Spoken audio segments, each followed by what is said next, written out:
Right, I'd like to call to order this meeting of the Sacramento City Unified School District Board of Education for June 10th, 2021. Superintendent, can you please take roll? Member Rhodes? Present. Member Wu? Present. Member Morowski? Here. Member Pritchett? Here. Member Villa? Here. Member Phillips? Here. And Member Garcia? Perfect, and I believe we have 2 live comments for closed session. Yes, we had 2 requests for live comments from Angie Sutherland and Sarah Williams Kingsley, but neither one of them are online right now. Okay, hopefully we can get them back online when we come back. Thank you. We will move into closed session. All right, I'm done. Calling back to order this meeting of the Sacramento City Unified School District Board of Education. Item 4.1, Pledge of Allegiance, led by our superintendent.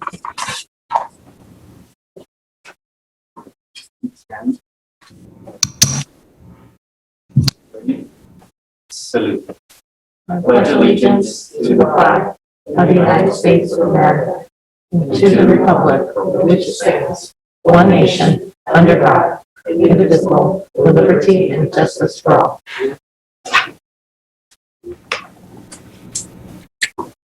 Thank you.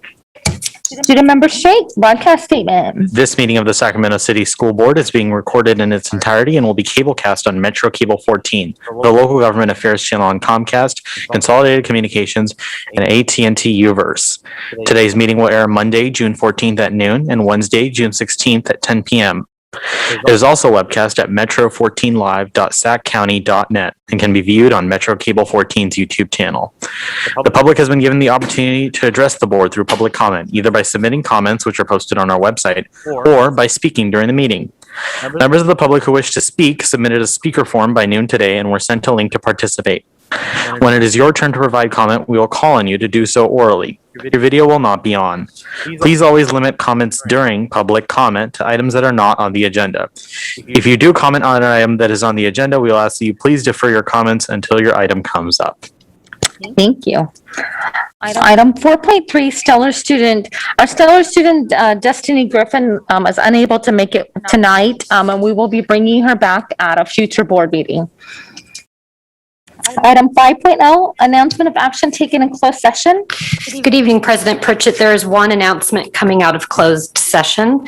On May 27th, the board approved by a vote of 5-0 with members Villa and Phillips absent, a settlement agreement in San Joaquin County Superior Court, case number STK CV UBC 2019-0007274, entitled Sacramento City Unified School District versus Workday Inc. and Sierra Cedar Inc.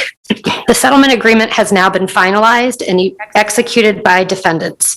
The essential terms of the agreement include payments totaling $2.75 million by defendants Workday Inc. and Sierra Cedar Inc. to Sacramento City Unified School District, and a waiver of all outstanding claims by all parties.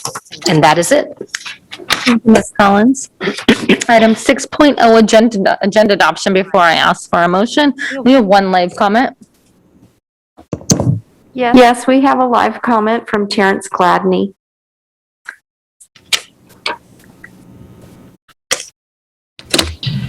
Good evening, everyone.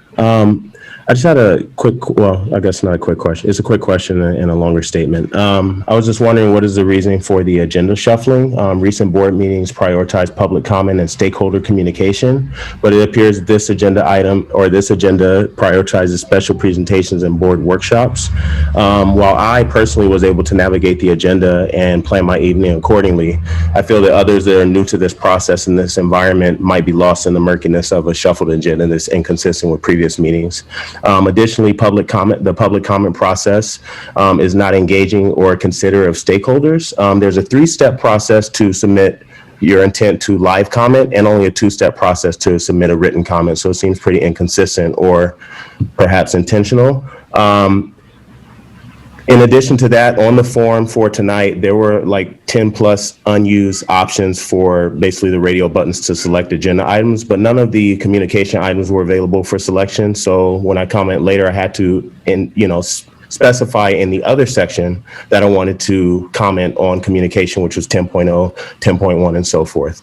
I asked that if this is the norm for the foreseeable future, how will you better align the stakeholder engagement process with what we've previously known while leveraging the newly available technology to enhance the experience, including but not limited to the availability of screen sharing or other mechanisms to increase the interactive experience and refine the public comment process, and allowing comments closer to real time, as was the case with in-person meetings at Cerner Center that provided commenters the added benefit of making last-minute decisions to comment on something that was unexpected or previously unknown that arose during presentations. Thank you. And can I just answer that real quick? We hope to have you all back live in the soon near future. But in terms of the shuffling of the agenda, I have asked in the past, this is actually the normal way that the agenda is right now, but a couple of meetings ago, I've asked for the communications to be put ahead of public hearings, and it was because of the public hearings brought it to a very late hour. So I was being very considerate to the public and asked for it to be brought forward. But because now it's at a reasonable hour, we left it at this. So I wanted to make sure I got that, that I answered your question, Terrence. Okay, can I get a motion for agenda adoption? Moved. All right, all student preferential vote. Aye. All in favor, say aye. All right. Item 7.0, we have 30 public comments, live public comments tonight. So if it's the will of the board, I'd love to hear all 30 public comments at 1 minute per public comment. Thank you. Our first public comment is from Alan Cox.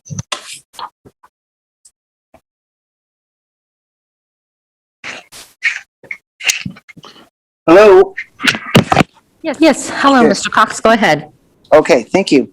I'm an elementary teacher in the district. I'm also a parent of a child with autism, and I wish to speak for a moment about students in our district with special needs and their ability to participate in more in-person instruction per the board's decision to move to 4 days a week of in-person instruction a couple of weeks ago. Our students with special needs have the most intensive needs and are the ones most directly affected by instructional changes, such as the decision I just mentioned. I wish there had been sufficient time and resources devoted beforehand in terms of planning so these students could participate equally in class with their typical peers. I feel it should be the top priority of any district's leadership to provide a free, appropriate, equitable education for all its students. In my own class, a student of mine who has an in-class aide and has a strong need for a highly consistent school routine with the same aid each day. My student was not given that Thank you, resource. Mr. Cox. Please wrap it up. Thank you. Okay, thank you. I will.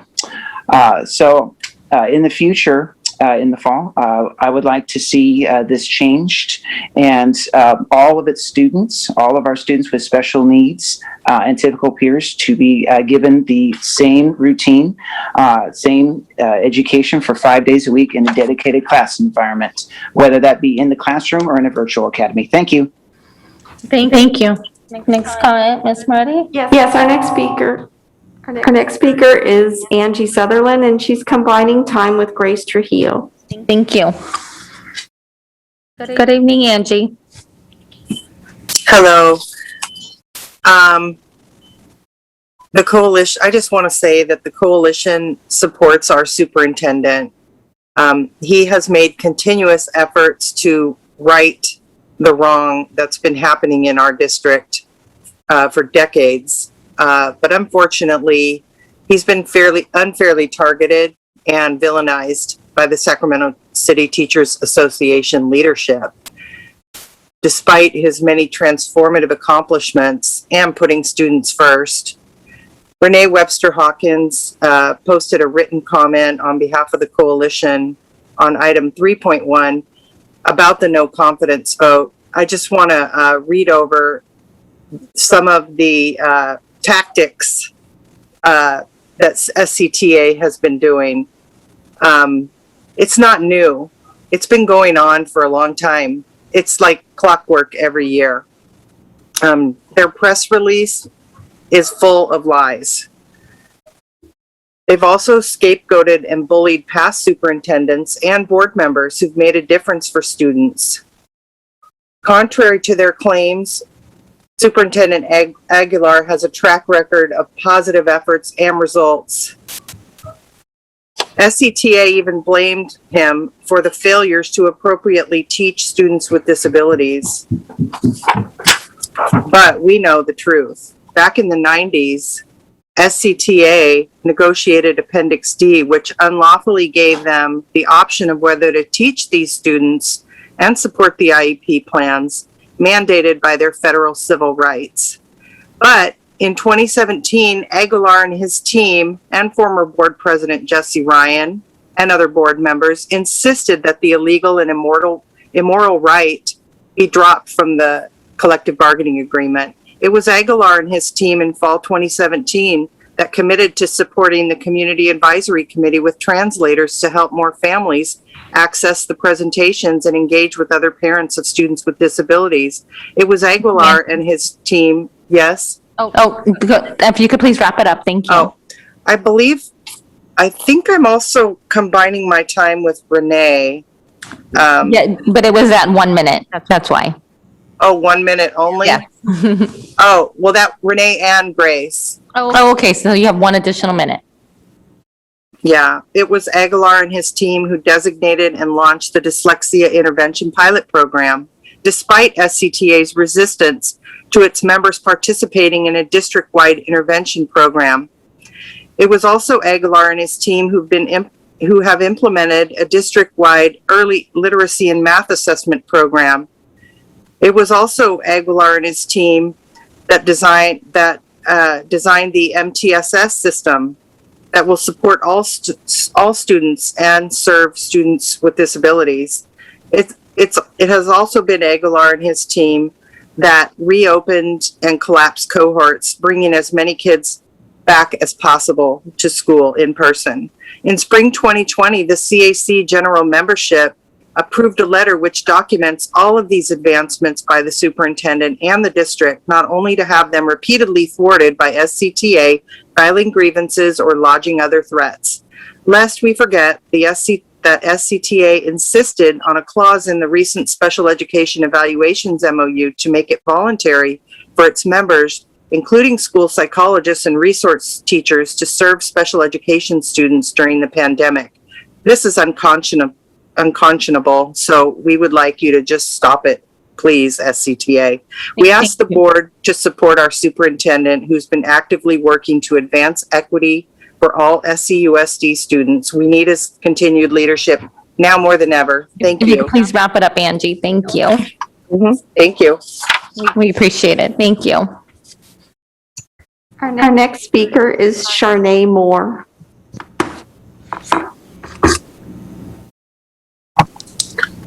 Yes, I'm going to give my time to Ingrid Hutchins. Okay, perfect. Thank you for letting us know. Thank you. Our next speaker is Ingrid Hutchins. Hello, I'll be combining my time with Charnay Moore and Holly Conway. Thank you. Good evening. My name is Ingrid Hutchins. I'm one of the Black educators you have employed in the district. I would like to bring your attention tonight to the lack of equity that exists in our district. While I recognize how our district's inequities affect all BIPOC communities, tonight I'll focus solely on how they affect the Black community. I used to feel hopeful when I heard phrases from the superintendent or board members that sounded like you were working on becoming an anti-racist governing board. That hope is gone. Perhaps you've read the books, attended the conferences, changed your avatars to Black screens, affirmed publicly that Black lives matter, but you haven't done the work. What do I mean by that? Over the past few meetings, you were presented with scientific data regarding the effects of COVID on the Black community. An anti-racist board would have taken the time to discuss how that data would impact our district's Black community. An anti-racist board would acknowledge the data and take the time to research how Black families within our district felt about those risks. An anti-racist board would have had acknowledged the fact that a father called in to say he didn't feel his Black son would be safe in a fully collapsed classroom. You may have still come to the same conclusion in the end, but you would have had enough respect to have done the work first if you were truly anti-racist. How else do I know that this board isn't truly anti-racist? I see how you treat Member Phillips. We all see how you treat her. Black women experience a unique type of discrimination termed misogynoir that is painfully obvious when we watch your interactions with her. If you're unfamiliar with that term, it refers to the specific hatred, dislike, distrust, and prejudice that is directed toward Black women. Since you seem unaware of your microaggressions when she pointed them out to you during a recent board meeting, I'll give you some examples. A few weeks ago, Member Phillips asked a simple question about the data from the CDC regarding distancing in secondary classrooms. When any other board member asks such a question, the rest of you address him or her with collegial respect. Members snapped back at her. Aguilar addressed her question a little later in the evening with disdain. The way you treated her caused her to feel the need to explain herself, to apologize because she thought she somehow came across as hostile. But she didn't. There's not a single Black woman I know who hasn't felt the same way Member Phillips did that night. She tried to bring this behavior to your attention in the last meeting when she explicitly asked you why you answer Member Morawski differently than you address her. You had a chance then to stop. You had a chance to do the work and to listen to a Black voice. Listen to understand instead of respond, and you failed. Instead of taking pause to realize that, in fact, you were treating her differently, you fired back at her with the same exact microaggressions that she was attempting to call out.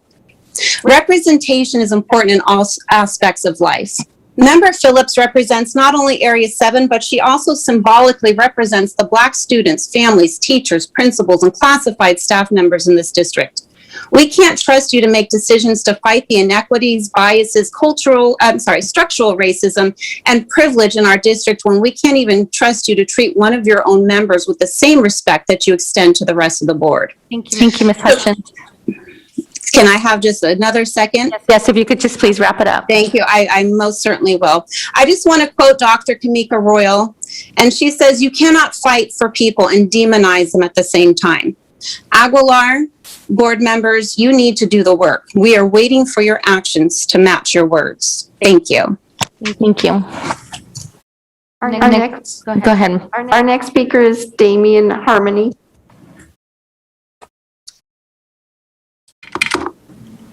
Are we there? Yep. Okay, thank you. I'm speaking with combined minutes from Zachary Bryant. If you need to verify that, you can certainly ask him right now. It's okay. We'll give you 2 minutes. Please go ahead.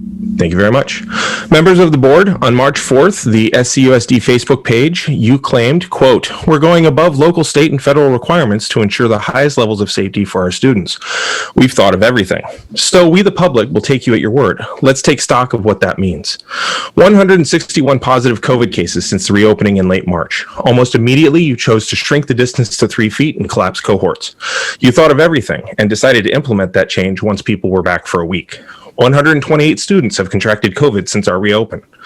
You thought of everything, including COVID long haulers and the neurological and physical impacts of this preventable disease, which families in our community will continue to feel after this spring. You thought these long-term ramifications were worth the hasty return. Since you thought of everything, you thought our internet infrastructure was sufficient, but for a single screw on back order. You thought of everything, and that means you thought that the teachers subsidizing your choices with their own personal devices as hotspots, eating away at their data plans and leaving no time to test any of it, shows that you thought of everything, and decided that the destabilizing impact of all of this on our students was fully worth it. With no ability to deliver instruction traditionally, the totality of our curriculum was digital. Therefore, you thought that weak bandwidth, inaccessible websites, interrupted learning, and an unspoken dependence on teachers' personal devices was worth it. You thought of everything from the safe distance of a Zoom meeting. You thought of everything for the affluent and the privileged, and for the school sites you know best. You misused words like equity, fear-mongering, and mental health as talking points, while ignoring your fellow board members and neglecting those communities most affected by COVID. You sent staff and students to school with only voluntary testing and deflated data, but without thorough protocols in place and during an historic pandemic. You spent our students' time, our school's money, and the health of many. You didn't think to ask many of us if it was worth the risk to our lives, because you already thought of everything. Thank you. Thank you. Next speaker, Ms. Marty. Yes, our next speaker is Daniel Darby. Oh, it looks like, oh, yes, there he is.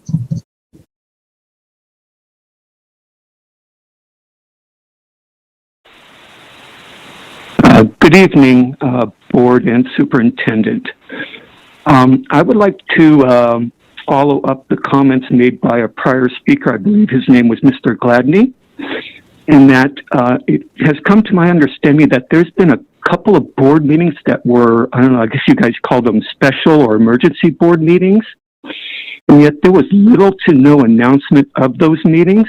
Now, I understand that just by the basis of their name, that there are meetings of short notice, but I am on your eConnections email list, and I cannot help but think that you guys could have put that in the eConnections list, so I would at least have some notice, because I cannot sit around and check your calendar on a daily basis to see if there's any meetings that come up. Second issue that I would like to bring up is based off of what I'm hearing from some of the other members of the public speaking tonight, we seem to have a trust issue. The community does not seem to trust the district, and based off of what I'm hearing, several employees. Thank you, Mr. Darby. If you could please wrap it up. Several employees or employee groups do not trust the people in charge of this district. So I would ask that we try to tighten it up here and give the public more chances to participate. Thank you. Thank you, Mr. Darby. Our next speaker is David Fisher. Thank you. I'm ceding my time to Nikki Molesky. Thank you.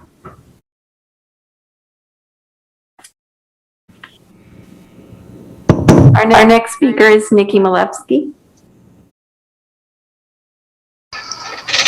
Good evening, members of the board. Can you hear me? Yes. Thank you.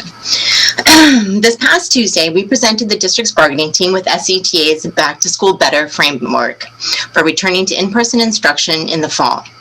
Even though this is one of the most important discussions that needs to occur in our district, and even though we specifically asked for him to participate in our negotiations, Superintendent Aguilar was nowhere to be found. And it may be that that's a good thing, because the overwhelming vote of no confidence from both teachers and support staff makes it clear the district leadership needs a complete overhaul. During a meeting of our bargaining team and site reps on May 27th, multiple reps and bargaining team members expressed their growing frustration and disappointment in the continued and ongoing lack of leadership on the part of Superintendent Aguilar.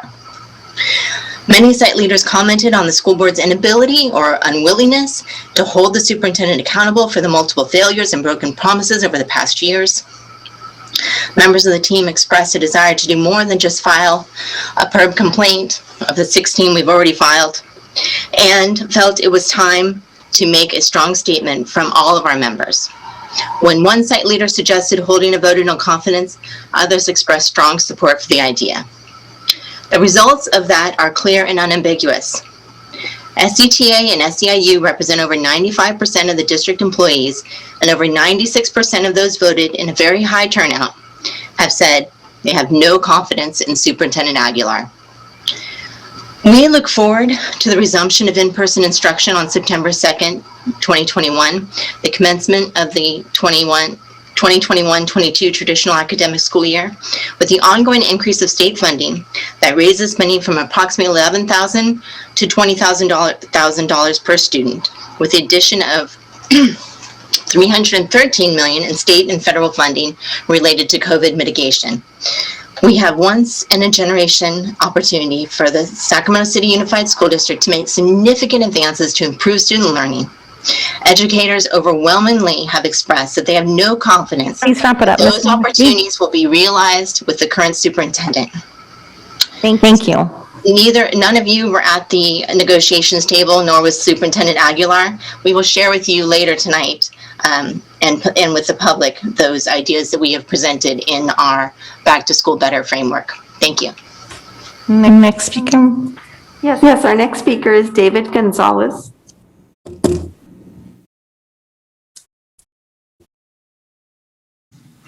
Hello, school board. I'm an elementary educator of the district, and I'm really confused right now.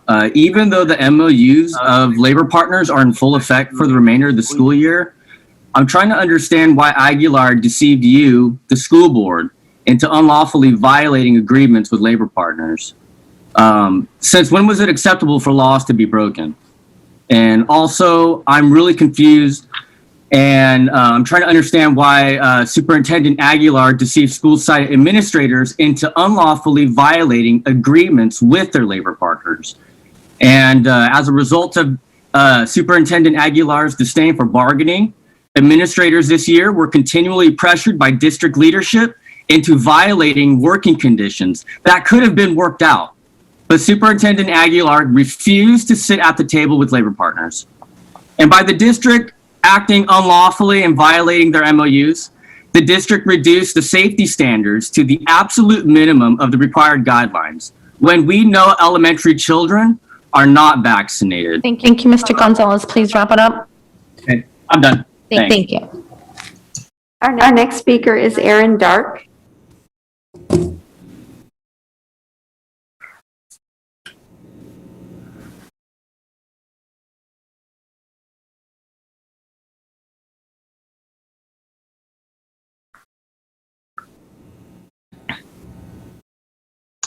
Sorry about that. Thank you, board members.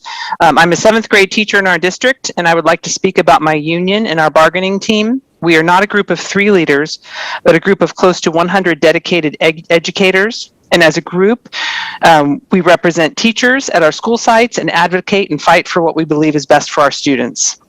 This includes smaller class sizes, more counselors, social workers, and psychologists. We advocate for restorative practices, expanding arts and music, expanding child development, and the list goes on and on. Our bargaining team is large, our wills are strong, and our opinions diverse. But at the end of the day, we come together guided by what we believe the young people we serve need. And there's one thing missing from our work. It's leadership on the other side of the table. After months and even years of this process, not once has our superintendent participated in a meeting. He has not come to speak with us, the ones who work countless hours and sacrifice to care for the young people in front of us each day. Is this process contentious? Is the relationship between teachers and the district strained and difficult? Oftentimes it is, but we show up to do the work, not because it is easy, but because we respect each other, our children, and the process. It is not too much to expect the same of the leader of our district. Thank you. Next comment. Our next speaker is Jodie Bone. Thank you.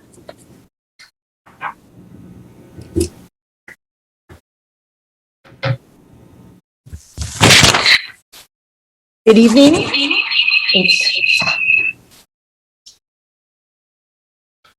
Good evening. My name is Jodie Bone, and I teach 1st grade at Golden Empire Elementary School. This is my 36th year teaching in the Sacramento City Unified School District. I've always wanted to be a teacher and have experienced enjoyment and success as a dedicated and effective elementary educator at both Golden Empire and Nicholas Elementary Schools. In recent years, I've become disillusioned with our district leadership group, from financial mismanagement to the breaking of our contract and signed MOUs, to the inability of the district to accurately count student enrollment, to the unilateral implementation of cumbersome and non-useful elementary assessments, just to name a few. But it is the district's actions or lack thereof during the past 15 months of distance learning that have led me to a point of no confidence in our district's leadership. Just a few examples of our district's inability to provide support and inspiration during this time are the purchase of tech equipment.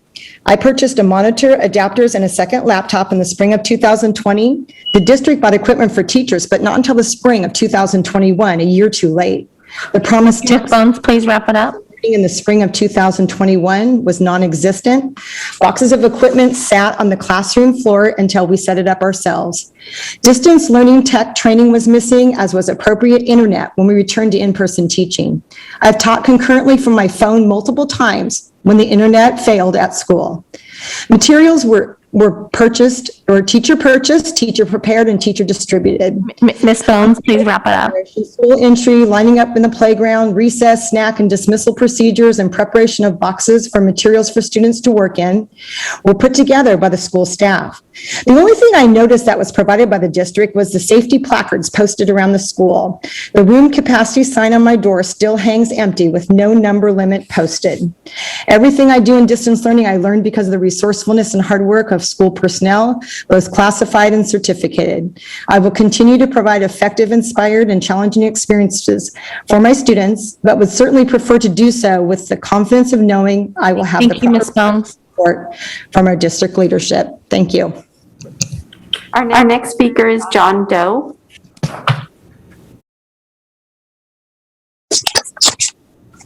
Hi, everybody. This is Mo Kashmiri. I'm the one who served the John Doe. I just wanted to say quickly that, like I've said every meeting, I think this board has a choice of whether they're going to go down the path of labor strife, and it's only going to escalate for here, or they can work collaboratively with their staff. I know that nobody takes lightly a vote of no confidence, especially staff. And taking a vote of no confidence against your own supervisor takes a lot of courage. And honestly, doesn't usually happen unless there's been repeated screw-ups. And that's what we've had here. We've just had problem after problem after problem, as the teachers have said. And what I'm urging you to do is get yourself involved. Go to the bargaining. Help us resolve this. Advocate for, we know we have a lot of extra COVID money. Let's put it to the places we need by lowering class sizes, getting more social workers, getting more psychologists, implementing a real culture of restorative justice, and of just community where we're accountable to each other. So again, the choice is the board's. You're either going to decide to continue along the path of labor strife. Thank you, Mr. Kashmiri. Please wrap it up. Or we can work together to create a different outcome. I hope you'll choose the latter. Thank you. Thank you. Our next speaker is John Meyers.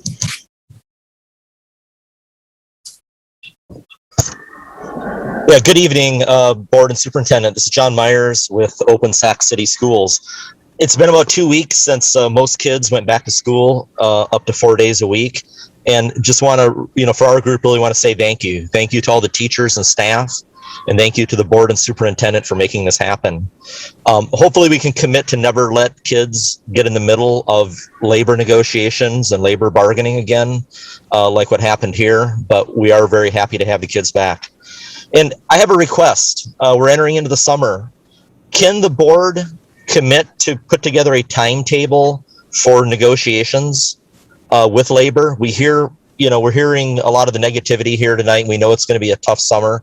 If we had a timetable to know whether we're on track or off track, I think that would help a lot of families be prepared for the fall and whether labor is going to show up and work in the fall or not. Thank you. Appreciate your time. Great suggestion. Thank you, Mr. Myers. Next speaker? Yes, our next speaker is Kara Sinhorst.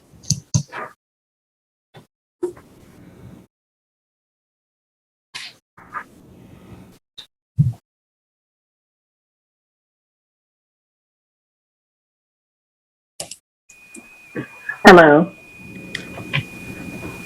We can hear you. Thanks. Sorry, there we go. So I want to point out that it was Aguilar and his team who were in charge while we had a teacher shortage so serious that hundreds of students didn't have a teacher all year. It was Aguilar and his team while we had the first strike since I, a 21-year teaching veteran, was in the 9th grade. This district has been excoriated by FCMAT, set a record for the number of labor law violations, has paid millions in legal fees, has an abysmal record for serving students with disabilities and suspension rates of Black kids, and has a fiscal mismanagement. It's been so bad that panicked parents created advocacy groups. This body has seen dozens of parent groups show up to advocate for saving music, saving preschool, saving after-school care, because we're in a constant state of chaos and panic, which seems at times driven intentionally by Aguilar and his team. And now the two biggest labor partners voted, both at over 96%, that we have no confidence in Mr. Aguilar to lead the district. And people still think teachers had to be bamboozled into losing faith in the superintendent. I was in the room where it happened, SCTA's rep council, and I witnessed the topic of the no confidence Thank you, vote Ms. come up Steinhorst. Please wrap it up. suggested by a rank and file teacher. Don't let folks fool you into thinking that we're led around by the nose. We know that we have an abysmal leadership vacuum. Thank you. Thank you. Next speaker. Yes, our next speaker is Karen Hall Sandland. Thank you. Good evening. Can you hear me? Yes, we can. Thank you. I am both a teacher and a parent in this district and just feel compelled what this year and especially the last month has felt like as a teacher. I want to paint a picture. Imagine a vast sea with a tempest approaching. My 32 students are huddled in a lifeboat, and there I am treading water trying to pull them to safety. You, the district leadership, are bobbing along in a massive ship. As the waves become mountains around us and our voices become lost in the gale, does the ship send out lifeboats? Does the captain finally draw near to bring us into safety? No. Instead of help, you send a bucket brigade to pour bucket after bucket of water on my head, and I cannot catch my breath. And still I tread water and hold on to that rope. As your ship moves away from us and the waves begin to settle, I see thousands like me, teachers, principals, custodians, yard duties, aides, lunch service personnel, and the list goes on. Thousands of us treading water and clutching to ropes attached to boats with children huddled on board. All you needed to do was get in that boat, row out to us, and reach out a hand, but you didn't. Ms. Halson, We needed a captain. We needed a captain, but you were nowhere to be found. Thank you. Thank you. Next speaker. Yes, our next speaker is Lisa Stinson.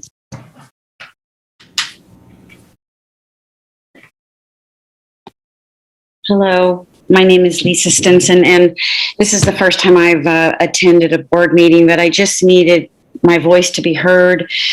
My deepest concern is for the students. And what I see year after year is lack of resources to help students. And I'm just going to give you the demographics of my classroom. I have 5 Farsi-speaking students and 1 student from Vietnam that came in 3 weeks ago. I have 8 English language learners that speak Spanish or come from a Spanish background. I have over 12 students that are far below grade level. I have students coming in year after year at a 3rd grade level, unable to decode and write sentences, and it's not the teacher's fault. You know, they say it takes a village to raise a child. We need resources in the classroom to help the teachers facilitate and meet the needs of these students that so desperately need to learn. And with this rigorous benchmark advanced program, they're not able to reach that. They're not able to even get to that, not with what very little resources we have to provide them. And so my hope is that we find more resources in the classroom to help our students. That's my hope. Thank you, Ms. Stinson. Our next speaker is Marcel Amparo.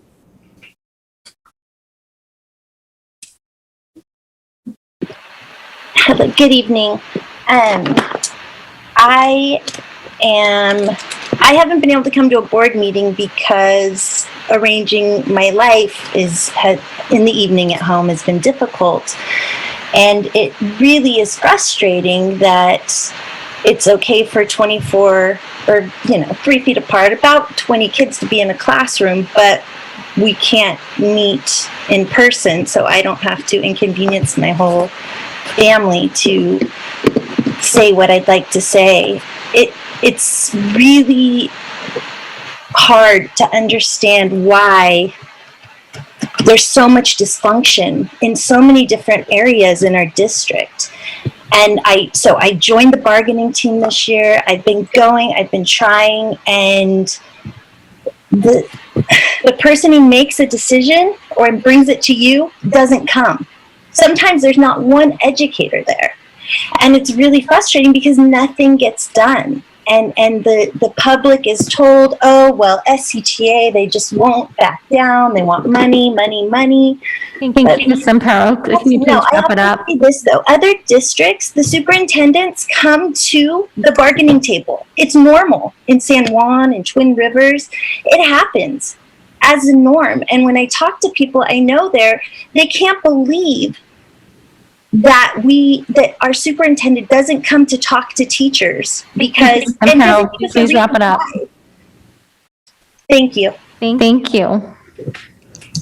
Our next speaker is Melissa Reynoso.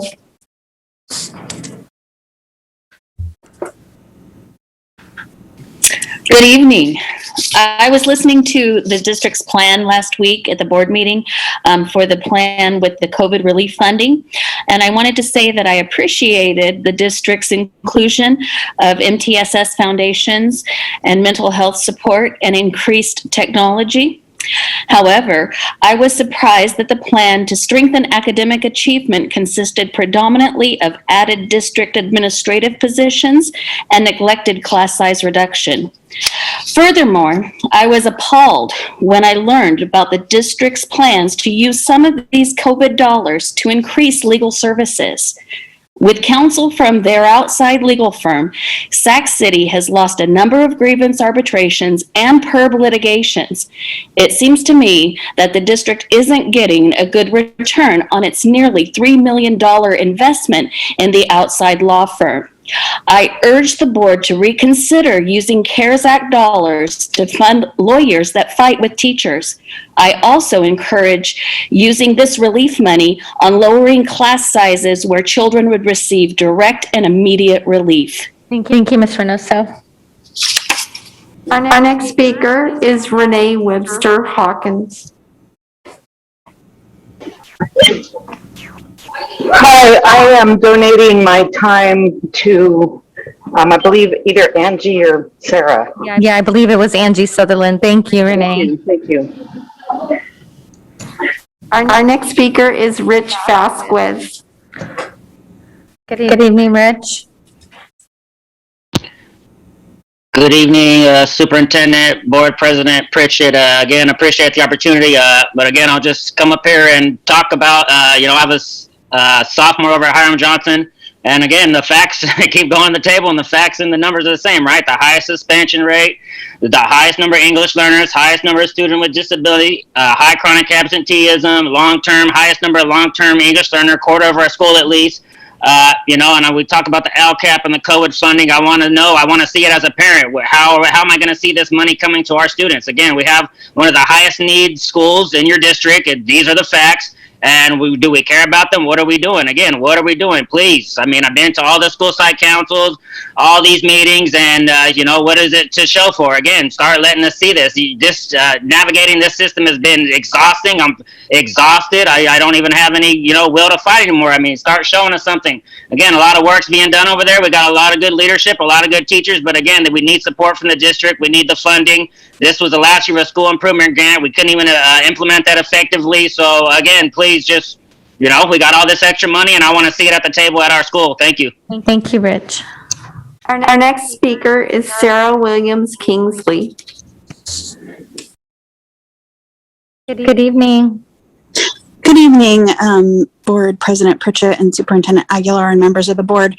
I just sat through a long list of people who they're really angry, and I think a lot of that anger is justified, but I think it's partially misdirected, in all honesty. The frustration that the teachers are expressing, I don't hear a lot of self-reflection about how we've ended up in this place.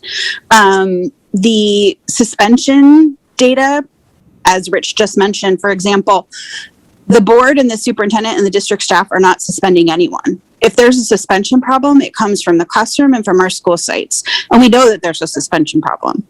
For the special ed issue, the CDE wouldn't have had to step in and warn the district if our teachers union and our teachers union rep staff had been performing these special education assessments when they were asked.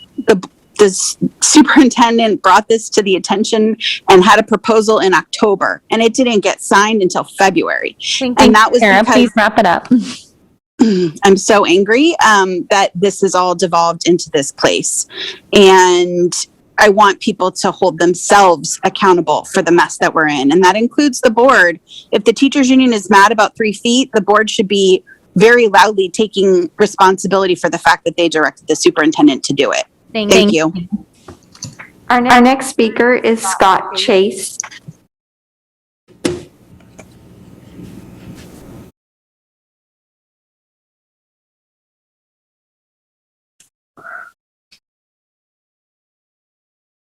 Can you hear me? Yes, we can. Hello, my name is Scott Chase. I'm a teacher in the district. This is my 32nd year in the district. I'm here to present some good information about the Sac City's budget. For the last 10 years, the Sac City Unified has projected huge budget deficits, when in fact, 9 out of the last 10 years have resulted in a surplus. Right now, Sac City has $100 million in its extra revenue, its surplus fund, more than 8 times required by the state. And, the university.com issued a report in April, the top 5 states that have a teacher shortage. California was listed as number 1. In fact, they listed it as severe. Many districts in the state are giving teachers a $7,000 bonus because California is having a hard time finding teachers. But because of these inaccurate budget projections, since 2018 and 19, the district has issued 1,000 certificated and classified layoff notices. But I have some good news to report. Here's the good news. The good news is that there's $313 million in new federal and state COVID dollars, including huge increases from the state of California. This year, $15.5 million. Next year, $27.4 million. Thank you, Mr. Chase. Please wrap it up. Will do. And $82.5 million in new ongoing revenue. The district has a financial position that provides a once-in-a-lifetime opportunity to make significant improvements to students' learning conditions. Thank you, Mr. Including Chase. lowering class sizes, enhanced enrichment programs like music and arts for all students, and increased supports for students, all the while by paying teachers a competitive wage. Thank you very much. Thank you. Our next speaker is Terence Gladney. Good evening again. As I had to do with a few different groups of my students earlier this year, I'm going to make myself vulnerable to you all.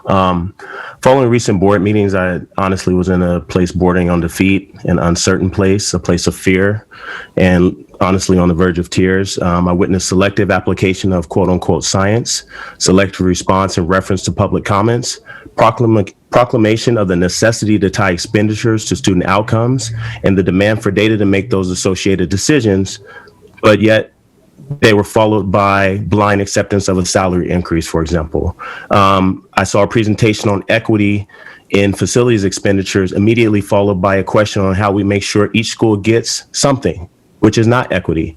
I ask of you, what are your priorities as a board? What compass guides your decisions, each and every decision?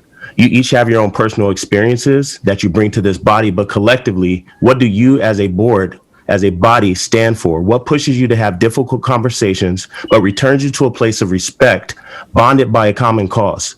What are your priorities that will establish confidence in your stakeholders that you are a body operating and making independent decisions as a body that directs staff, not follows them? What will you do to instill confidence in your community that you guys are truly children-centered in your words and your actions? Thank you. Our next speaker is Teresa Hanneman.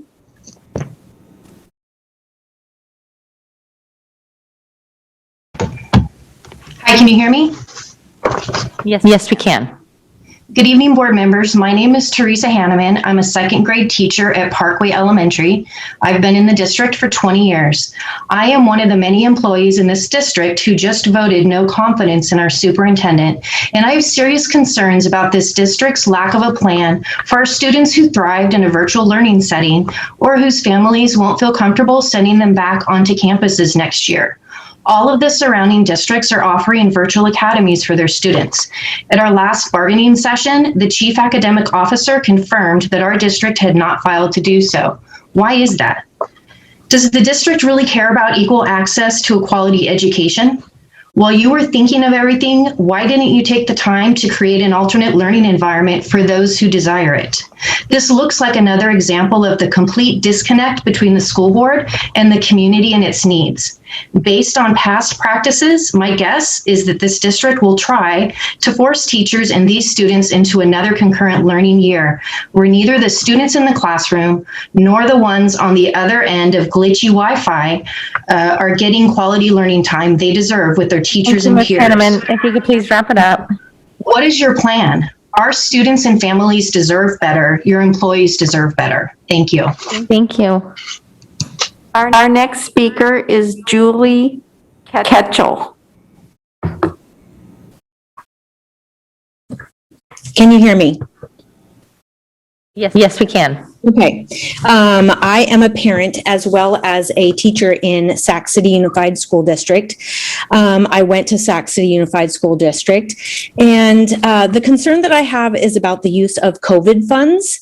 I'm thinking that we need to make sure that you pay attention to three things.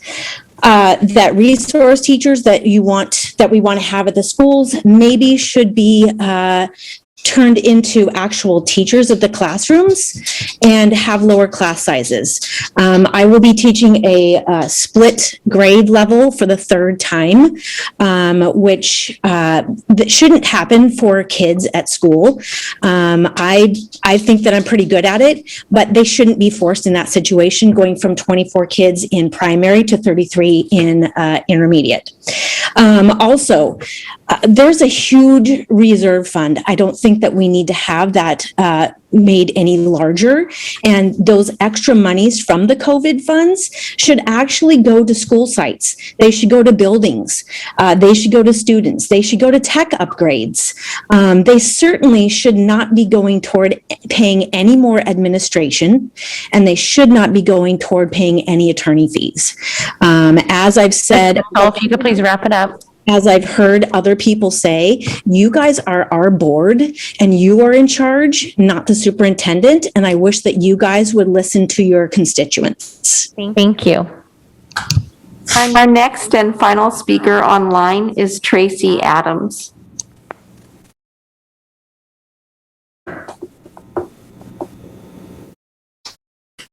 Hi, did I do it right? Can you hear me? Yes, we can. Thank you.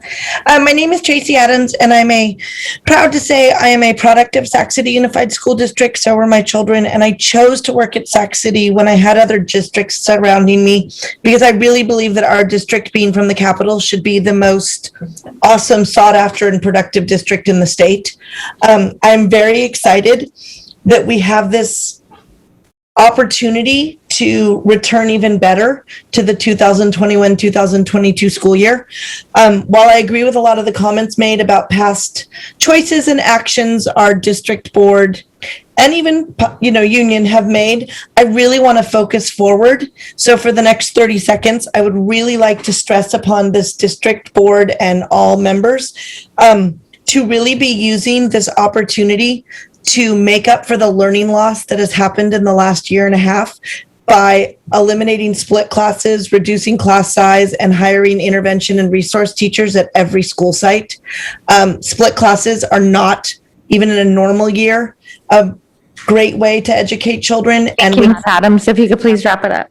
The amount of loss that children have already experienced, we really need to make them the priority. When grant schools get money, the first thing they do is lower class size and higher intervention.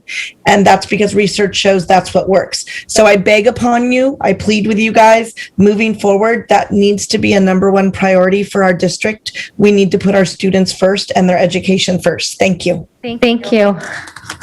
Item 8.0, special presentation. 8.1, approve resolutions. Approve resolution number 3208, recognizing Pride Month, June 2021. Vice President Morowski. Thanks so much. So it's really an honor to be able to present this tonight. As we acknowledge June 2021 as Pride Month, I first just want to acknowledge the kind of messy and radical roots of this, of Pride Month, and from the Stonewall Uprising, and particularly the role of transgender women of color in standing up to state-sponsored oppression. I think it's just important to kind of start there, right? I want to share a story with you really quickly. I was standing outside recently at one of my elementary schools, welcoming everyone to campus, and as it's Pride Month, I put on this tiny pin. It's like almost, it's so small, it's hard to see. But a student was walking up to the gate, and they were wearing a sweatshirt with kind of rainbow stripes on the side. And they kind of slowed down and looked at me. And so I smiled and said, "I like your sweatshirt." And they looked at me and kind of paused and said, "I like your pin." And it was just this moment of connection. And it really stuck with me and hit me deeply, because I could tell that they noticed and that it really meant something in that moment. And we can forget that, but it's so important as our youth are kind of forming their identities, for them to know that they are not just tolerated, but that we celebrate them. So even though many of our youth are so far ahead of us in terms of honesty and acceptance of issues around gender and sexual orientation, this resolution recognizes our LGBTQ students are often faced with misunderstanding, bias, and bullying and hostility based on their identity at school. It references the district's significant commitments, resources, and policies related to our LGBTQ youth. And finally, it reflects the extreme stress that COVID-19 has put on to many of our LGBTQ youth. And I just want to share a couple of statistics. According to a recent survey of LGBTQ youth by the Trevor Project, only 1 in 3 said their homes were LGBTQ affirming. 70% said their mental health was poor most of the time or always during COVID-19. And 42% seriously considered attempting suicide in the last year, including more than half of transgender and non-binary youth. So given that dire situation, this resolution also asks staff to include plans to meet the unique needs of our LGBTQ students, staff, families, and staff in COVID-19 recovery planning and implementation. So with that, I'd like to invite just very quick words from a couple of our partners here. Eric X. Perez with the Sacramento LGBT Center to share the community perspective. And after that, we'll hear from Daniel Cisneros of our amazing Connect Center. And Anne, do we have Eric X. Perez on the line? Yes, I am here. Wonderful. Thank you so much for being here. Thank you. So hello, everyone. My name is Eric X. Perez, and I'm here on behalf of the Sacramento LGBT Community Center. This has been a difficult year for LGBTQ plus students. Over the past year, I have worked with students that have felt unsafe in their homes due to their gender and or sexual orientation. I have talked to youth who miss in-person pride clubs and their GSAs. And unfortunately, I have also witnessed the drastic toll that this pandemic has taken on the mental health of students. This year has been full of many challenges, but we have tried our best to provide as much support by building community online. We hold virtual youth meetings, arts and craft workshops, and even karaoke and open mic nights. This past weekend, in collaboration with the Connect Center, we held Be Brave Be You, an annual LGBT conference for youth in the Sacramento area. For many students, this conference was one of the few places this year where they could be their authentic selves and find community with other students. I am here today in full support of the resolution. I know how important it is for students to be in a space that not only affirms and supports them, but also celebrates them wholeheartedly. Thank you. Thank you so much. And thank you so much for the center, for all you do for our community. We really, really appreciate your partnership. And with that, I'd love to ask Daniel Cisneros of our Connect Center to say a few words. Thank you, Daniel. And I want to appreciate the help you've given me personally as well with my son.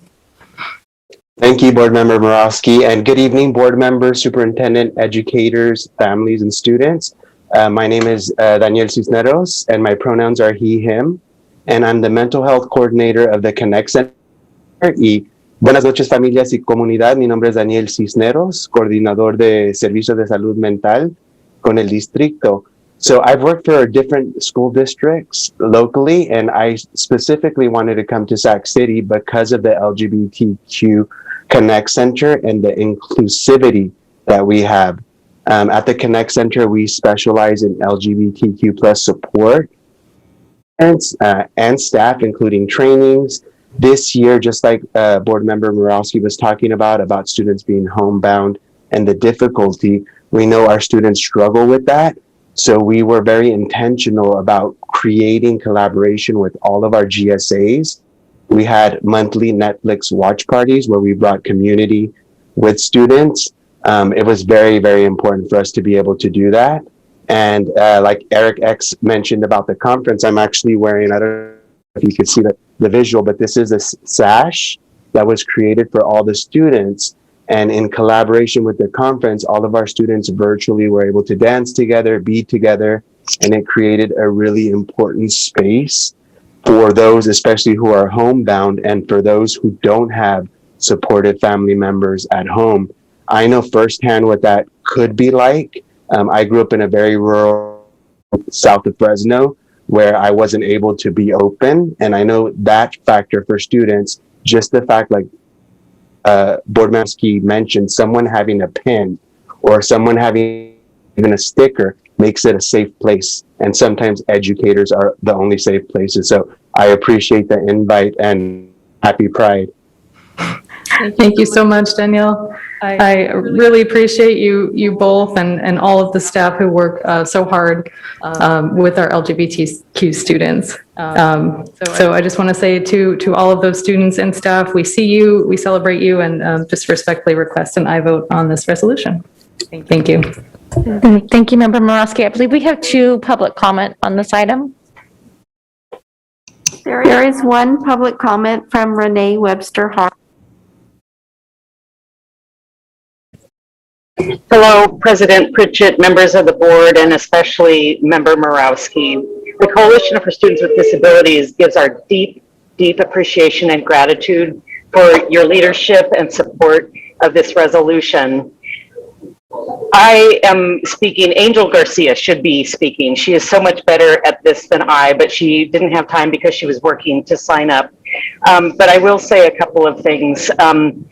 Despite the fact that the gay, lesbian, bisexual, transsexual, gender fluid community now is an acronym that includes a plus at the end, invisibility remains one of the greatest barriers for people and families of people, especially students, who identify in these ways or who are members of this community but haven't had the tools or support to identify in these ways. So everything that this district and our educational leaders can do to see these students matters, just as Member Murawski so poignantly described. Lastly, what Angel would say is please invest every dime that you can in mental health services that are specially trained to support these communities and intervene when signs of suicidal ideation or other harm, self-harm is apparent. Lift up, empower these students, and please improve our educationally related mental health services, which are mandated to be provided to all students, including students with disabilities. Thank you, thank you, thank you. Thank you, Ms. Webster Hawkins. Thank you, Member Murawski, for bringing this resolution, very important resolution, to our board. I hope in our lifetime that we see a world where we don't need a special month for to be able to recognize these type of things, and there's inclusion for us all year round, and that in a world that we all love each other all the time. And so, and in the long run, love wins. So thank you. Thank you for bringing this. I'd like to open this up for any board discussion. All right. Well, I'd like did you already make a motion? Sorry, Member Murawski, would you like to make a motion on this? If I may, I certainly will. So moved. All right, I have a motion, a second. Student preference, I don't know where she, all in favor say aye. All right, thank you. Thank you for that. Item 9.0, public hearing. 9.1, public hearing, proposed fiscal year 2021 and 22 budget for all funds. Ms. Ramos, welcome. Thank you. Thank you. Good evening, President Pritchett and board members, superintendent, members of the public. If we can please get the PowerPoint up so we can get started. Thank you very much. Tonight, we're presenting to you the 21-22 proposed budget.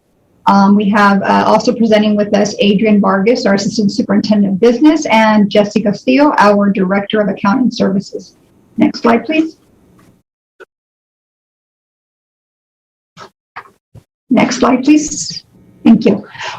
For the agenda tonight, we'll go over briefly the reporting requirements, the May revised highlights, the 2021 estimated actuals, the 21-22 proposed budget, some information on the fiscal recovery plan, and the 21-22 multi-year projection, and we'll summarize with some potential risks, opportunities, and then we'll end with the hearing and, of course, questions and answer session. Next slide, please.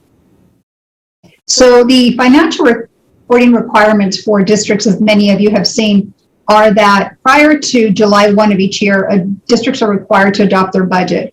And we call this budget a tentative budget because, as you all know, it's based on the governor's May revise, his revisions from the January proposed budget. And we know that often after May revise, there are some changes, there's negotiations that occur behind the scenes and some fine tuning of some of those May revise items. And so the state enacted budget may look different than the May revise. So we call this, the tentative, although you do take action, which you'll do later this month to adopt this budget. And that'll happen on the 24th of June. And so what happens after the state enacts the budget, we review those changes. And if they're significant enough to present a material difference, then we present them to you within 45 days. But as has been common practice with the district, we have been bringing those revisions to you fairly within 45 days anyway, just to provide you with an update of what really materialized in the enacted budget. Next slide, please. And at this point, I'm going to turn it over to Mr. Vargas for his slides. Thank you. All right, thank you, Rose. So I just want to go through some of the May revise highlights that are included in the tentative budget. So we are including a 5.07% COLA for the local control funding formula. There's a 4.05% compounded COLA for special education funding. Also, part of the May revise, there's some one-time funding proposals for reopening of schools, expanded learning time, universal TK planning grant, community schools, comprehensive student supports, educator preparation, retention and training, child nutrition, and broadband. Those funding proposals are not part of the proposed budget. However, the next two bullet points are, so we do have the cash deferral built in from June 2022 to July 2022. And also there is no funding currently proposed for PERS and PERS increases. Next slide, please. And so this slide basically highlights the estimated actuals. So our third interim was so close to our estimated actuals, not much change on the unrestricted side. So we increased our ending fund balance by 33,000. We're projecting a surplus of 10.9 million with a projected ending fund balance on the unrestricted side of 95.6 million. The biggest change that happened since in third interim is our restricted ending fund balance increased by 98.3 million. And this is due to budgeting for ESSER 2, GEAR, and ELO funds, and basically recognizing the revenues that we're going to receive in the 2021 year. Our projected restricted surplus is at 96.2 million with an ending fund balance of 104.5 million. And that ending fund balance is high because we did not budget expenditures related to those revenues for ESSER 2, GEAR, and the ELO funds. Next slide, please. And then this chart basically shows our enrollment trend. And the one thing I do want to remind all of us about is in 1920, our CBEDS enrollment was at 40,408. Our CBEDS enrollment for the current year, which is 2021, was 39,003 students. So we saw a drop of 1,405 students between 1920 and the current year. Our enrollment projections for the budget year, so for 21-22, we are recognizing that we would recover at least half of those students. So our enrollment is going back up, or our projected enrollment is going back up with a projection of 39,703 students. Next slide, please. And then this slide basically highlights the funding per grade span. And as you can see, the increase with that, what they're calling a mega COLA, increases for each grade level. And so as the adjusted base grant, you can see it ranges anywhere from $8,900 for K through third, all the way up to a little bit over $10,000 per ADA for our 9th through 12th ADA, and then you do the add-ons for your supplemental and concentration.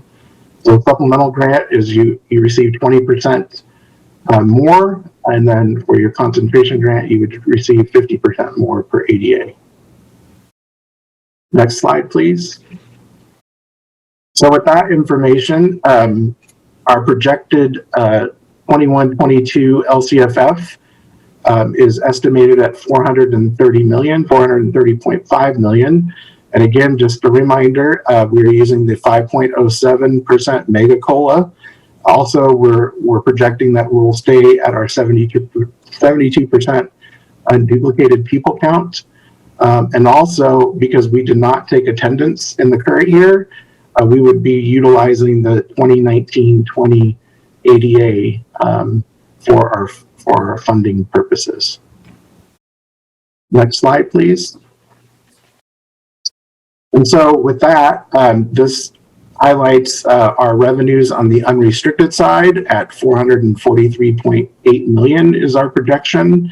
And then combined, which includes restricted resources, we are projecting $559.3 million. Next slide, please. And then this is an overview of our expenditures by category. On the unrestricted side, we are projecting $354.4 million in expenditures, another $234 million on the restricted side, for a total of $588.4 million. And then just one thing to highlight, there are no ESSER 3 funds budgeted in the 21-22 proposed budget. Next slide, please. And then when it comes to our contributions and transfers out, as you can see, we are projecting a contribution for our special ed programs at $81.1 million. And then our routine restricted maintenance account, we're projecting a $17 million contribution. And then for our transfers out, we are projecting a contribution to our charter fund, specifically for George Washington Carver, at $266,000. Next slide, please. And then this kind of highlights our education protection account. It is part of our LCFF funding. We're supposed to highlight how these funds are being used. And so for our EPA funds, we're projecting $76.8 million, and all those funds will go towards teacher salaries and benefits. Next slide, please. So as a reminder, at our March 4th board meeting, part of the board policy 3100, we shall consider any proposed use of one-time funding and take separate action to approve such uses. So on the next slide, if you could move it, this highlights the different funding programs that are built into the 21-22 proposed budget. And these are deemed one-time funds. So as you can see, we're projecting 27.2 million of one-time funds being built in the proposed budget. Next slide, please. So with all that, this slide highlights total revenues and total expenditures, both for unrestricted and restricted. The most important pieces that we're looking at is we're projecting a deficit on the unrestricted side of 6.7 million. We're projecting a deficit on the restricted side of 20.4 million for a total deficit spend of $27.1 million.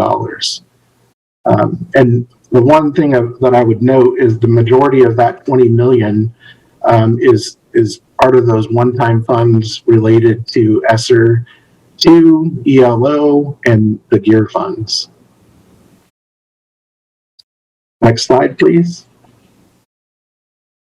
And then this slide basically shows the remaining funds that are part of the district's financials, and their beginning fund balances, and then their net change, and then their projected ending fund balance. One thing I would note that this chart is updated. There was some key errors on the executive summary table, so the fund balance, beginning fund balances for Fund 1, 12, and 21 are accurately reflected on this particular slide. So with that, I will turn it back to Rose, and she'll talk about the fiscal recovery plan. Thank you, Adrian. Next slide, please.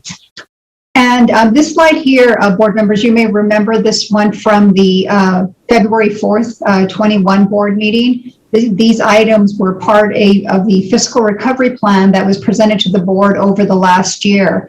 And these are the items that were ultimately approved by the board for reduction effective July 1 of 2021. And the total of those items is $4.5 million. So we've divided them up just like we did when we presented these to you. The first section is those items that are the supplies, professional development, travel, transportation for the schools that were closed back in 2013, the college and career visits, site discretionary supplies. And then the second section is not necessarily reducing these items, but we're transferring these expenses into COVID relief funds because they were deemed eligible to be funded by those sources. And so since we have funds for the next few years for these items, those items will be funded there. But at that point, when these items, when these funding sources do expire, then the district will need to revisit the future plans for these. And we'll continue to keep these at the forefront, just as a reminder, so that as that date approaches, we have some alternative plans or other decisions to make about these line items. And then finally, the last one is the last reduction item on the list is the preschool contribution of $564,000. And so in total, that is the $4.5 million. Next slide, please.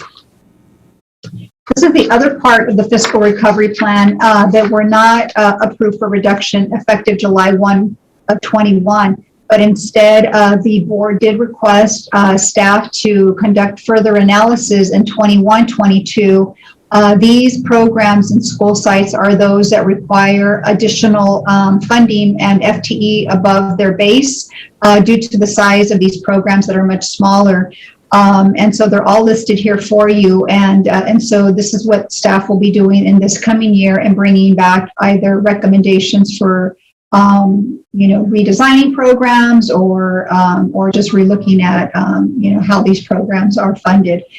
So more information to come here, but we just wanted, again, just to remind the public and the board that these items were not reduced in the coming year because they were considered to be programs that require further analysis.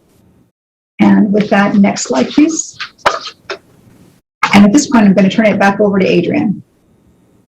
All right, so I'm going to take you through the multi-year projection assumptions. And so on the revenue side, we're projecting a 2.48% COLA for the 22-23 year, and for the 23-24 year, we're projecting a 3.11%. COLA. And then as a reminder, our enrollment projections include a 1% decline from 21-22. And prior to COVID-19, our enrollment projected by a 0.5% or 200 students each year, but we used a 1% decline to be more conservative. So with that being said, as a reminder, our enrollment for 21-22 is 39,703. So when we take 1%, we're looking at 39,295 for 22-23, and then 38,901 for 23-24. Again, we are projecting that we will maintain our 72% unduplicated pupil percentage.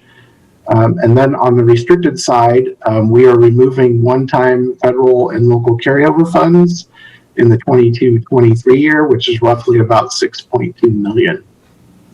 Next slide, please. So the next two slides will be about the assumptions related to the unrestricted and restricted expenditure changes. We're increasing step and column at 1.5% each year for certificated and a 0.8% for classified, and those amounts are in the parentheses, so 2.8 million for certificated and 425,000 for classified. We are adjusting our contribution for the STRS and PERS increases. The projected total for both is 7.2 million in 22-23 and 621,000 in 23-24. And so the next bullet points kind of highlight that in the 22-23 year, we're accounting for a 2.18% difference for STRS, and then no change in the 23-24 year. And then on the PERS side, we're accounting for a 3.19% difference in the 22-23 year and a 1% difference in the 23-24. So that's why you see a large swing between both fiscal years. And then for health, we're estimating for both certificated and classified an 8% increase, which is roughly 5.3 million in 22-23 and then 5.7 million in 22-23. And then finally, on this particular slide, we are projecting a decrease in unemployment insurance because it went up in the 21-22 year to 1.23%. So with using the school services dartboard, we're projecting that that will go down to a 0.2%. So with that, we would see a potential savings of a little over $3 million. Next slide, please. And then also built into the multi-year is an FTE reduction that's aligned to the enrollment decline. So in 22-23, that equates roughly to about 13.5 FTE. And then in the 23-24 year, that we're projecting a 13 FTE, and basically we're using a ratio of 30-1. Also, we are removing expenditures related to the federal and local carryover funds and gear funding in 22-23. We are budgeting the remaining ELO funds in the 22-23 year, and then removing those expenditures in the third year out or the 23-24 year. And again, there's no ESSER 3 funds budgeted in our multi-year projections. And then finally, our increases in special education total projection is 13 million over 2 years, so 6.4 million in 22-23, and then another 6.6 million in 23-25, which roughly equates to a 6.5% increase year over year. Next slide, please. So with all those factors, here is the multi-year projection. So with the proposed budget, there's that 6.7 million that I talked about earlier on the unrestricted side deficit in the 21-22 year, and then the 20.4 million. And then as you move across to the middle row or middle column, that is the projection for the 22-23 year. And you can see that our projection of our deficit spend goes up to 18.2 million We're still seeing this deficit spending on the restricted side, but that again is related primarily to the one-time funds. We do have a slide after this that will show the difference, but you can see that we are deficit spending close to 31 million for overall deficit spend of 49.2 million. And then in the last column, that's the projection for the 23-24 year. And again, you see our deficit spend on the unrestricted side go up to almost 25 million. And then you see our restricted deficit spend drop to 14 million, and that's because we're pulling out the one-time funds.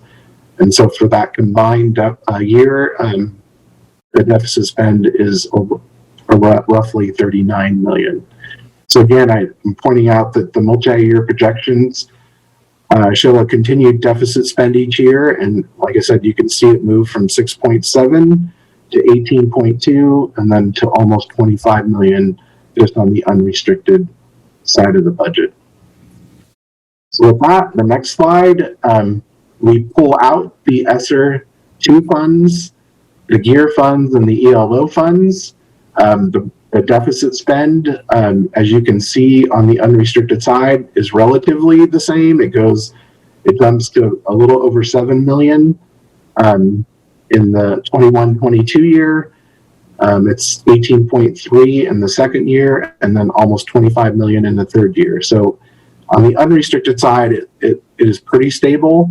And then as you can see on the restricted side, we have a small deficit spend in the 21-22 year, and that's us spending an ending fund balance program one time.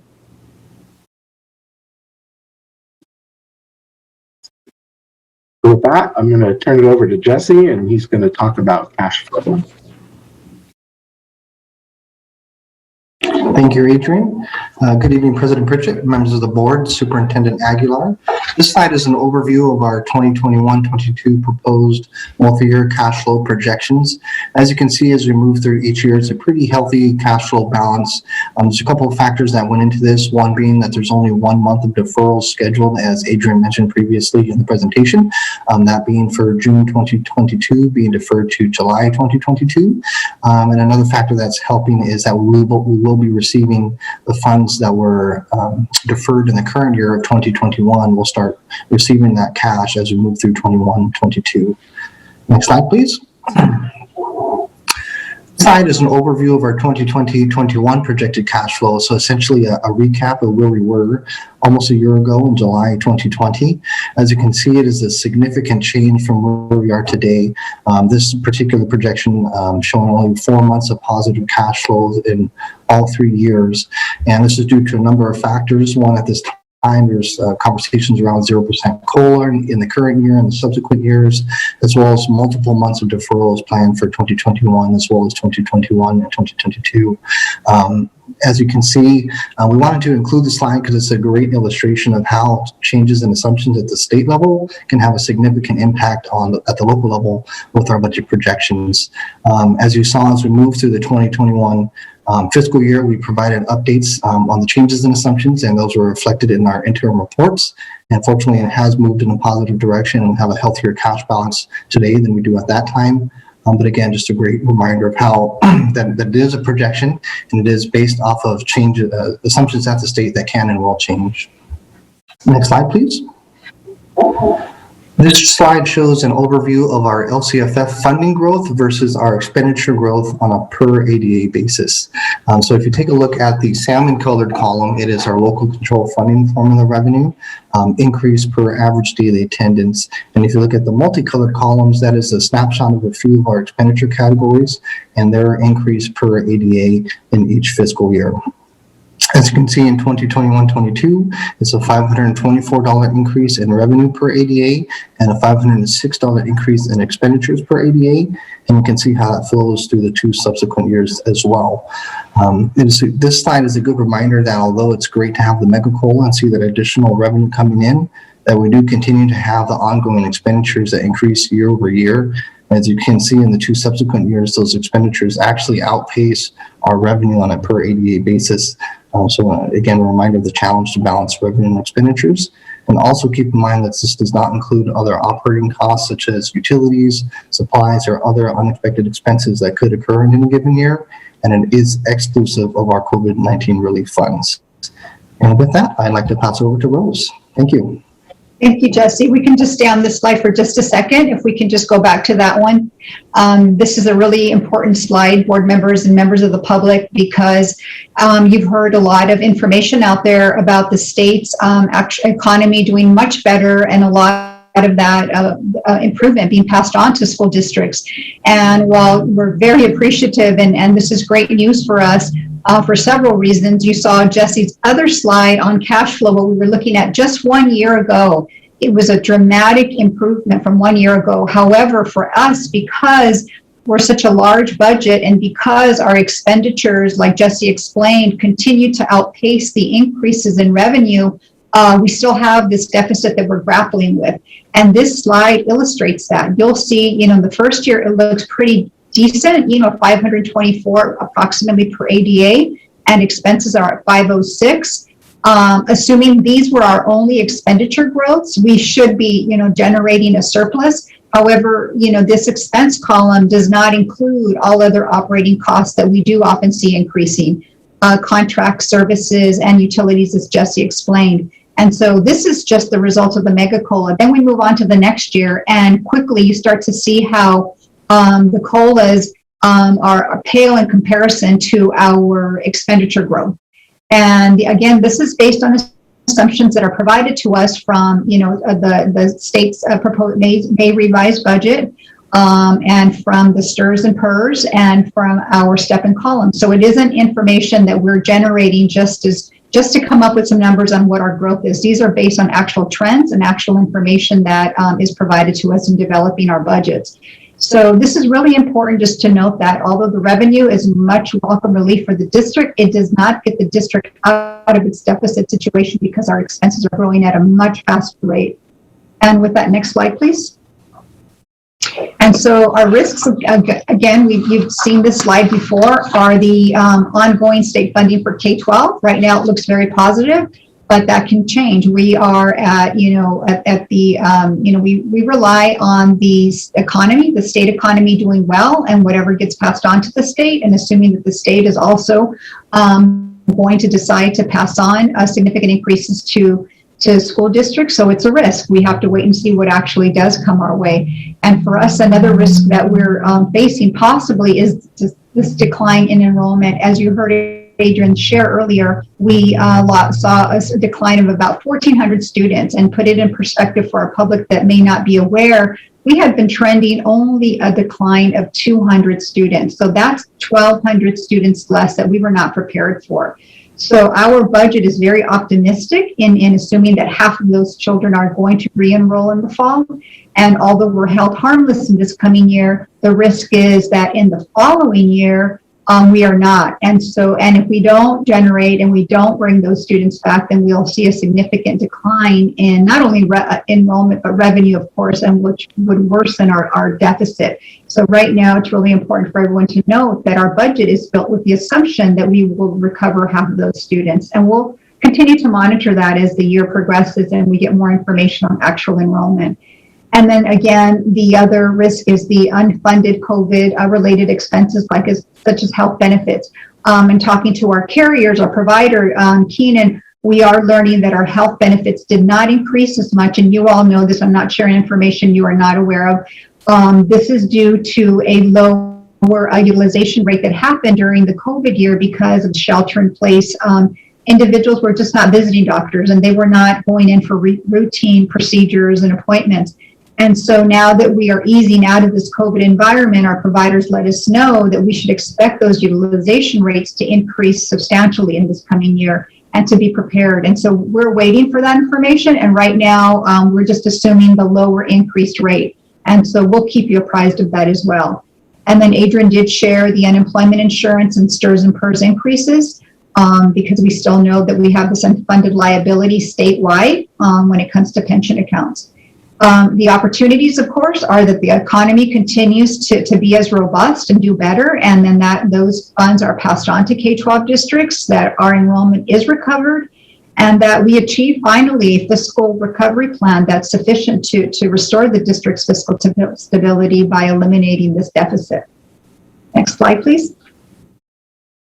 And so in summary, just to recap what's happened for the district in the last 3 years, the district has had a budget that's not been approved by Sacramento County Office of Education for the last 3 years. And this is due to our deficit spending that has not been eliminated and our diminishing cash flow projections.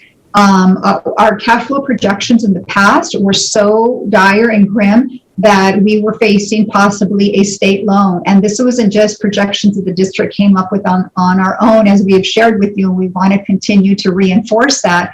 And because we know that school finance and the accounting and the budget piece is very convoluted and complex, and sometimes it's not easily digestible by our public and our parents. But it's really important that, you know, everyone understand that these cash flow projections and that the budget projections are based on actual information that we receive from our state and we receive from our local advisory groups. And so a year ago, as you saw that slide, our cash flow was being projected to be pretty much diminished to a point of 0 where we were going to need a state loan. But things turned around dramatically in this next year. And so we updated our budget like we should. So it's not uncommon to see a budget look one way, and by the time you get to the end of the year, your numbers actually look quite different. And actually what we're doing our job in updating our budget and making sure that the numbers do reflect what's actually happening within the district and then those external factors that impact our numbers. And so our board graciously approved a fiscal recovery plan. As difficult as that was, those are all cuts to our district are very difficult. And these cuts were $4.5 million on May 4th. Prior to this, in the last few years, the district had made reductions already in excess of $50 million and ongoing. And they're all very difficult reductions to make. So to finding additional ones, you know, it is a challenge. And so therefore, and it's still not enough. You know, this last bullet, you know, emphasize that we still need $25 million in an ongoing solution in order to achieve fiscal solvency and eliminate the deficit spending. And again, this is just based on the information we have at this time. And, you know, we'll continue to bring you updates. And so this pretty much concludes a summary of the proposed budget for the coming year. And at this point, I will turn it over back to the board. Thank you, Rose and team. We appreciate that. This is a first reading of this presentation, and first we have 5 public comments. Yes, our first public speaker is Alan Cox.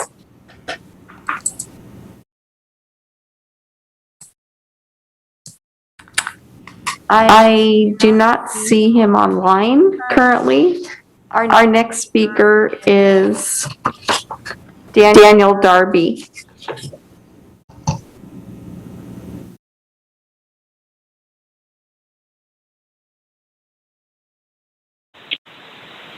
Good evening, board and superintendent. I would like to direct you to, in the budget document that you hopefully have in front of you, to PDF page 24, or if you have the physical document, it's page 21. Second paragraph from the top, last sentence says, therefore, an ongoing budget solution is still required in order for the district to achieve fiscal solvency and avoid a state loan. I find that statement to be impossible with the numbers that have been presented tonight. At the end of the 23-24 school year, you will have a surplus of unrestricted of 46 million or combined with restricted of 85 million. In addition, the lowest cash flow month that I saw in the report was 76 million. How can we even have a sentence like that in this report when it does not, the data does not support that sentence whatsoever? The only thing I can conclude is that we are trying to sow fear and doubt within the community, and I find that unacceptable. Secondly, I find something even more disturbing in this report. It's that we are going to continue funding PSAT and SAT tests. Now, the University of California and the Cal State schools have made that test optional for students in their admission and scholarship applications. They have determined after a multi-year study that in the University of California Board of Regents' own words, that the test is racist. I find it unconscionable that this district passes resolutions that are basically meaningless about being equitable and against racism, yet when it comes to spending their dollars, they are more than willing to spend their money on supporting a racist institution in terms of the PSAT and the SAT tests. So again, in the University Board of, with the words of the University Board of California, this is a racist metric and we should not be supporting it, and I do not want my tax dollars supporting racism. Thank you. Thank you. Next speaker? Yes, our next speaker is David Fisher. Hi, and I'm combining my time with Nikki Molesky. The district's budget projections are a major reason why 96.1% of teachers and 97.4% of classified express no confidence in the superintendent and administrative team. Rather than present accurate description of the district's finances and present a realistic view of budget projections, as it has been for the last 4 years under the superintendent's leadership, the district continues to attempt to mislead the public. At a recent school board meeting, for example, school board president Christina Pritchett stated that previous deficit spending had been documented by, quote, auditors. That can be easily refuted by simply verifying the district's own budget documents, the unaudited actuals that are available on the district's website. Since the local control funding formula was introduced in California, the district has ended 9 of the last 10 years with a surplus in its unrestricted funds. You can look it up. Go to the website, look at the unaudited actuals. You will find 2013-14, you have $17 million surplus. 14-15, $9.9 million surplus.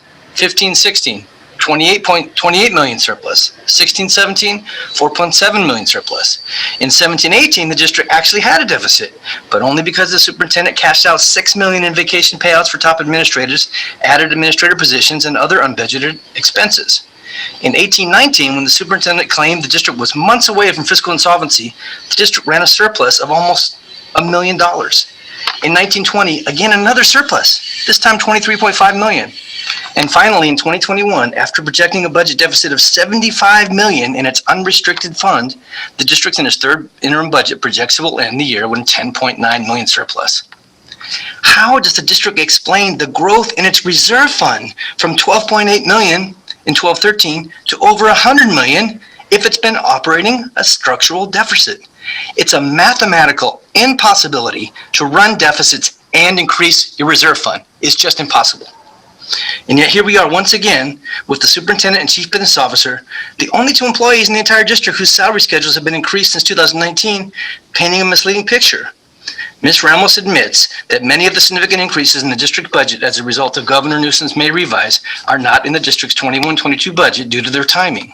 She also admits that district state budget reserve caps will occur, requiring the districts like Sac City that have a reserve fund that exceeds 10% to spend down the excess reserve. Accordingly, the budget presented does not account for millions the district will have available to spend over the next 3 years. Even with this gloom and doom, the district still meets the standard for passing a budget with a positive certification by ending each year with substantially more than the 2% minimum unrestricted reserve that it's required to meet. That's why this budget approval is even more significant. SCOE has had fiscal oversight in this district since 2018. SCOE has been there when the district forgot to count 5 schools. It's been there when the district's budget projections were so wildly off. Together with Jackie Canfield, who remains a highly paid consultant in the district, SCOE fiscal oversight cost the district approximately $500,000 a year. The district's finances are substantially better than they were in March, when a majority of the board rejected the false projections from the superintendent and the CBO and SCOE. This budget should be passed with a positive certification to finally give our community a more honest picture of the district's finances. Thank you. Next speaker. Yes, our next and final speaker on this item is Ingrid Hutchins. Hello, I'll be combining my time with Alan Cox. Can you hear me? I'm sorry, did Alan Cox put in a card? He did, and you called on him and he didn't answer because he had given us okay, time. go ahead. Go ahead, Hutchins. Thank you. Good evening again. Our district has put a great deal of effort into saving for a rainy day and giving 2 highly paid administrators 5-figure raises. None of that is for the students. The students we have today are missing out on receiving materials, programs, smaller class sizes, nurses, and psychologists, so you can pack the coffers and raise the income of people who don't work directly with the students. I hope that parents start to voice their concern that political gain is preventing their children from receiving the benefit of money that the district receives to educate them. Let me reframe that so that my words are clear. The money that should be used to give each child a top-notch education is currently being skimmed to overinflate what's being held for some unforeseeable future and to give large pay raises to the very same people who are trying to convince us that there's a fiscal crisis. It's also being used to pay outside counsel for the school district, even though they have in-house attorneys to represent them. It's being used to pay a negotiator a very generous salary, even though she isn't given the power to make the types of decisions that would move our negotiations forward in an expeditious manner. Our students deserve all that we can offer, but I'd like to highlight just a few of the items that are especially important as we return to school full-time in the fall. We must have a virtual academy for families who choose to keep their students at home. Make no mistake, concurrent instruction is educational malpractice. It is your responsibility to create a dynamic virtual education model that staffs dedicated teachers to provide instruction for distance learners. We also need to reduce class sizes across the board. Studies have proven that reducing class sizes has a direct impact on student success. The district needs to provide teachers with the programs that they have been begging for years. Classroom teachers know what the students need and shouldn't be consulted instead of ignored. These are the types of expenditures that the board should have insisted upon before providing large raises to the very people who claim there's a fiscal crisis. Since it's your job to provide oversight, we expect you to protect the interests of our students over the interests of administrators. We are in a unique position due to COVID funds coming to the district. We have an opportunity to create the learning environments that our students deserve. It's time to tighten up your oversight of our budget before today's students lose out on tomorrow's phantoms. Thank you. Thank you. Thank you. And a reminder, board, this is the first reading. I'll open it up for board discussion. Student member Sheikh, then member Garcia. Thank you. I have a couple of comments and I have a couple clarifying questions. Before I get into my clarifying question, I just feel like it's insulting our intelligence to at this point still be having the debate that we heard in public comment over whether there's a deficit or not, and whether we're all being victims of some hoax perpetrated by political interests. I don't know which political interest. But I understand that there will be lines looking at slide 26, and I would appreciate if we could put that up. Slide 26 sort of saying, oh, you know, you guys keep projecting the future years having less revenues and more expenditures. So I would love if we could sort of go over, again, in a little bit more depth, the nuances of slide 26. First of all, why is the ADA funding falling so dramatically in the next year, Mr. Estio? Yes, I can answer that. Or Jesse, do you want to go ahead and take that? You can go ahead. Thank you, Rose. Okay. They're falling dramatically, board member Shea, because the projected COLA in the out years is less than the mega COLA. And so we're only getting the percentages that were shared on slide. Let me see if I can make sure that everyone's on that same page. Slide, sorry about that. Any slides in this presentation? If we go to slide 19, really quick, just so I can try. Thank you. So we're the projected COLA for LCFF in the 22-23 year is 2.48%, and in 23-24 it's 3.11%.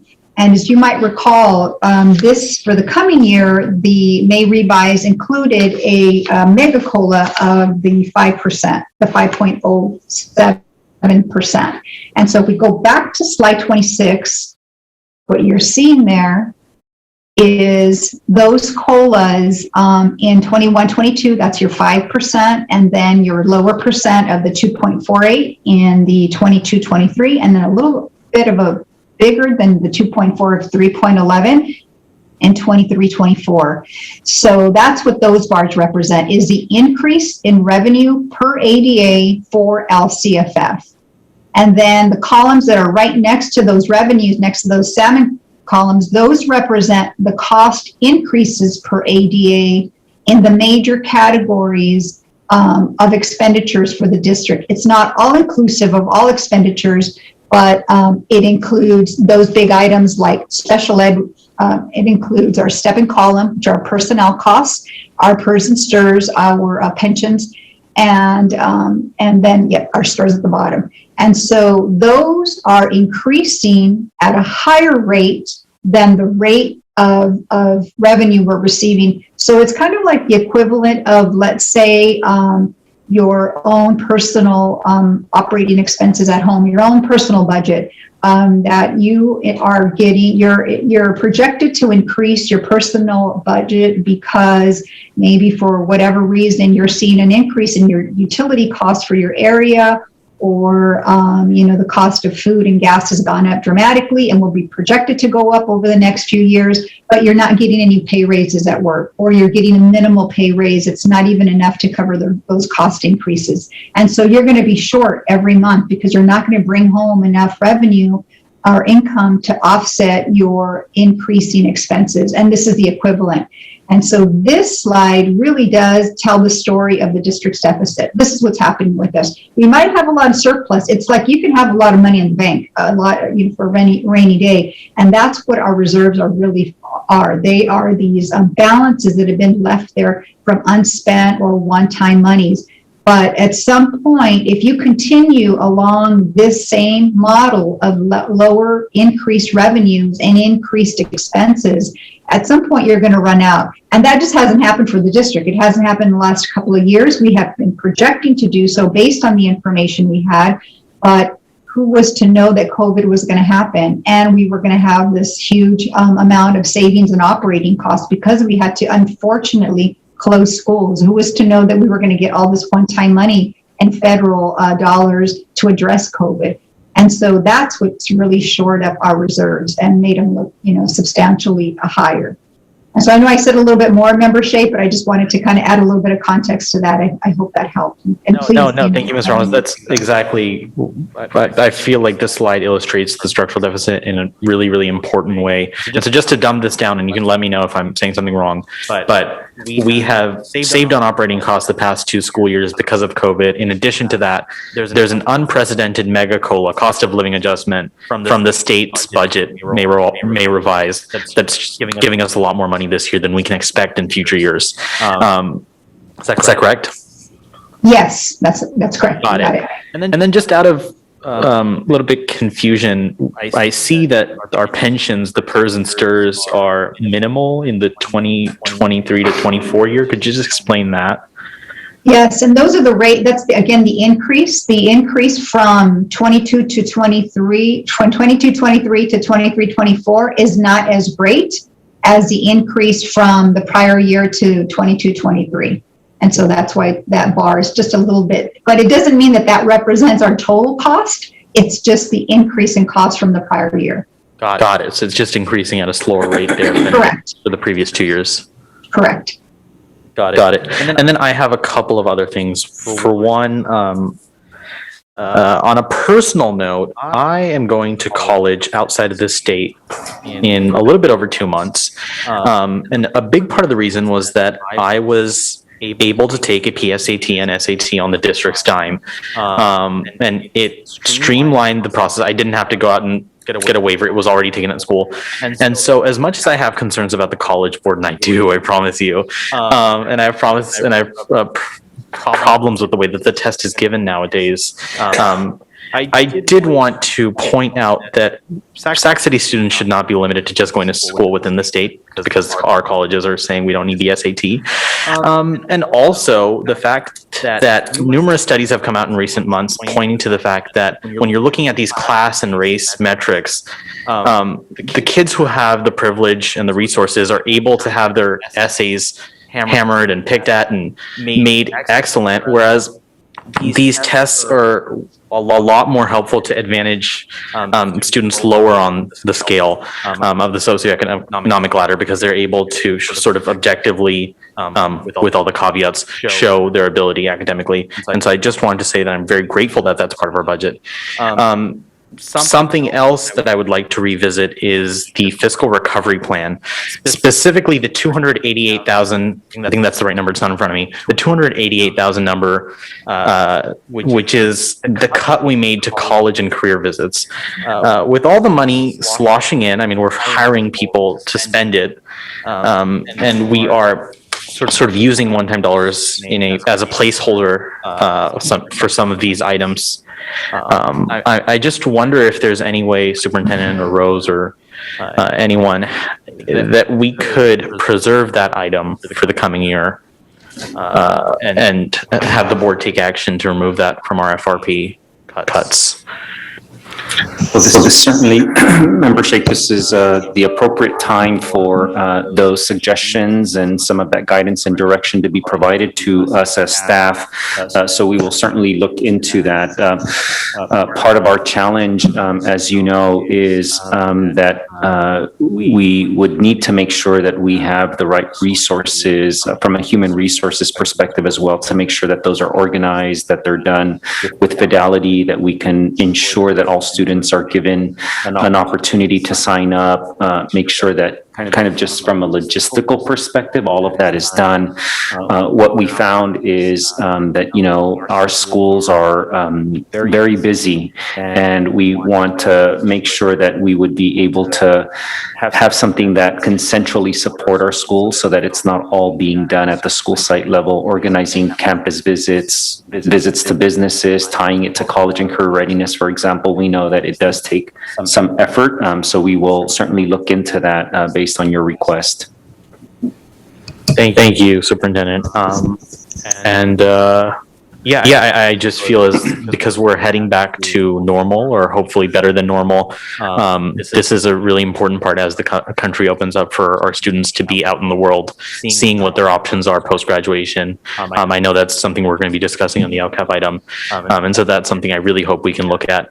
And with that, I look forward to hearing my colleagues' questions. If I can just interject very quickly, President Pritchett, at the meeting on the 24th, of course, you will take action on the adoption of an all funds budget, but we also did commit to provide more detailed information about some of the investments using one-time funds. And if you remember, one category that we outlined last week was related just to social capital and providing social capital experiential programming for our students. And so the idea of exposing our students to those types of activities in the college and career readiness kind of venues will be something that we try to capture in that kind of social capital bucket, if you will, because we do have wonderful opportunities to provide those social capital opportunities to all of our students that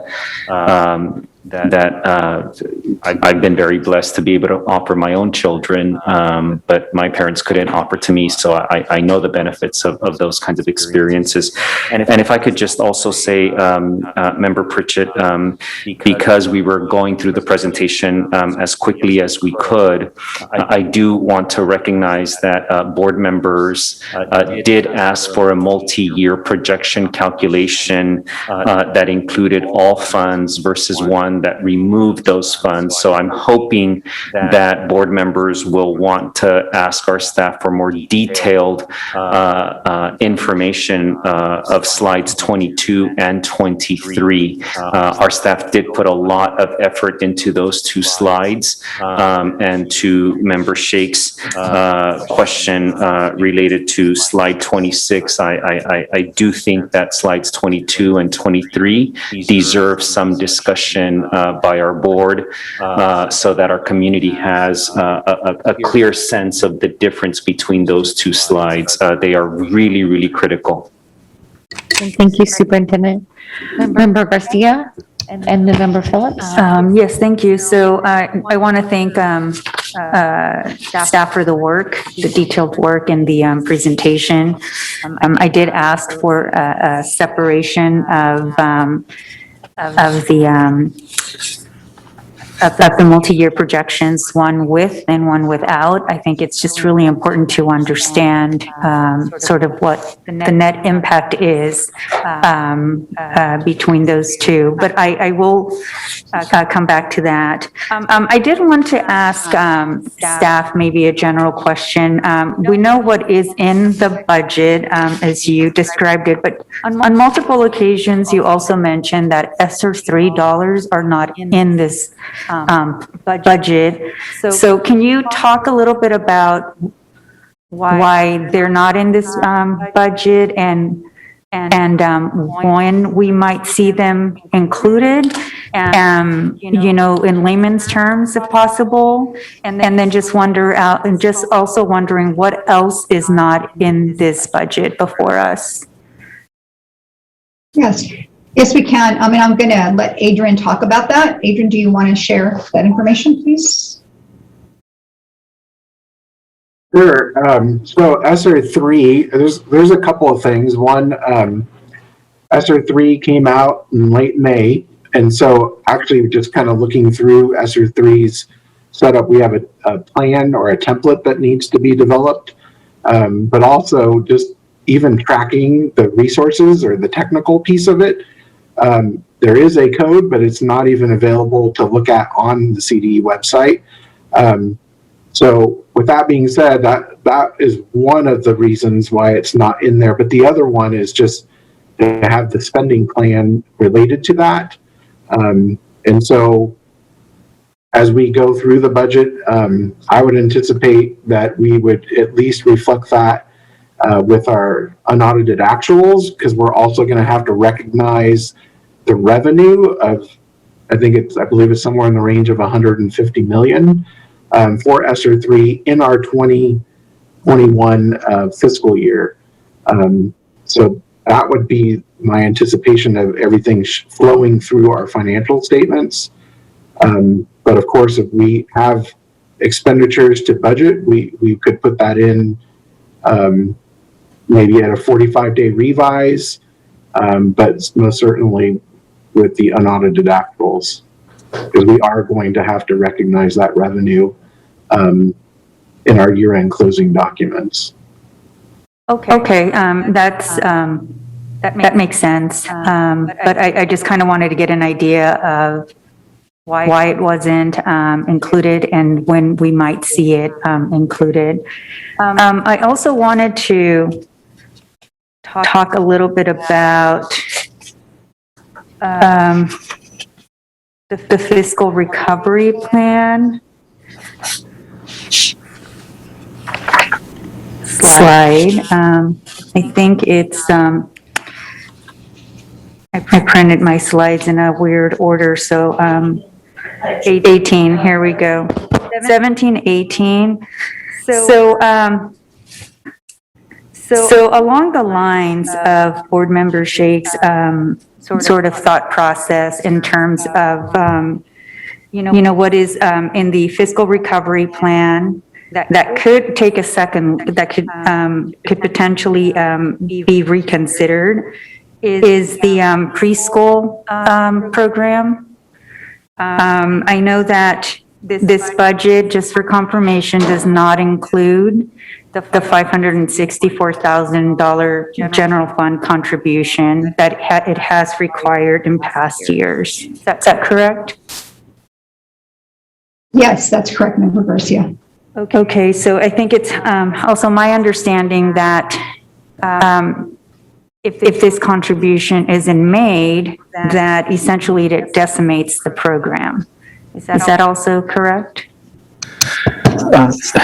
Member Garcia, I will ask Director Jackie Bonini, who's joined us, to make sure that she can give the board kind of a fuller picture of what that would mean. Okay. So if Ms. Bonini is available. I'm here. Thank you for the opportunity.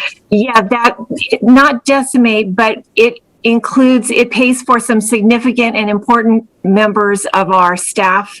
And we would have a very difficult time opening our classrooms without those members. I have 42 childcare attendants that are paid for out of that general fund, and I need them to open up the classroom. Okay, 42 out of how many? I have 42 classrooms, and each one of those classrooms require a childcare attendant to break the staff. Okay, so it impacts the program greatly. It does. Okay, so I'd like to ask or propose that this program be included in the budget that we see next time. And specifically, I'd like to see it included at least for 1 year. And I would also like to ensure that this program be included in the items for further discussion that are listed in slide 18.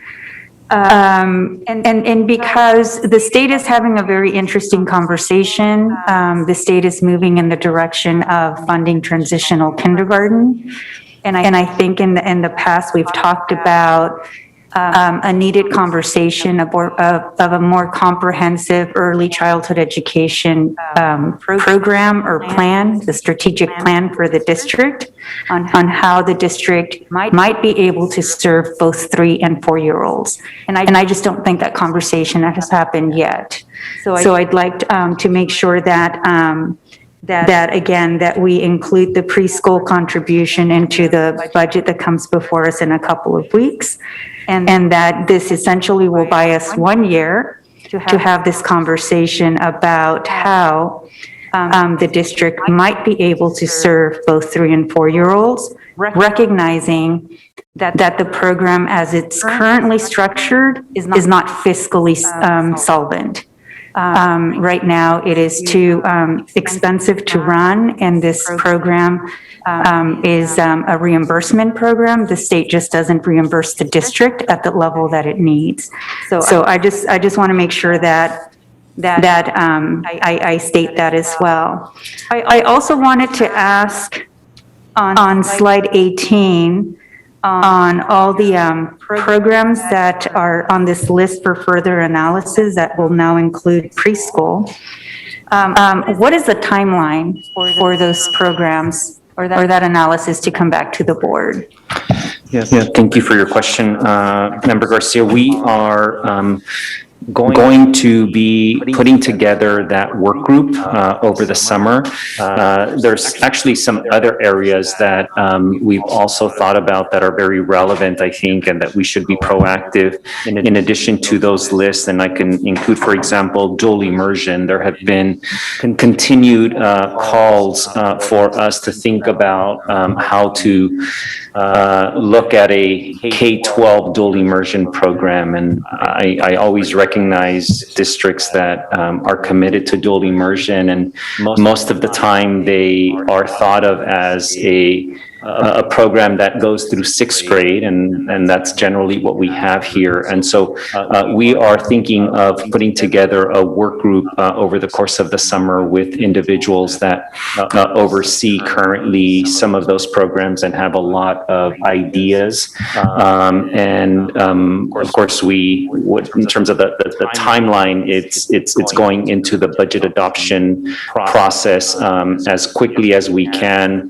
I would say probably in the first interim period report, we could give some feedback to the board on a regular basis of what that work group is looking at, what it's studying. And that's where we're thinking right now, that it would be a work group that we're putting together for a variety of these areas. So again, I include dual immersion as another area that I think deserves that same kind of attention is how do you expand it? How do you make it a K-12 effort as opposed to just a program where you go through sixth grade and then we don't really have anything to bridge into the high school years either.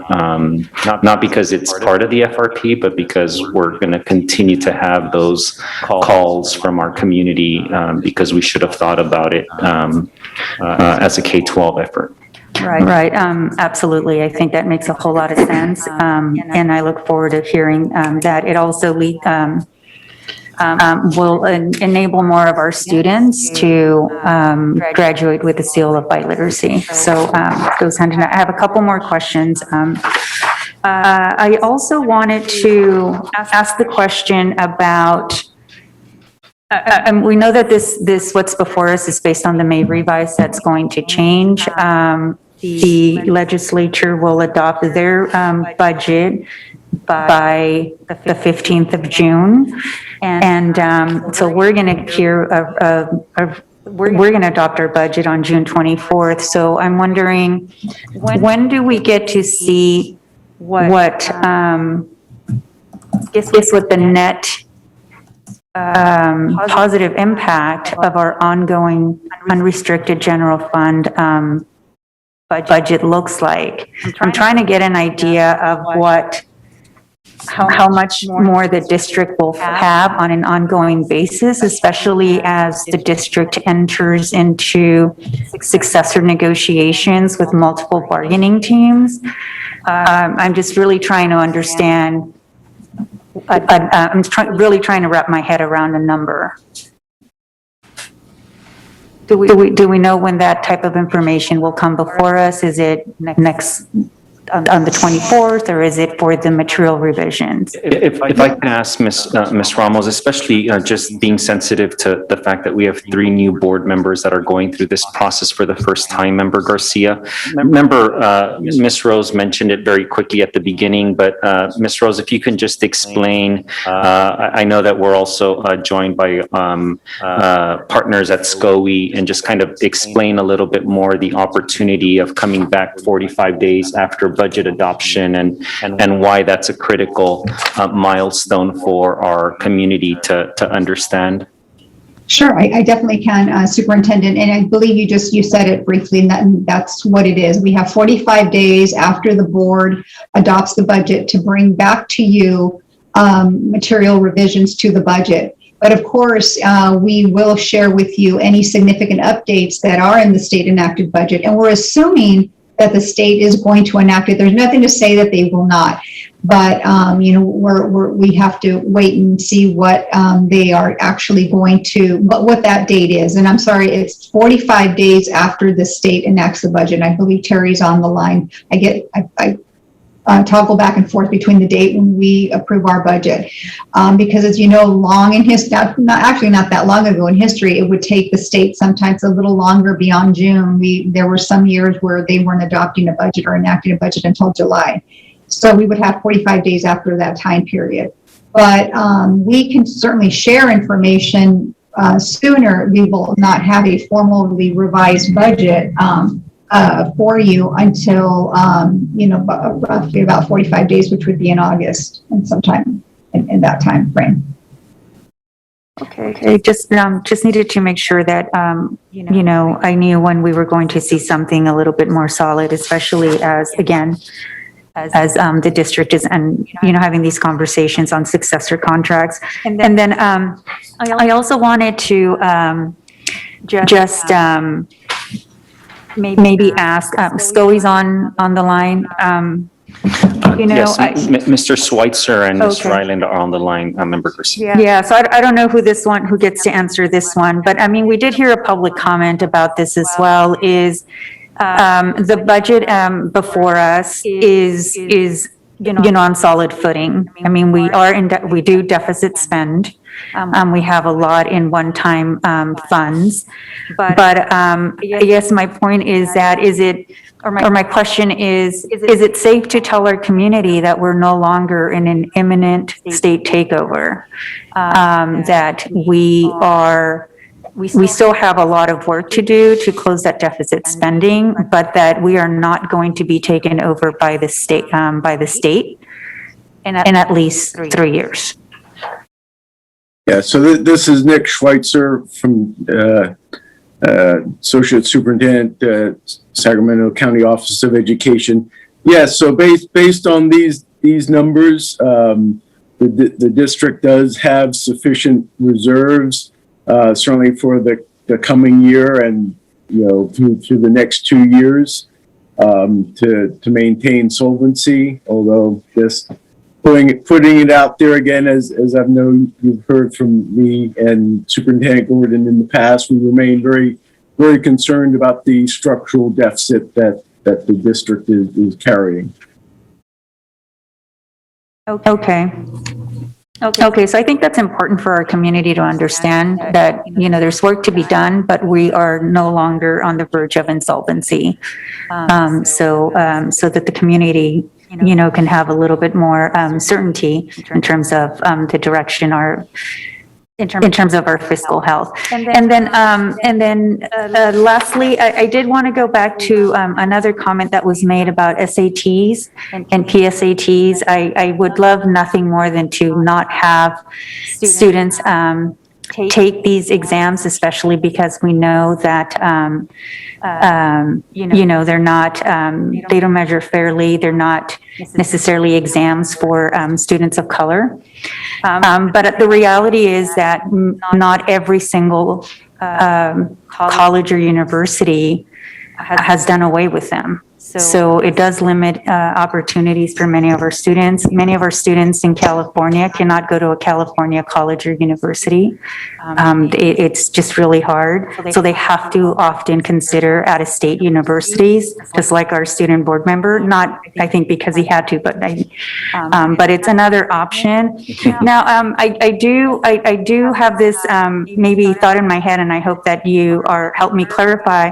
I think for the students this year, especially for the 11th graders who were not able to take the SBAC, the SAT is going to be critical for them for next year as seniors as they're applying to colleges and universities. So I don't know if that's somehow I have that in my head. I heard it somewhere that it's ever more critical, even more critical to fund the SAT for seniors next year because they won't have that SBAC score because our district opted to provide a different assessment.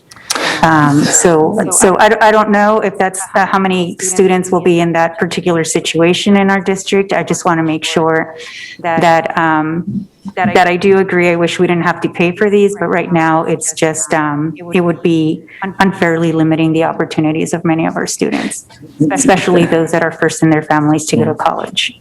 Thank you, Member Garcia. And I would also just mention to the board and to our community that we think of these as useful assessments that give us information that is useful for other purposes as well. For example, the PSAT allows us to identify students that have the potential to enroll in AP courses. And so we think that from a master scheduling perspective, it helps us have a better understanding in the 8th grade PSAT, for example, and really just open up opportunities for students who might have circumstances where they may not be aware that they could perform well in more advanced coursework, for example.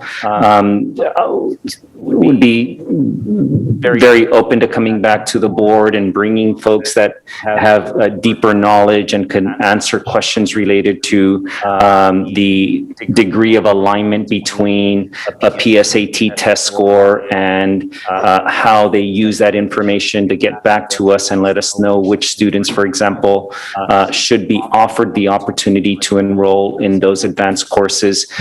So I would just ask that we all think about this not just for the purpose of whether or not it is useful useful for the University of California or for the CSU system, but for other purposes that I still think have strong linkages to advancing an equity and an access agenda, if you will, from the perspective of providing greater opportunities to students.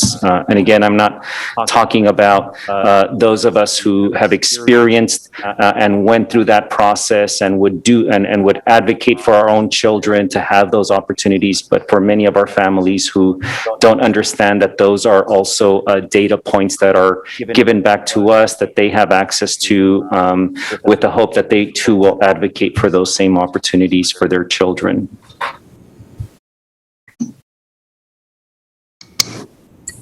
Member Phillips?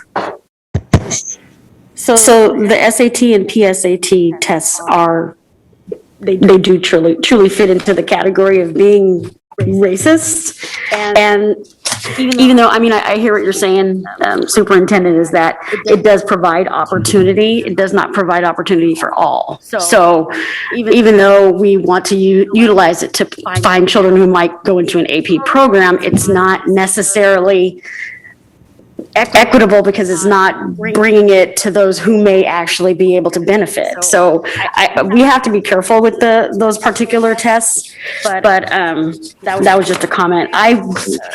Trustee Garcia covered a lot, but nope, go right on ahead. But on the preschool, I guess our fiscal recovery, I forgot what page it was on. So we've moved preschool contribution as well as college and career visits into the further analysis? Or what have we moved? No. Member Garcia, would you like to clarify your request? Yes, I have asked that the preschool be included in the budget we're going to fund it for one more year.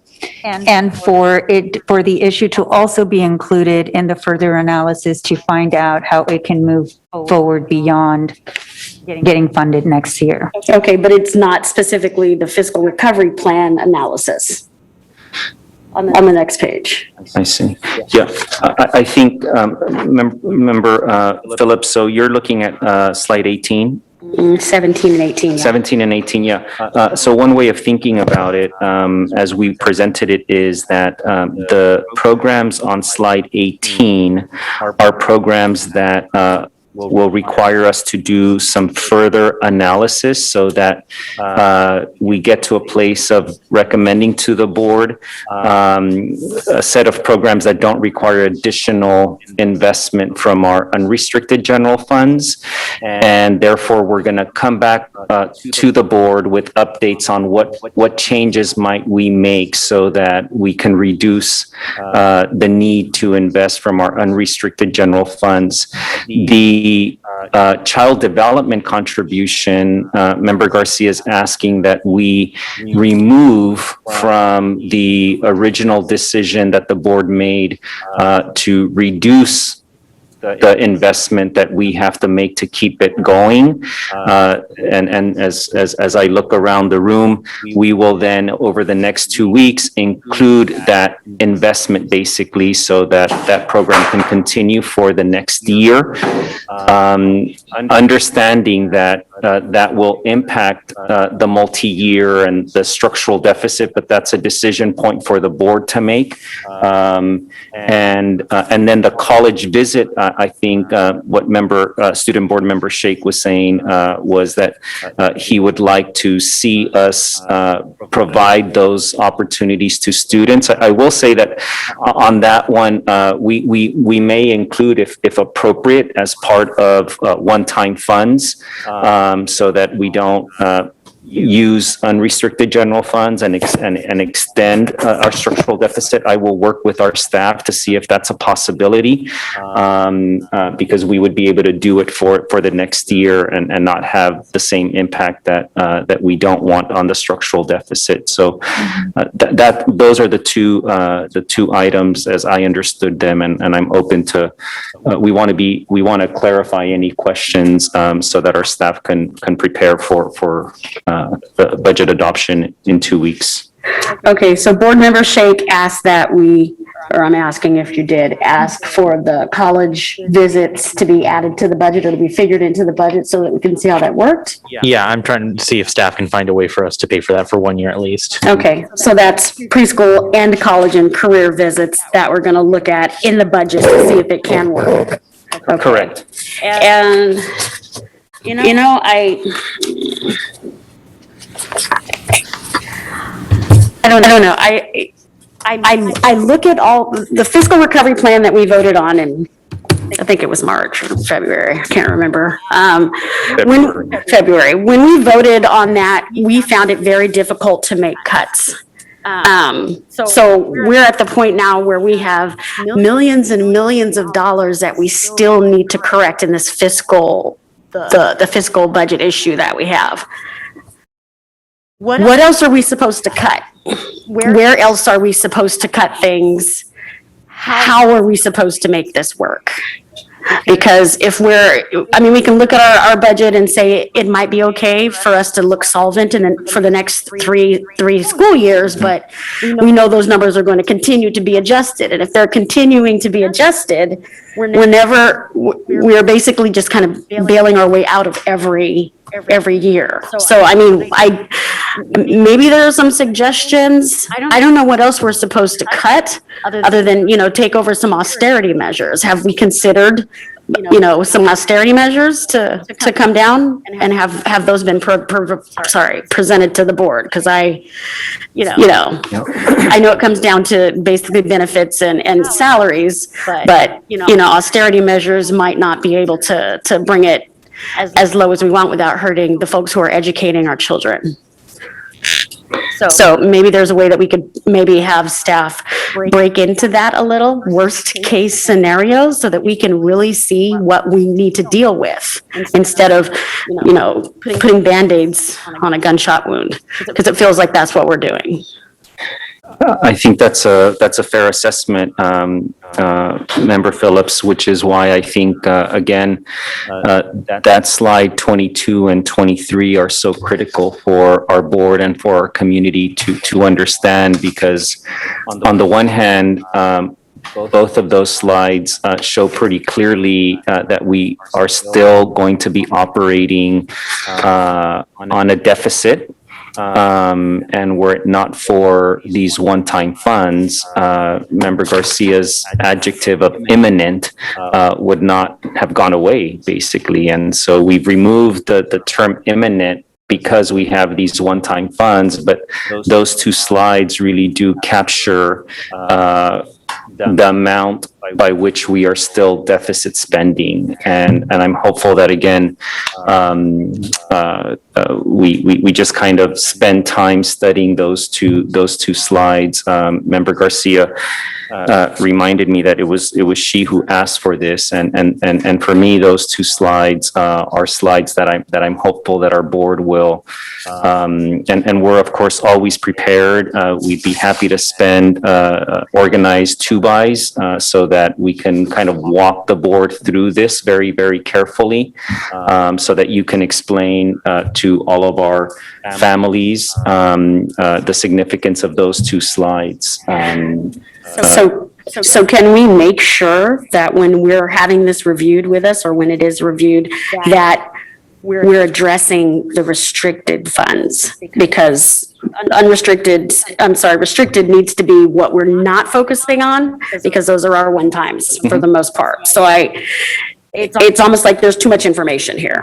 And every time I look at this, I'm like, that's great and all, but I really want to see what we're dealing with, what our actual problem is, so that we can deal with it, head on, instead of looking at this extra money. Because if we're talking about it and then folks calling in are still talking about, 300 million, why aren't we spending it? If that's what we cannot spend, we need to stop talking about it as if it is something and part of our budget. So I would appreciate that the next time we go over this, that it's written in a way that we can not only understand, but also include the only information that we need, not too much of the other fluff. Yeah, I'm in agreement.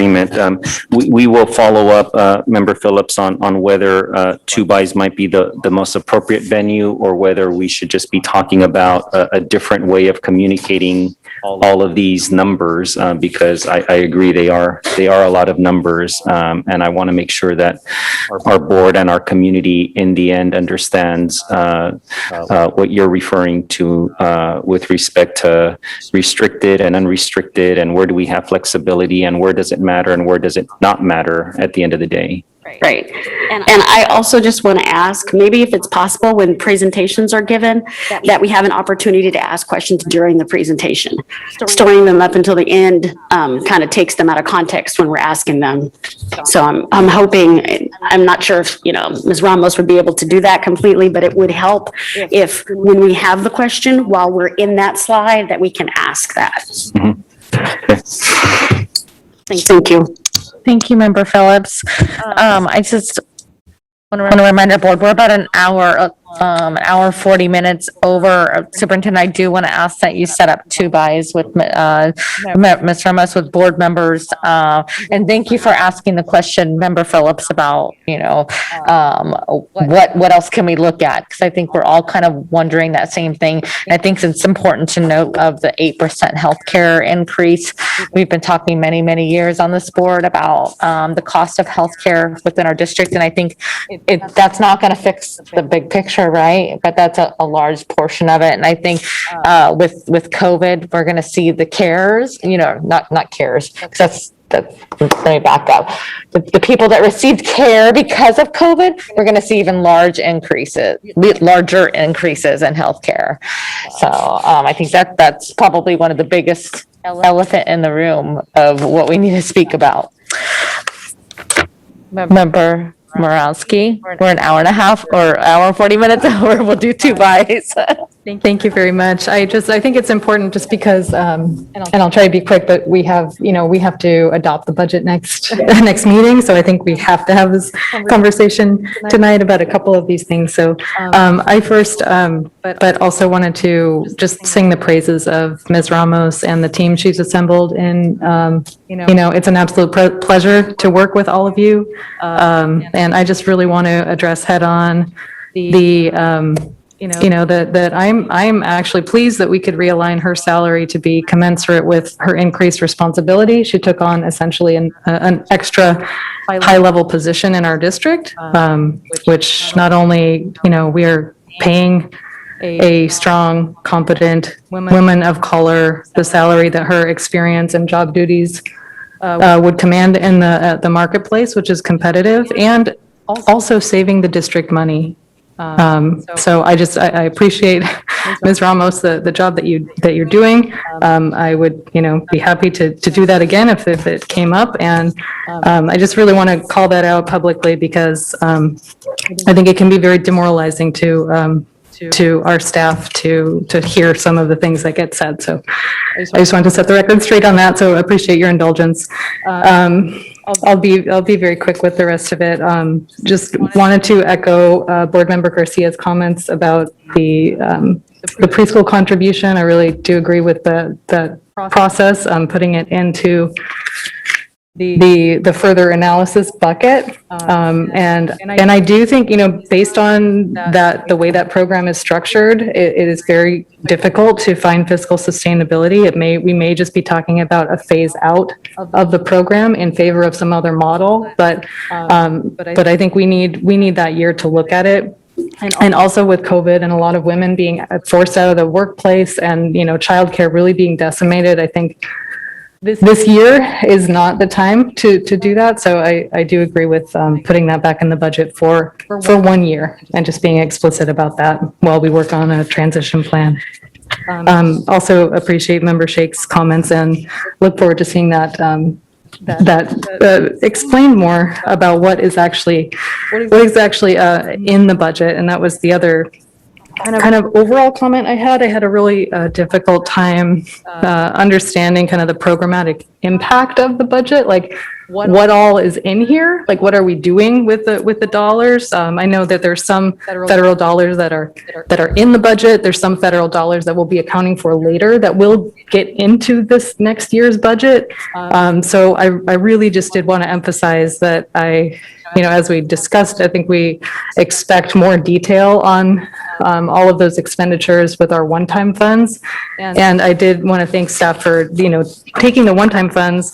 The one-time funds were listed out very clearly, but the expenditures, like what the uses of those funds were not listed out as clearly. So I really think, to be consistent with the policy that we adopted, we really need to have both of the, both the funds and the expenditures, and to take that separate action to approve those. And I just really appreciate the work that went into breaking those things out and the transparency around that.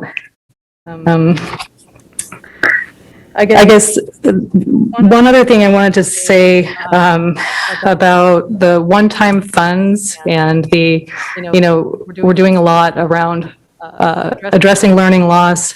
And I think we need to be clear that we need common district assessments to be able to spend those dollars effectively. So I just think that's a fundamental principle that we need to ensure going into that. So I don't know what that looks like in terms of how you structure the budget around that, because I think at some level it needs to be the allocation of funding needs to be reliant on having the common district assessments. Otherwise, we are not going to be able to hold the superintendent accountable for doing the job that we want him to do. We're not going to be able to tell whether the money is being effectively spent. And then we're not going to know for the following year, whether we targeted effectively. So I just really think that has to be incorporated. And so I just encourage staff to think about how do we do that to make sure that, we're using money effectively. And we just need that data. We can't do an MTSS without that data. So I guess that's it for my comments. I had a quick question for SCOE, that I think, I think most of us would be interested in just having some clarity on. And that is, just the criteria we need around budget approval. I know that, we've had disapproved budgets in the past. I know, it can't just be deficits because many districts, are running deficits, have run deficits and, don't necessarily have disapproved budgets. But I know there's sort of a lot going on. And so I just wanted to give SCOE an opportunity to address that question. And that would be it for me. Thank you. Sure. So this is Nick Schweitzer again. So, as I mentioned earlier, the structural deficit is a significant concern of ours. We identified, a number of concerns when we addressed the second interim that not only includes the structural deficit, but the fiscal history of the district and the potential for the district to fall back into a fiscal crisis where, in a few years you might again be, imminently at risk of insolvency. And we certainly want to prevent that. So that's the lens that we'll be using to look at the budget and evaluate the budget. There may be other districts, as I've mentioned before, there may be other districts that are, running temporary deficits. A lot of districts at this point in time are looking at a couple of years out at a potential fiscal cliff, but that they will need to deal with.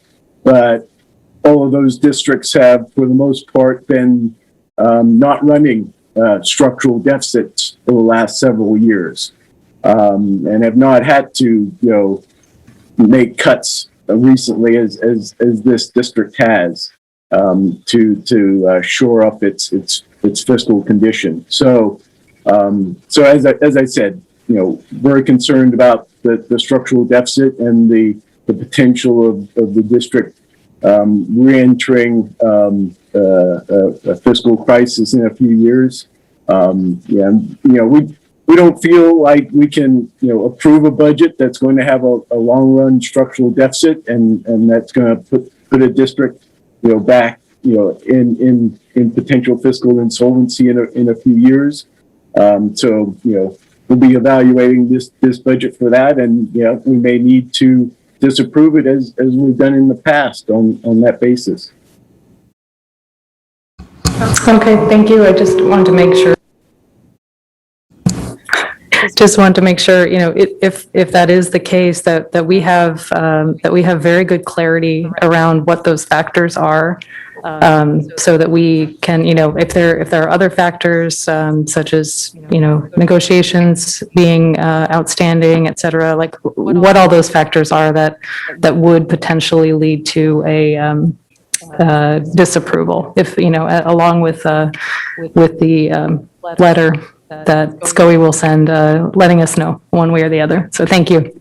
Yeah, let me just follow up on the subject of negotiations and, you know, potentially other costs or other cost increases. So certainly negotiations or collective bargaining agreement in and of itself, isn't a concern. That the issue is where it's adding costs and increasing the structural deficit.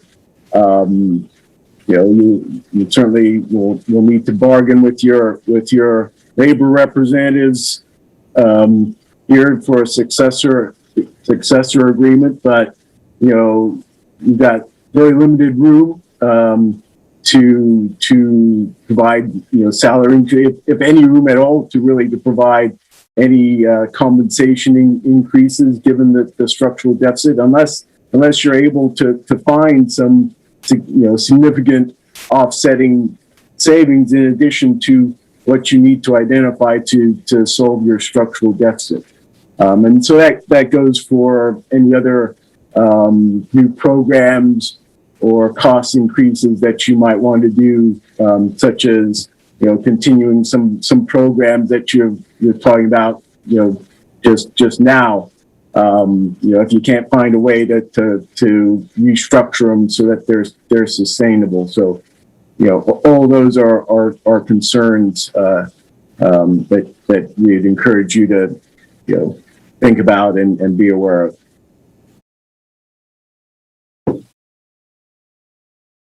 Thank you. Great, thank you. Was that the last question you had, Member Morowski? All right. Are there any other board comments or questions? All right, with that, this is the first reading. We'll be bringing this back at a future board meeting. Thank you, board, for all your questions. Item 9.2, public hearing, local control and accountability plan, for 3 years. Mr. Harris, hi. Good evening. Good evening, Board Member Pritchett, board members, and Superintendent Aguilar. My name is Vincent Harris. I'm the Chief of Continuous Improvement and Accountability of Sac City Unified, and joined with some illustrious colleagues this evening to open the public hearing for our local control accountability plan. I've been basically part 3 of a 4-part novella, and so tonight actually is a milestone for us because we actually will now be shifting from moving, just discussing the programming pieces. Now we're actually bringing together the phenomena of both the programming and the budget.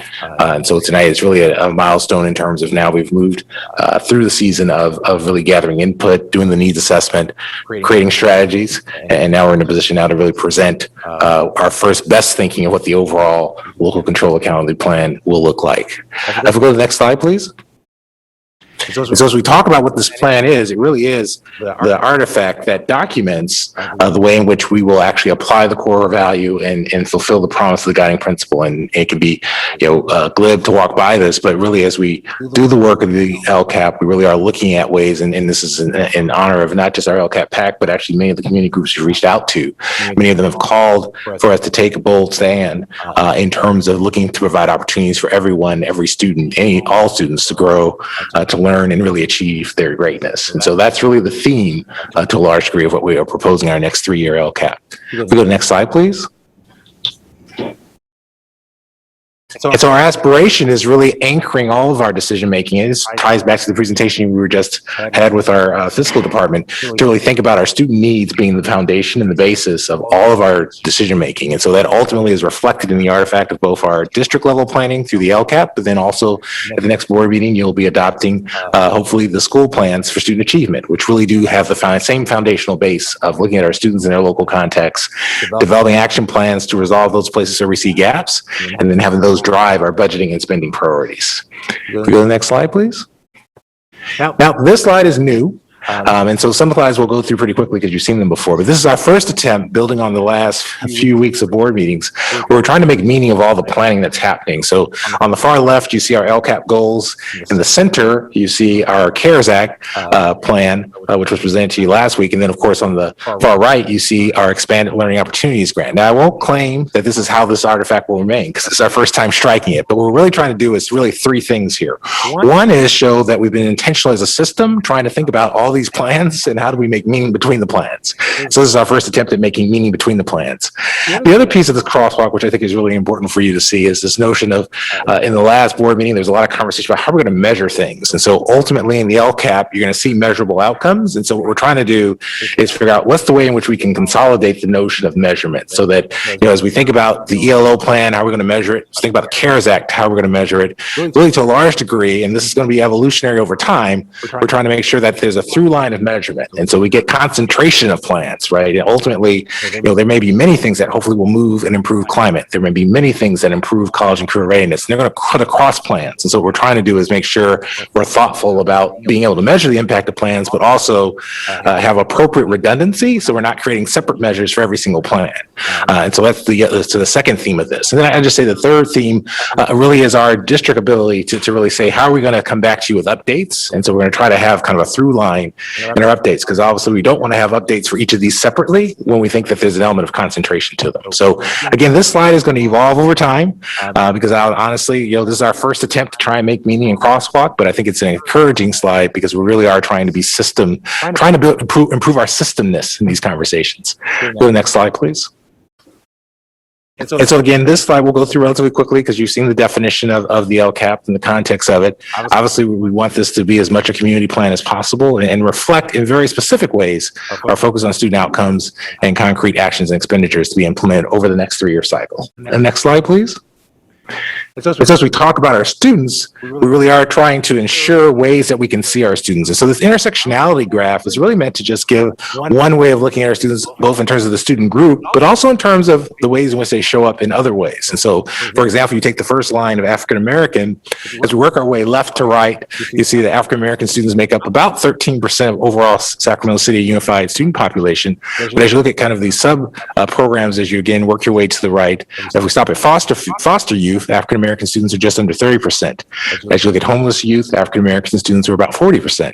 And as you look at students with disabilities, African-American students are about 20%. And so this is our attempt to, again, show the intersectionality, which is kind of just a big word to say, we're just trying to show how our students show up in many ways. We go to the next slide. And then equally important, we really have been focused on how do we disaggregate the data so that we can make students visible in terms of the outcomes. And so for each of our LCAP measures, we're working to make sure we have a complete set of student metrics, in this context, student disaggregated metrics, to make sure that we can see all students' performance so that we can really, as a district, be intentional. One interesting trade-off, of course, is our LCAP document is always kind of big. This will kind of make it a little bigger because obviously to do this well, we have to make it a little bigger. And so just wanted to kind of put that in because we know always folks find that to be a bit intimidating reading. We do wrestle with how to shorten it up, but we thought here we have to go and make a stand that for all the metrics we can, we're going to disaggregate to the deepest level possible. If we go to the next slide, please. So as we think about our timeline, as I mentioned, this is part 3 of a 4-part novella. So ultimately tonight is our public hearing where we hope to hear any additional feedback, but obviously we've done a lot of work to try and ensure we've gotten a lot of feedback to get to this moment. And then of course, June 24th, we'll look to adoption.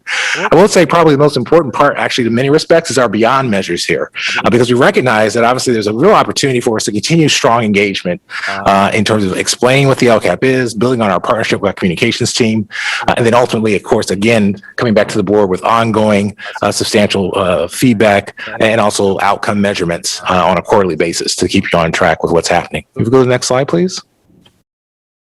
So just want to again use this slide just to acknowledge that as we think about the document, you see me here as one person. This really reflects the work of many parts of our system. I mean, obviously we have a lot to grow on. We have a lot to get better at, but as we think about our strategic planning process for the system, we're trying to do more and more internal work so that we are more collaborative. We do break the infamous silos and make sure that our LCAP is informed with the best in class thinking from all of our most important departments. And these are not they're arranged in alpha, not in order of importance. So all of them are equally important, but they're arranged in alpha on the page. Go to the next slide, please. And we apply our own rigor around the conversations we try to have about how do we improve. And so these are some of our improvements that we're trying to do. Obviously, this is not an exhaustive list, but as you just saw, we're trying to work harder at the student disaggregation of data.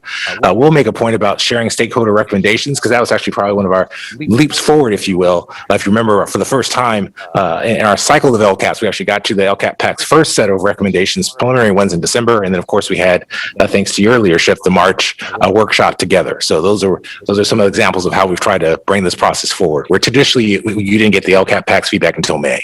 Go to the next slide, please. So the contents, you've seen this slide many times, so I won't repeat it, but obviously over the next several slides, we'll give you a sense of the plan summary and our engagement and goals and actions and refinement, because we'll have the expenditure tables. And then actually at this point now, I'm going to transition the presentation to our Assistant Superintendent of Business Services, Mr. Adrian Vargas. All right, thank you, Vincent. Next slide, please. So I'm going to talk about the budget overview for parents. This is the revenue section. So as I stated in my earlier presentation, we're projecting LCFF funds at $430.5 million. Of that, $79 million is generated from supplemental and concentration funds. We're estimating $76.2 million in federal funds. And other state funds, 6.4 million, and local funds, 46.2 million. So it's a total of 559.3 million. Next slide, please. So on the expenditure side for the budget overview for parents, we're budgeting a total of 588.4 million. 352 million of those dollars are budgeted expenditures in the LCAP, and 89.7 million is budgeted for high need students in the LCAP. So that leaves roughly 236 million not budgeted in the LCAP. And then the next table basically outlines the learning continuity plan budgeted expenditures for the current year, and that was at 38.7, and right now we are projecting estimated actuals at 35.2 million. Next slide, please.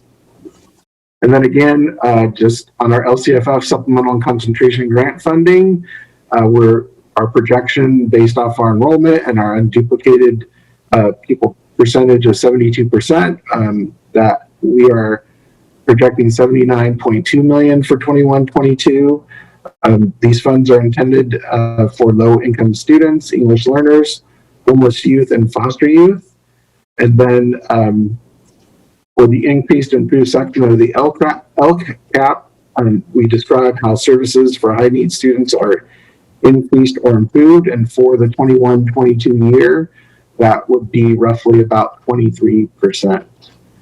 So I'm going to turn it over to Stephen Ramirez-Fong, and he's going to talk about the plan. Thank you. Well, thank you, Adrian, and good evening, board members, superintendent, and members of the community.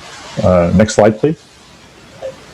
So this evening, as Adrian mentioned, I'll be providing a brief overview of some of the key contents that are in the 21-22 to 23-24 plan, and just acknowledging that, as Chief Harris noted, this is a large document, so there's no way we can provide every nuance inside of this presentation, and so we're really trying to give a roadmap, if you will, of what someone can find when they go deeper.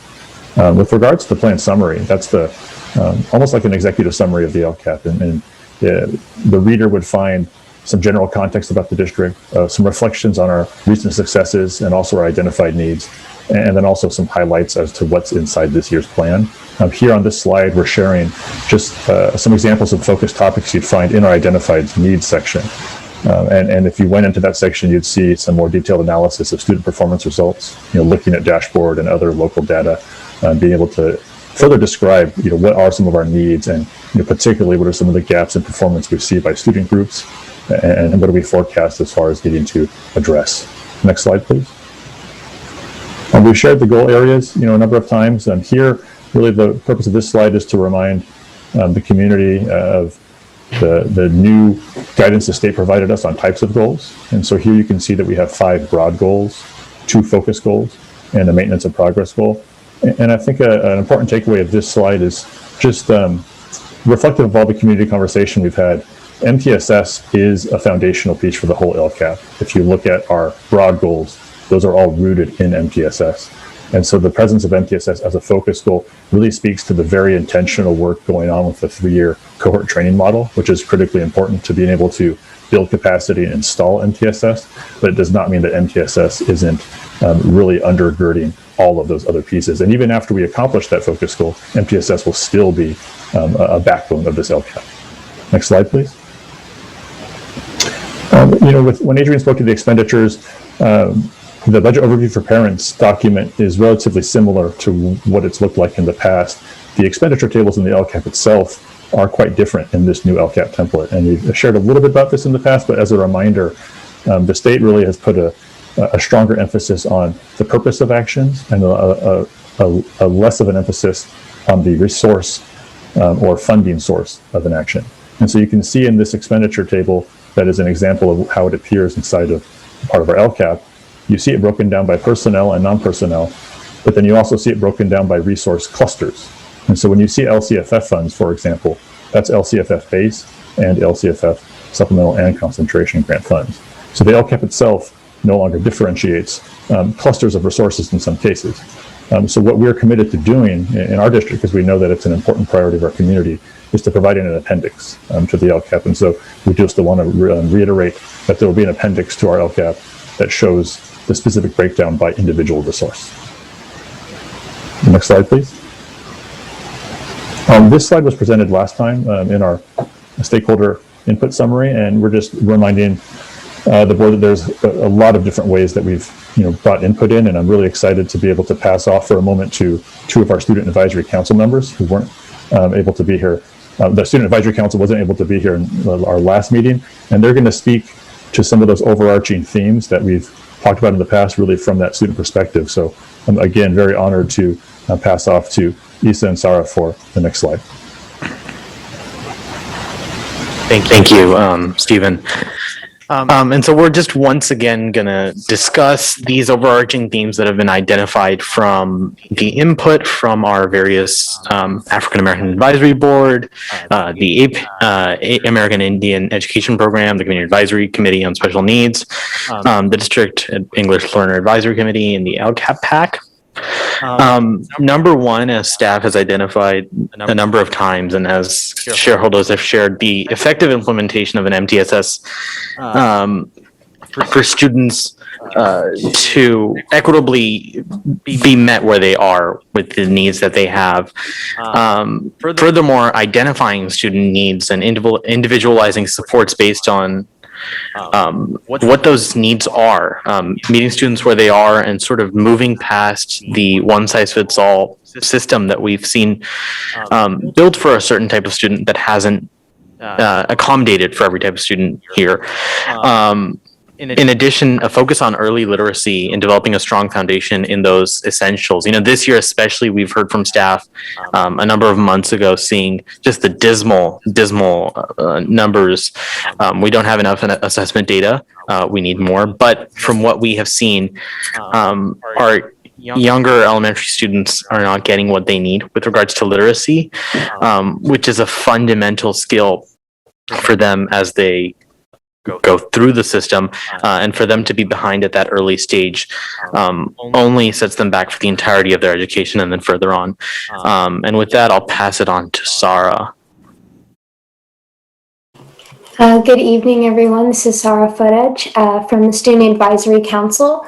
So going off of what Isa was just talking about, one thing that we also discussed time and time again was having more support for mental health across the district, especially as we're coming out of this pandemic and students are returning to the classroom. There's a lot of recovery to be done in terms of mental health, so finding different ways to support students through that. In addition, and sort of on the same topic, improving classroom culture and climate, making classrooms a place where students feel like they're comfortable learning, so that even as good as the curriculum is, it can be as effective as possible for every single student. Continuing on with the equity narrative, ensuring that all students are having access to educational programs across all different schools and classrooms, no matter the background of the student. And this goes for even, mental health support, ensuring that all students at different schools and different grade levels have the adequate support that they need. Again, equitable allocation of those resources so that students of all different backgrounds are getting the help that they need in every aspect, whether educationally or social emotionally. We also want to have some accountability in terms of implementation to make sure that all of these programs that we want to have implemented and a lot of the support systems that we want included are actually getting to the students who need that support. And finally, disrupting the status quo. In a year that's been described time and time again as unprecedented, we have found different ways to move around the status quo, and we can continue to do that when we're trying to find different ways to support students across the district. So thank you, and I'll pass it back. Thank you, Isa and Sarah, particularly during this very busy time of year for students. I can't appreciate you enough for being here and continuing to represent student voice in these important conversations. The next series of slides, for the board, but also for the community, provides a very high level capture of what's in each goal. And we'll apologize in advance for some of the font size, but we felt it was really important to just provide a snapshot for someone reading this presentation that perhaps might not be digging into the document to see what's in there. And so I'm not going to read the slides word for word, but what we have done is bolded some of the items that are more recent additions to the LCAP, whether they be action areas or metrics, so that someone can see what some of the newer thinking is and some of the recent additions based on stakeholder input and also staff planning are. And we've also included on the slides a little inset box that shows how many dollars are allocated in that goal area and what percentage of the total LCAP allocation that is. And I would just note there that between the public hearing and the final LCAP coming in 2 weeks, there are going to be some minor adjustments as some staff finalize some of their smaller budgets, but we would expect that in general the amounts to be relatively in the same ballpark. So here for Goal 1, College and Career Readiness, just would note a recent addition is an action focused on transition planning for students with disabilities. And that's linked to one of the new actions that you'll see on the next slide, which is the post-secondary outcomes at the bottom there, which is really looking at being able to track how students with disabilities are following after their time with SUSD and participating in higher education or competitive employment. And you can see here we've also added A through G and CTE combined completion rates, FAFSA completion, the certificate of completion, that's a typo, apologies, it should say certificate of completion, our state seal of biliteracy, state seal of civic engagement, IB exam performance, and of course the college and career indicator from the dashboard will be included in the next LCAP. Next slide, please. And so for Goal 2, which is that Tier 1 foundational educational experiences, really excited to have the English learner goal action, which in the past has been a single action, expanded to encompass a range of actions. Here inside of Goal 2, you'll see language acquisition programs, professional learning specific to English learners, and also pathways to multiliteracy. And then also another addition has been multisensory reading intervention, both curriculum and training, and that's a partnership between our special education department and some of our curriculum and instruction team. Next slide, please. Well, a number of actions have been added to Goal 2 as we've built out, in response to stakeholder input and also district, progress in certain areas. And you see our state science assessment, some LTEL, long-term English learner tracking, our GATE demographics, our district common assessments, both participation and performance for math and ELA. We've added a third grade reading specific metric. Also looking in the future to build a tool to help us assess the impact of collaboration time on our unduplicated students.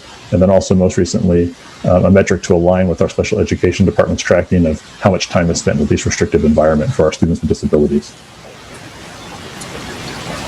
Next slide, please. And our Goal 3, which is that Tier 2 and Tier 3 goal, where we're providing those targeted supports, you can see that specific goals around our English Learner Master Plan development. We do have a previous English Learner Master Plan, but our team there in multilingual literacy has already initiated the review and early revisions, and that is, we're excited to have that come to the board next year for adoption. Also interventions and supports for English learners. You heard last presentation, last board meeting regarding our summer programming as part of our expanded learning opportunities grant. And also we've recently added an action specific to data practices for students with disabilities that aligns with our work through the systemic instructional review process with the CCE. Next slide, please. And within goal 3, you'll see the addition of a new metric that tracks the provision of responsive services to students in our student support services and health department. And that's using our EIIS, or data system that helps us monitor how students are doing and be able to be responsive in a timely manner. Next slide, please. For culture and climate, we're continuing to maintain social emotional learning, PBIS, and bullying prevention, of course, but also have added the anti-bias, anti-racism professional learning that has kicked off this year and is something that is going to be continuing over the course of this LCAP. And then you see in the following slide that we've added a metric specific to monitoring the completion status of that training so that we can continue to report on the progress of training different groups of staff as we look to ultimately train the whole district. Next slide, please. Here, inside of our engagement and empowerment goal, you'll see that we've identified a few actions that have existed in the district, but we really want to raise up, and that's including our own Student Advisory Council. We have had a Men and Women's Leadership Academy, but we're also going to be expanding that, as you saw from last meeting's presentation. And then also the recent addition of family outreach tools through those everyday labs communications that we utilize around attendance. Next slide, please. And a number of actions, metrics rather, to be built in, including additions to our ELAC and our parent-teacher home visit areas. Also looking at monitoring the actual impact of our parent leadership pathway workshops, and then building some new tools to actually look at the impact we're having with our district committees and the overall parent caregiver experience that we measured this year with the LCAP survey and are excited to continue measuring. Next slide, please. I'll just pause here to say that Goal 6 and Goal 7 are 2 focus goals. They are entirely new goals, and so rather than bolding all of those bullet points, we left them unbolded for ease of reading. But in general, we'll just kind of reshare that Goal 6 MTSS implementation is focused on the capacity building and the installation of an MTSS system. And so it, again, that will undergird ultimately all the other goals. And so when we talk about academic outcomes and other outcomes, those are really the downstream effects of this goal. If schools have a functional MTSS system, then we will expect to see our other outcomes improve. So we can move on to the next slide, please, and the next slide after that. And again, the district graduate profile will be something that right now is a focus goal, but it is a through line through a lot of the other goals. We would expect that graduate profile to be looking at all the facets of a student, all of the capacities that a student it will be developing over their career inside of SUSD. And so really it is another through line goal that has a very focused immediate timeline to actually bring that graduate profile to bear, but then ultimately will have system-wide impact. Next slide, and next slide after that, please. And last but not least, this term basic conditions and services is used by the state as one of our priorities, and we talk about our school accountability report card, but we would just emphasize here that the things you see inside of this goal are really crucial to the entire system. Maintaining safe and clean facilities is a necessary starting point for having a healthy learning environment. Having our core staffing in place is necessary to have our students be able to learn in the classroom with our highly qualified teachers, providing those teachers support to get their credential cleared, and then also providing those core adopted materials. So you'll see here, as reflected with the total amount and percentage of the LCAP, this is a really critical goal. And even though we would call it the maintenance of progress goal, we're maintaining very important elements of our district. Next slide. And you can see here the standard metrics we've had in place for these areas over the years. And so with that, I will pass it back to Chief Harris for the final slides. And so this slide is meant to just give perspective of, as we've, implemented this round of LCAP development, we're also looking at lessons learned. And so this gives you a real sense of some of those lessons learned, which you'll see us apply during the course of the school year. One is going to continue to be, I showed you kind of our first thinking around integration slide, and we're going to continue to wrestle with how do we make our plans and our planning appear to be integrated, hopefully long-term seamless, but definitely in the short term integrated, in which you'll see reemerging themes that will be captured in our LCAPs over time, because we recognize that plans aren't going to be effective if they're all siloed to some degree. And so we're working on this notion of building coherence. Our SERV plan, our Expanded Learning Opportunity Plan, our CARES Act, we're going to continue wrestling with how do we bring those together, both in terms of just the alignment of the plans and then the alignment of measurable outcomes. Because again, if we get concentration of effort, we know that gives us a higher probability of changing outcomes for students. Ultimately, we know as a system, if we're going to ever have our systemness, we're going to have to make sure the LCAP is fully integrated as we think about our site plans. And of course, there's a complexity with that, because our school site councils have the local context of those school sites. And so in no way are we looking to supplant the insights that folks have in their local context, but we also know there's themes across the district. You hear them as board members and we recognize them as staff. And so we're going to make sure that we're working aggressively to make sure the thematic things of our system do show up within our site plans as appropriate. Again, giving sites the flexibility to customize their local context. We've got a partnership with our communications team that we've been excited about. You've seen the branding piece of it, but that's really the front end. We're going to continue to work in the notion of building a better communication of the plan. The LCAP's a big document. It will be a big document this year, but we also recognize there's ways that we can break it into its manageable chunks for our community so that they understand and then they can hold us accountable. And so we're going to continue to work on that and collaborate. And related to that is our stakeholder engagement. We know there's always opportunities there. Many of you spoke to, let's figure out how to engage more effectively with our employees, whether it be through the employees directly or through their bargaining units. We recognize that. Actually, we have the same charge with our community groups, in which we've done the listening sessions, but you can never do enough in terms of listening to our community, listening to our families. And so we're continuing to think about other ways to build capacity there. And then actually the last bullet really does speak to, we didn't put the slide in because of course we've had it in several times, but it speaks to the FICMAT finding in terms of that disconnect between budget and LCAP. And ultimately we've actually spent this year continuing to build capacity, in which we actually have a monthly meeting with our budget office to calibrate. It's not just showmanship that we had Assistant Superintendent Vargas with us tonight. That's actually real in terms of how we're trying to build concrete connections. Now, that said, there's still room to grow. There's still opportunity for us to even get more refined, because if we get more refined, we can get to more of the return on investment for our student programming. And that's what we're really striving to do. And so that's the long goal, is one, get the communication solid, get the integration solid, and then get to a point where we can talk more effectively around, here for this amount of money, this was the student outcome that was produced. And that's our long-term vision in terms of that partnership. With that, I'll end the presentation and turn it back to the board for the public hearing. Thank you so much. I believe we have 4 live public comments for this item. Yes, we do. Our first public comment is from Mo Kashmiri.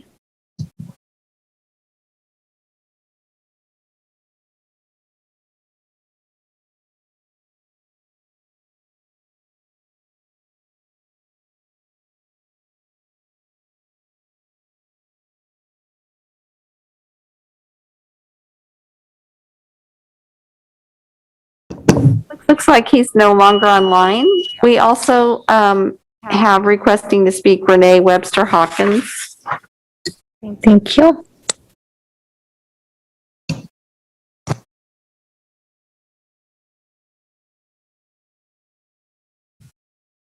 Hi, I'm donating my time to Angie or Sarah.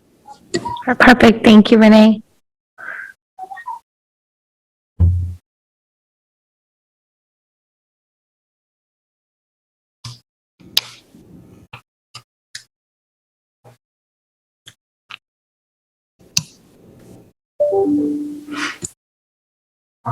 Next comment. Our next speaker is Angie Sutherland. Thank you. Angie, would you be taking Renee's time as well?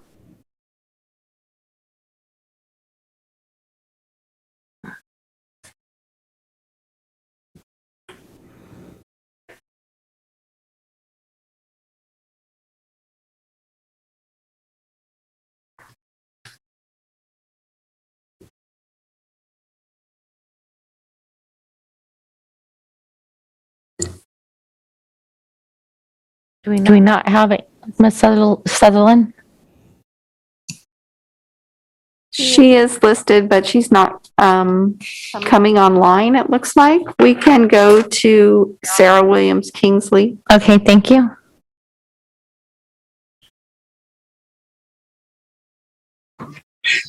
Good evening. Can you hear me?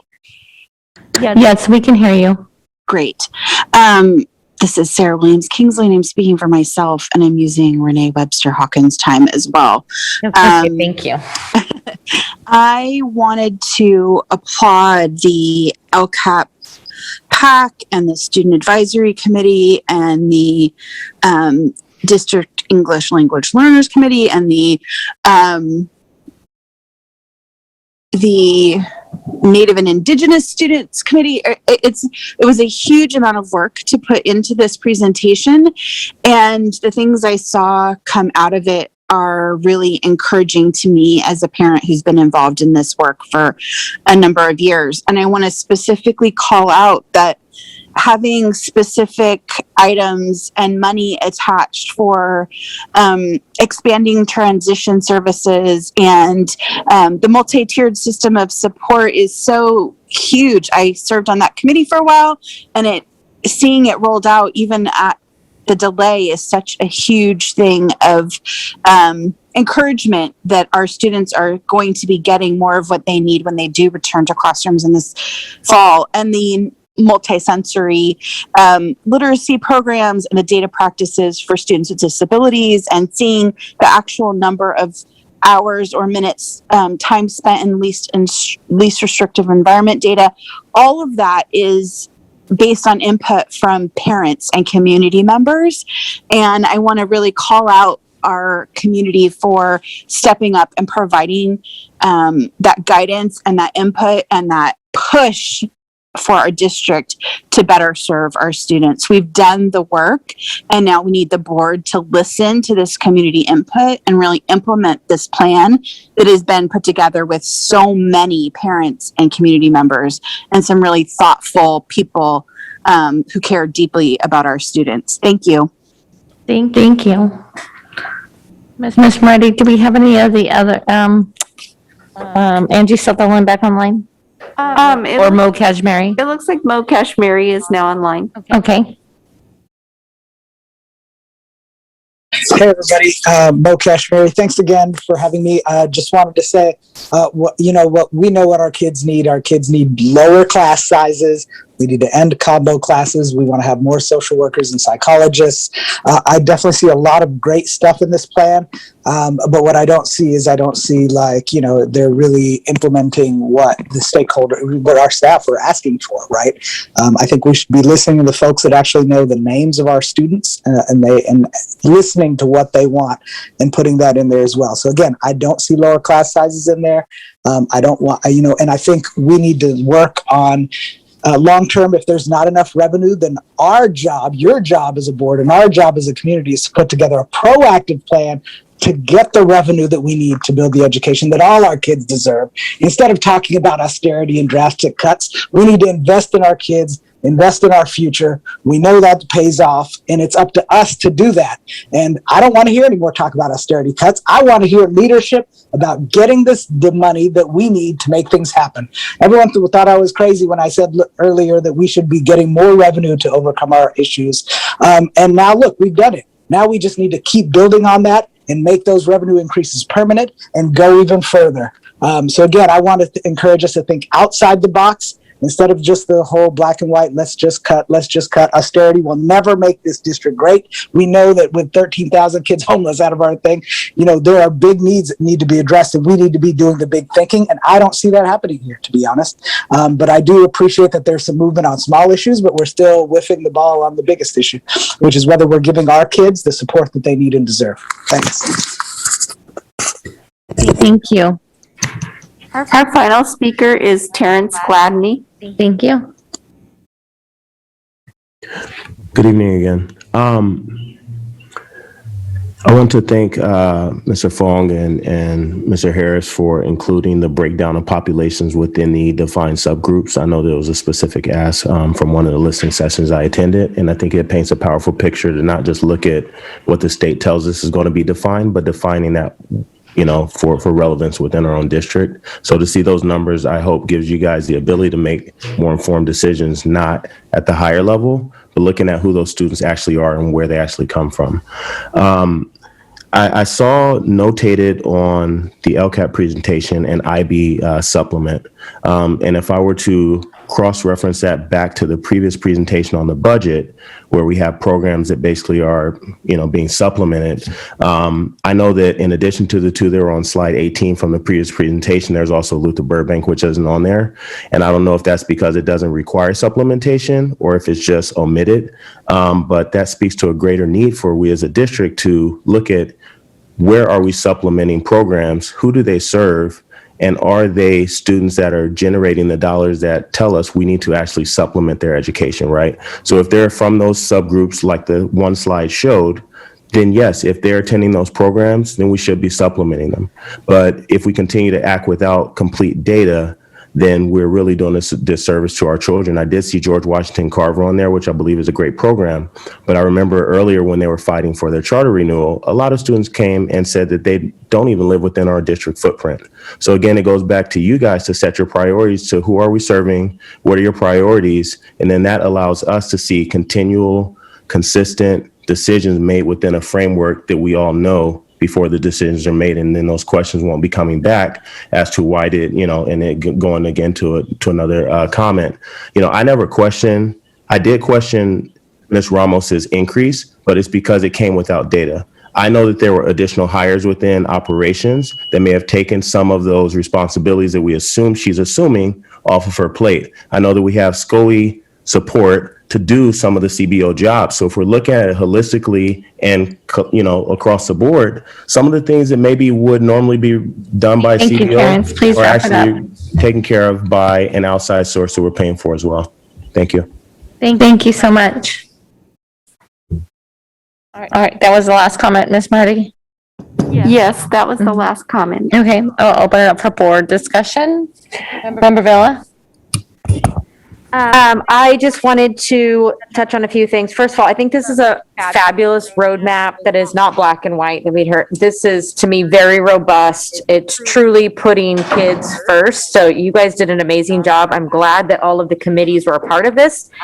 We obviously need input from our educators and different folks, but this is really allowing our community to take charge and, again, the roadmap for the kids. So amazing. I love on page 17, I wanted to note that creating that transparency, a breakdown of funds, I think is crucial. Everybody asked those kind of figures, and showing actually those, the breakdown of, again, the funds is really important, and actually creating this, even though it's just a graph, that's going to go a long way for folks to see where those are going. I love the focus on the mental health. That's something that I think next year is our number one priority. Inclusive programs and making sure that the funds are allocated. I know I've seen that so many times throughout this program, and that, again, is going to be a huge thing personally for me that we need to make sure we support students in the fall and beyond. I'm just going to say a few other things. I love the metrics breakdown. I think that's really crucial. We need to see those things. And again, I just think this is an amazing roadmap. The goals are so thorough. You guys really did the work. And this is the kind of report that I like to see, because again, it shows the numbers, it shows the breakdown, and it's so thorough. Every goal has the metrics. You're going to be able to provide that data to us ongoing, where it's not going to be confusing. And we always say, we need to see more data. You've given us the data. So thank you to your team. I think it's an amazing roadmap. Member Moratsky? Thank you. I echo Member Villa's comments. I'm really, really impressed with the plan overall. And I really appreciate the stakeholder engagement. And I feel like, I do feel like, there's obviously more to fill in, but this is a really, really good foundation. So again, just thank you.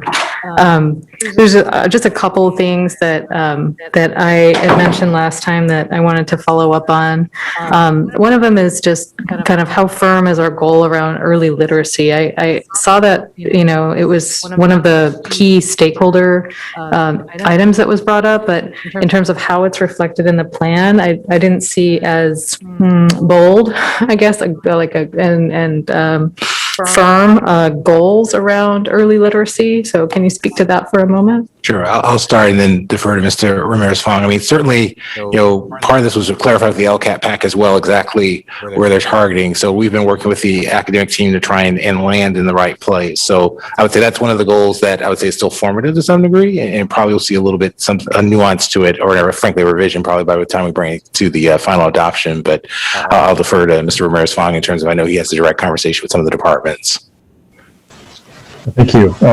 Actually, Member Borowski, and just for community, this has been the conversation with the academic team, even in the last, few days.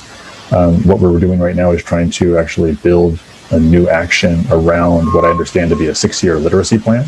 And I could certainly, defer to one of our academic team members who's here. But that's really focusing on providing training in 3 successive cohorts to all our teachers, all our administrators, using a literacy program specifically called Letters. And what that would also then provide is out-year training for any new hires into the district, and really looking at that as being a systemic shift for how we do reading instruction. And so we do expect to see a new action in there. I think the question you're speaking to is, at some point, does that evolve into a goal itself versus an action and a metric? I would defer again to the academic team, but I think you're asking the exact question we're wrestling with, and how can we more fully represent the work that's going on in early literacy in the LCAP, and we would expect to see some additional actions in there between now and the final plan based on that work for the academic team. I don't know if any of them want to chime in. Well, I guess I would say, I don't want to, there's a lot of people involved in this, and I don't want to be like another cook in the kitchen. But I want to see whether it is an action within a goal or a goal itself. I think it's just so critical, possibly worth its own goal being called out. But I just, that's just an area that I would like to see more focus on. There was one issue around kind of the former operational excellence goal that kind of transitioned into kind of just the baseline of maintaining operations, which I really appreciate having a baseline, because it's just, this is kind of the foundational stuff. It's not, I think that's a really positive thing.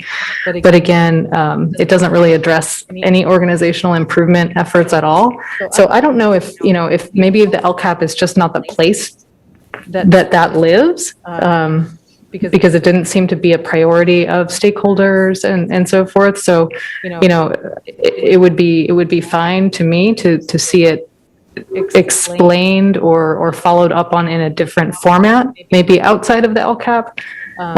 So that's just something that I would throw to you, to superintendent, to consider, just so we can keep abreast as a board, responsible for, ensuring positive operations of the district, know what is going on, like how are we improving, to make sure we have adequate staffing, and how are we tracking these different departments to make sure they're effective, and what kind of improvements are we making in IT to streamline, or what, just so we can have a better picture of that, and can keep track and celebrate those successes as well. So I guess that's all to say.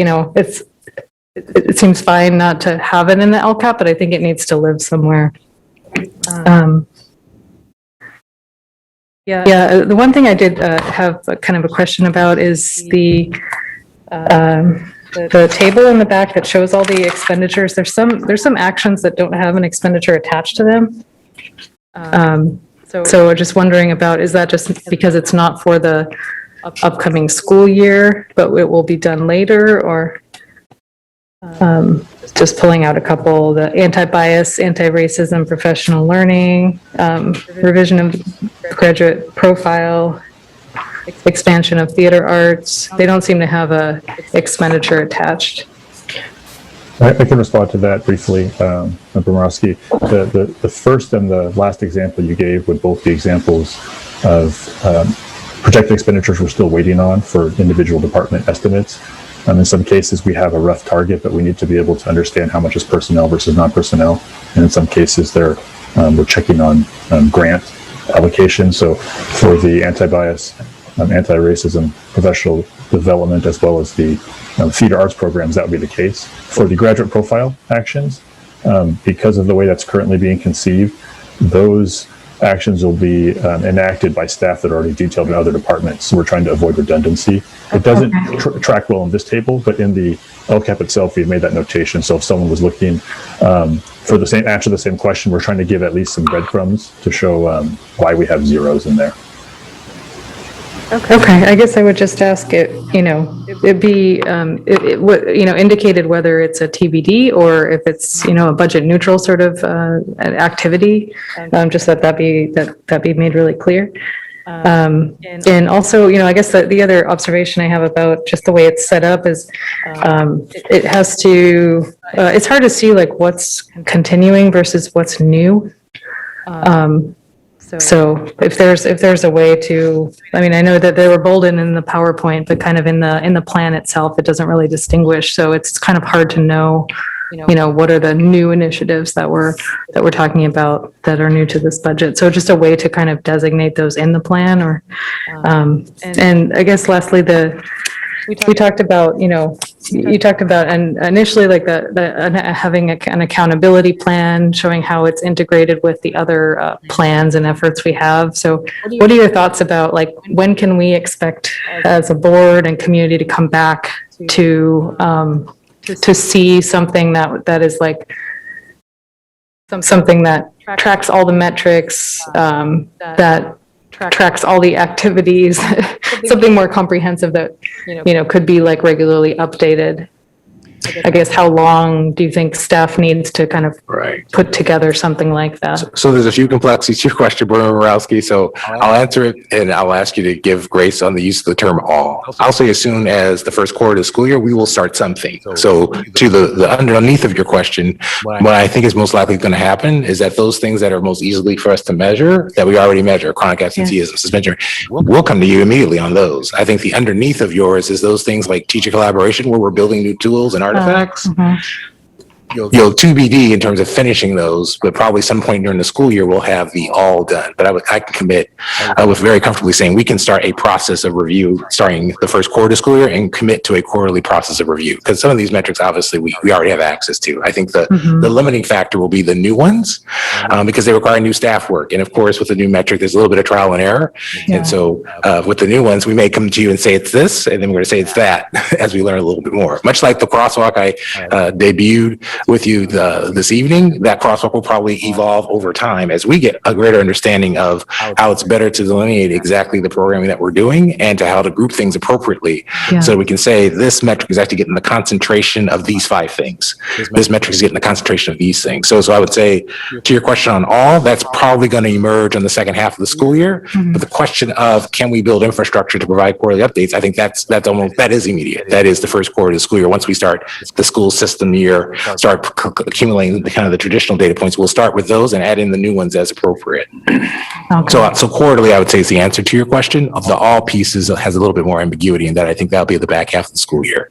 Okay, that sounds great. So we can sort of kind of pencil in something like an LCAP update, LCAP metric update report quarterly, something like that. Okay, that sounds wonderful. I firmly commit to that.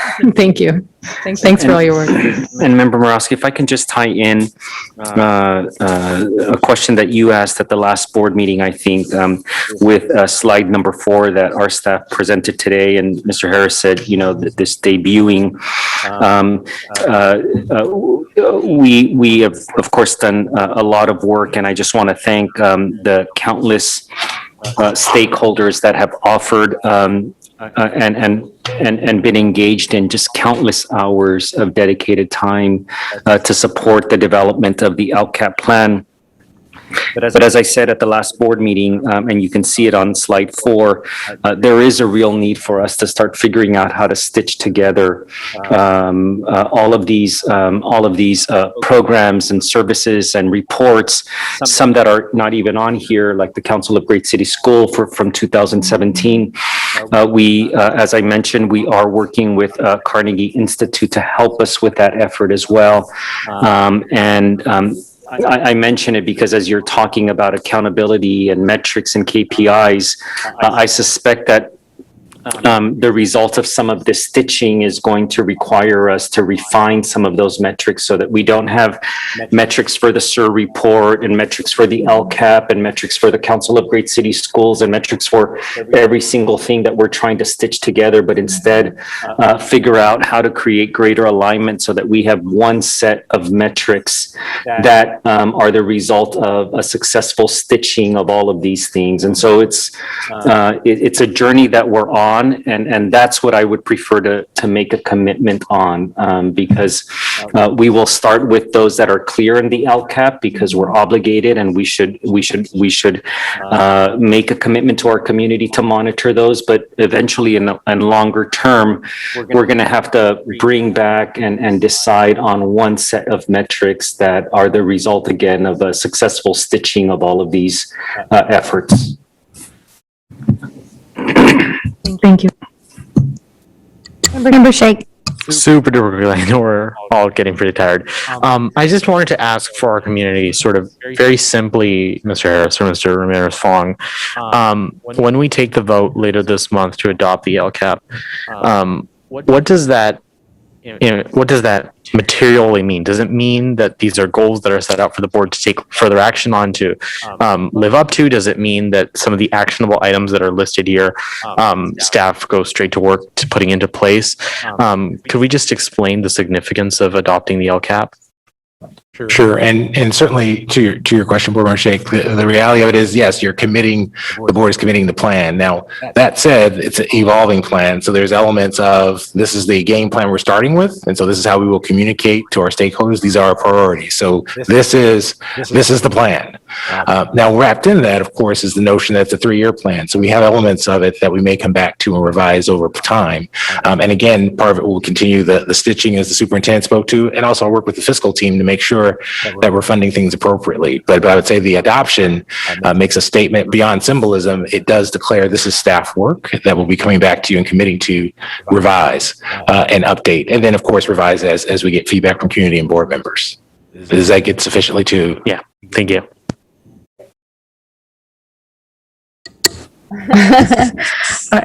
Member Garcia? Yes, thank you.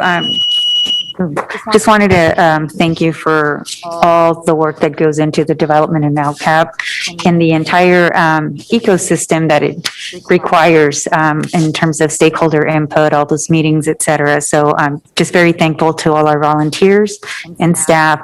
I did have some questions along the lines of Board Member Morowski, because as I was looking at the reading the draft LCAP, I'm having a hard time understanding what's new.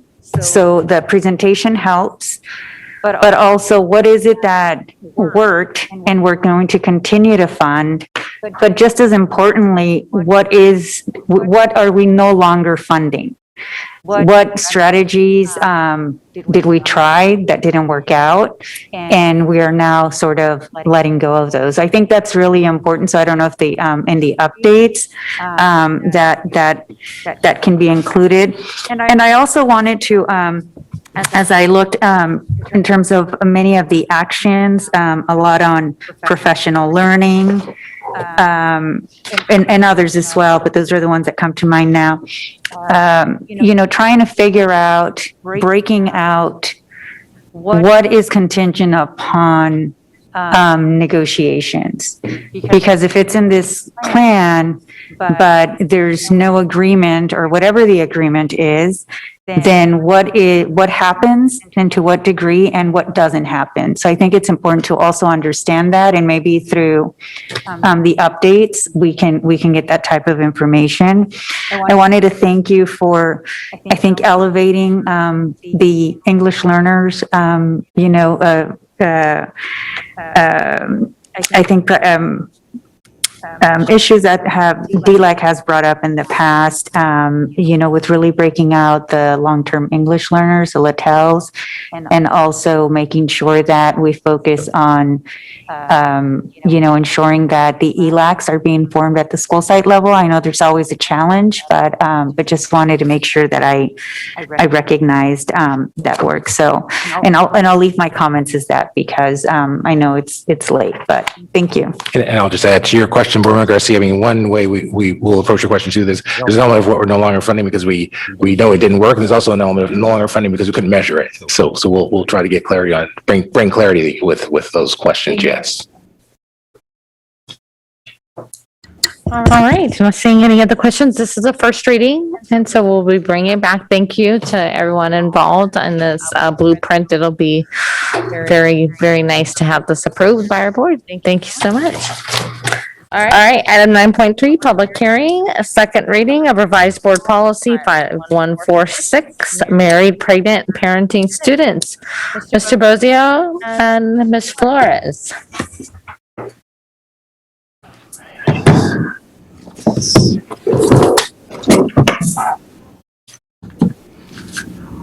Okay, well, good evening, President Pritchett, Board of Education, Superintendent Aguilar.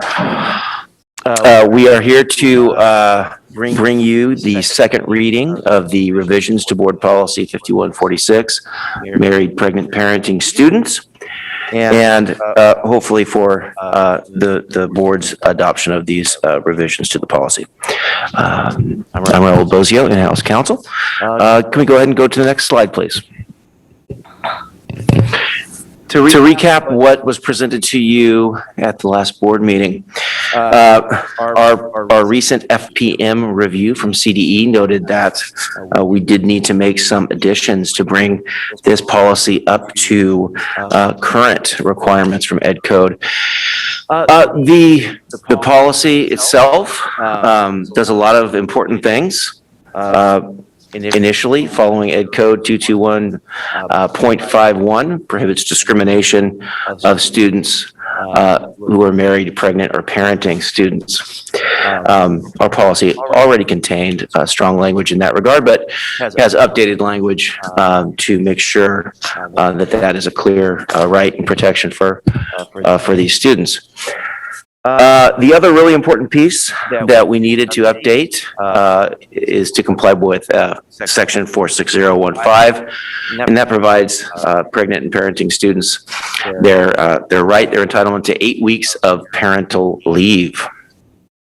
As you can see, it's been some time. Actually, the policy was adopted in 2015, so some of these updates to Ed Code are fairly recent. And again, causing the need for the update. Next slide, please. Oops. Let's go back one. Sorry. Again, the policy is intended to recognize those important rights related to marriage, pregnancy, parenting, and the district's responsibilities to provide those students with the opportunity to succeed academically while protecting their health and their children's health. These revisions now bring the policy in line with Ed Code. And again, I would emphasize the importance of adding the very substantive portion on parental leave, guaranteeing that right for our students. And also, there's nice language in the policy that helps to address and ensure those students, upon their return from such leave, that they're reintegrated into the program, that they're allowed the opportunity to catch up on anything that they've missed. And it also provides for the opportunity for a 5th year of high school if that is necessary. Also, strong protections and language regarding the accommodations that these students may need, including the right to express breast milk during the school day and how that should be arranged for. Those are the major additions. The only changes from the last board meeting presentation, very minor. A couple of comments were made to keep in some of the language that addresses the prohibition on discrimination. So we did that and made sure that that stayed in addition to the new language that we did adopt this policy from the CSBA model policy. So quite strong anti-discrimination language contained within the policy. So with that, I would turn it over to the board and any public comment. Take any questions that you may have. Thank you, Mr. Rosio. All right, we have no public comment on this item. I'll open it up for any board discussion. All right, seeing no board discussion, I'll open it up for, I apologize, member Wu. Oh, you're moving it. Okay, sorry. I have a motion on the table. Can I get a second? All right, I have a motion and a second. Student preferential vote? Aye.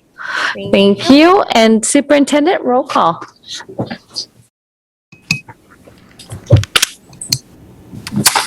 Member Pritchett. Aye. Member Morowski. Aye. Member Wu. Aye. Member Garcia. Aye. Member Villa. Aye. Member Rhodes. Aye. Member Phillips. Okay, thank you very much. Thank you so much.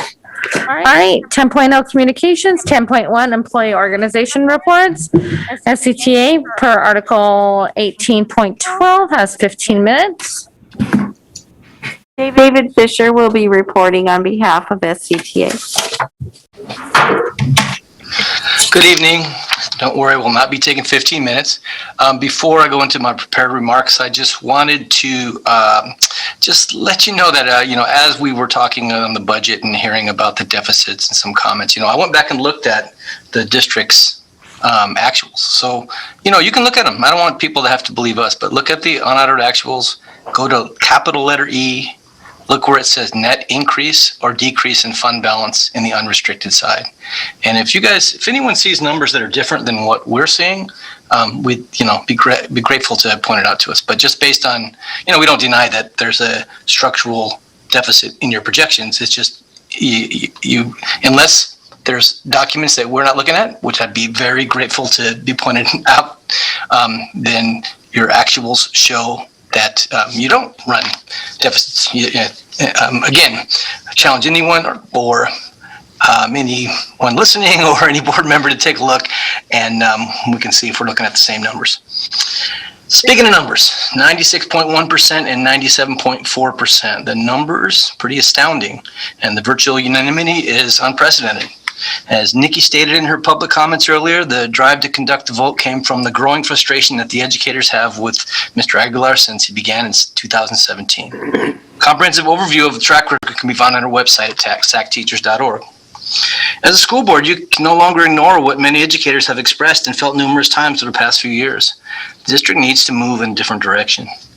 With K-12 funding at the highest levels in California history, and with $313 million in additional revenue coming from the state and federal government and COVID relief dollars, there's absolutely no excuse for the district not to work with educators in both SCTA and SEIU to revitalize our district. That is why on June 8th, we presented the district with our framework for returning back to school better than our district has ever been. Better in a way that our students deserve and our students need. Again, we wish to reiterate what's in our framework. We wanted to present publicly what we proposed. Number one, improve student services, including lowering class sizes, increasing physical and mental supports for students, school psychologists, school nurses, counselors, school social workers, and through the development of implementation of expansion of community schools. Providing reading intervention specialists at every elementary school, real intervention. Developing restorative practices culture at every single school site. Increasing funding and training for the Parent-Teacher Home Project. Dedicating time and supplies for relationship building activities within the school day. Increasing access to the career and technical educational programs that match the interest of our student body. Expanding child development opportunities. Providing and expanding arts, music, sports, enrichment activities for students, and providing a virtual, non-concurrent instructional option for all interested students. In addition, staff recruitment and retention and support, working to recruit and retain a diverse and highly trained educators who reflect the diversity of the district, including providing competitive wages and benefits, educator developed and focused professional development for all certificated staff in restorative practices, trauma-informed teaching strategies, cultural responsive and anti-racist teaching practices, including concrete strategies and tools for addressing racism, privilege and bias in the classroom, inclusive practices and universal design for learning, and the resources necessary to implement. The recruitment and retention of classified staff to maintain the health and safety of school facilities and provide the essential support services that enhance student instruction. The district has never been in a better position to implement these much needed improvements ever in our history. The ability to move forward to make the changes our students so richly deserve requires you, the elected officials of the Sacramento City Unified School District, to fill the vacuum and to provide the leadership that is required to take full advantage of these opportunities. The educators have spoken. Our district needs new direction. Thank you. SEIU? There's no report. And no report for TCS, Teamsters, or UPE? No, that's correct. Thank you. Okay, 10.2, District Advisory Committees, the CAC. Yes, Taylor Kayada is reporting. Thank you. Good evening. Thank you for the opportunity to provide an update on your Community Advisory Committee. As you know, we are a committee that exists pursuant to the Ed Code that is comprised of parents, teachers, and community members who advise you on issues affecting students with disabilities. We also act as a forum for parents of students with disabilities to learn how to navigate special educational services. I've been the CAC secretary for the past year. On Tuesday of this week, we held our last general meeting of the school year. I wanted to tell you about some of our accomplishments. We had record turnout at many of our meetings held on Zoom during the pandemic, and all of our meetings have had translation. All of our general meetings have had translation in multiple languages. We were actively engaged with the school board via our liaison, Member Mosky, and by providing feedback from our members in these meetings throughout the year. Notably, we worked closely with Member Mosky in an ad hoc budget committee to inspire district staff to create more transparent special education budget displays for the board. We welcomed and formed great relationships with the new special education director, Dr. Sadie Hedegaard, and new SELPA director, Giovanni Linares.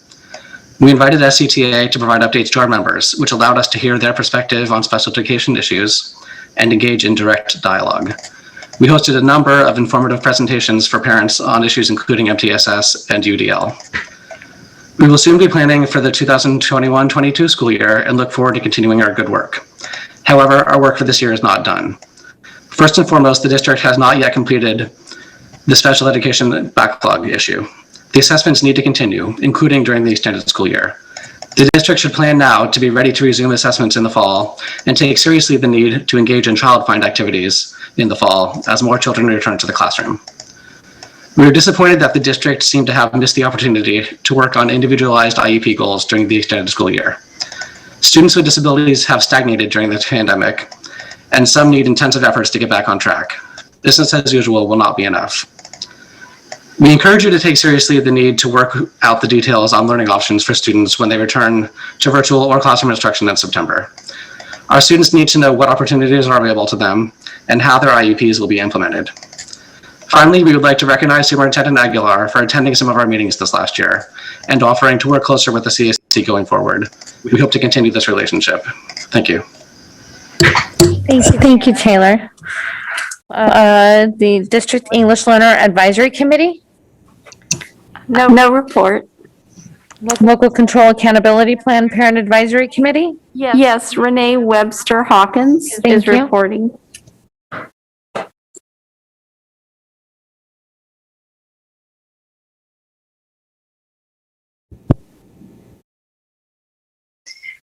Hello, President Pritchett, the trustees, and superintendent. I'm honored to provide the LCAP Parent Advisory Committee update tonight. With your indulgence, I would like to take just a bit of time to offer a postscript from the PAC after your first hearing of the draft LCAP plan just a bit ago. First, I want to acknowledge the significant time, attention, and deliberation that this board has paid to this 3-year update this year. From the pandemic-inspired learning continuity and accountability plan last fall, to the workshop and multiple presentations from the PAC to you, from the Student Advisory Council, the DLAC, and the American Indian Education Program Parent Committee, as well as many of you dropping into our meetings to listen the increased investment and concern has been noticed and appreciated. To be clear, it hasn't been easy this year. The LCAP work is never easy because we are called to think deeply, thoughtfully, and collectively about the painful reality that faces our most disenfranchised students and families every day. And we're asked to provide recommendations to dedicate our district's limited resources to be invested in our most disadvantaged students by adults who are often at loggerheads. But the 16 of us who come together literally dozens of times over the past 2 years to do this work, and I know that my colleague, Mr. Rich Vasquez, has the exact number of meetings, we do it because we all believe, we have to believe, that at the end of the day, every one of us share a common purpose, and that is to wake up each day and make every student's education in our district better tomorrow than it was yesterday, and to do the extra work to uplift the hope and educational experience of our BIPOC students, our unhoused students, our English language learners, our foster youth, and our students with disabilities. So earlier in the hearing on the draft LCAP, you received a summary of the expansive set of recommendations as a clarion call to action to build an equitable system that eliminates systemic bias and truly sees and serves all students. The call to action urges the board to adopt a plan that disrupts the status quo, dismantles nostalgic policies and practices that aren't proven to accelerate students' learning, and eradicates the policies, agreements, and practices that deprive students of their fundamental right to learn.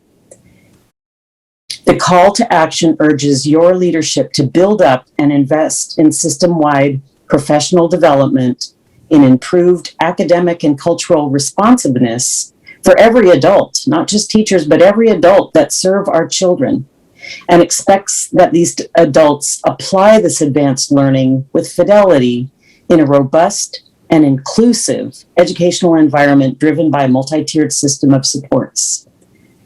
And that system is marked by an individualized learning plan that takes every student from TK through graduation. The document is lengthy, but to cut through all the words and be laser focused and to address some of your comments on the draft plan earlier, to be clear, the LCAP PAC has called for all students reading on grade level by third grade. We've called for an 100% graduation rate, and we've called for all students to be included in safe, non-racist, and well-supported schools in their neighborhoods with robust individual learning plans that prepares them for college, career, and life. If those goals aren't in this plan, it's not because the PAC didn't want them. The team of PAC members agreed to serve an extra year of service to address the needs of our students during this unprecedented pandemic. And each member, I can tell you, did it with heart and unselfish commitment to the students in our district.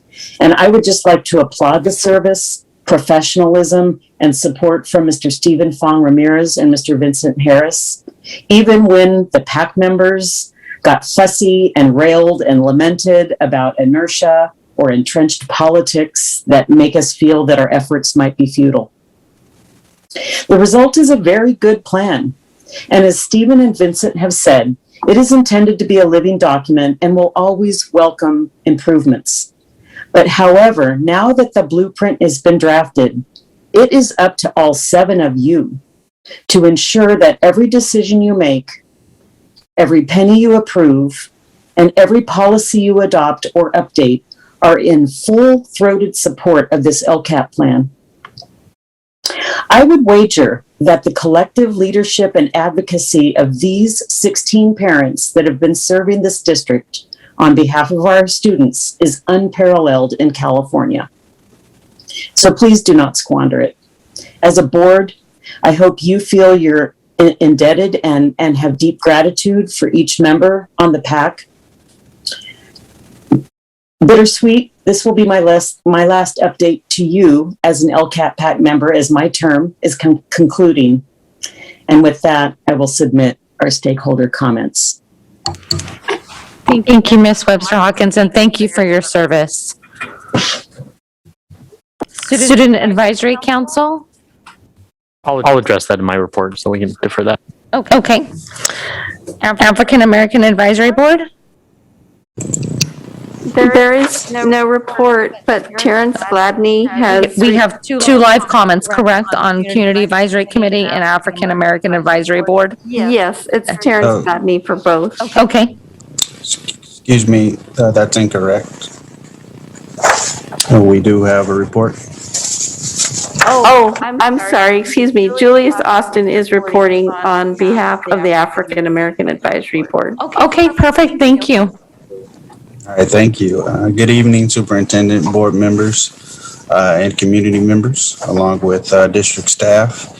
My name is Julius Austin. I serve as the chair of the African American Advisory Board. The purpose of our board is to advise the board, superintendent, and relevant district department designees regarding the accountability of services, programs, policies, and resources that directly impact the district, school culture, and climate of our classrooms and the academic, social, emotional, and personal outcomes for Black and African American students. Also, we are here to review, monitor, and evaluate the continuous improvement of the district's implementation of the board-adopted Black African American Task Force recommendations that were adopted on May 16th of 2019. And we also consider other possible strategic areas as appropriate. The board is comprised of 27 members who are community leaders who represent organizations such as the Black Parallel School Board, the NAACP, Greater Sacramento Urban League. There are advocates, there are educators, and so much more. But most importantly, this board is comprised of over 2/3 of the members are parents who currently have students in the district. And so I think it's really important that that is stated. Let me give you a little background on the African American Advisory Board. Initially, there was the African American Achievement Task Force that was created by superintendent. And that task force was charged with creating recommendations, and they carried out that task. They also created a 3-year implementation plan. One of those recommendations was to create an advisory board. And there was a transition team that was comprised of some of the members of the task force and additional community members. They began to create that advisory board. As they began to create that advisory board by doing parent outreach, the pandemic began. And so members of that transition team decided to act as the interim advisory board to make sure that they were doing the work that the board was set to do, and also continue to pursue the outreach necessary to add members to that board and finalize that board.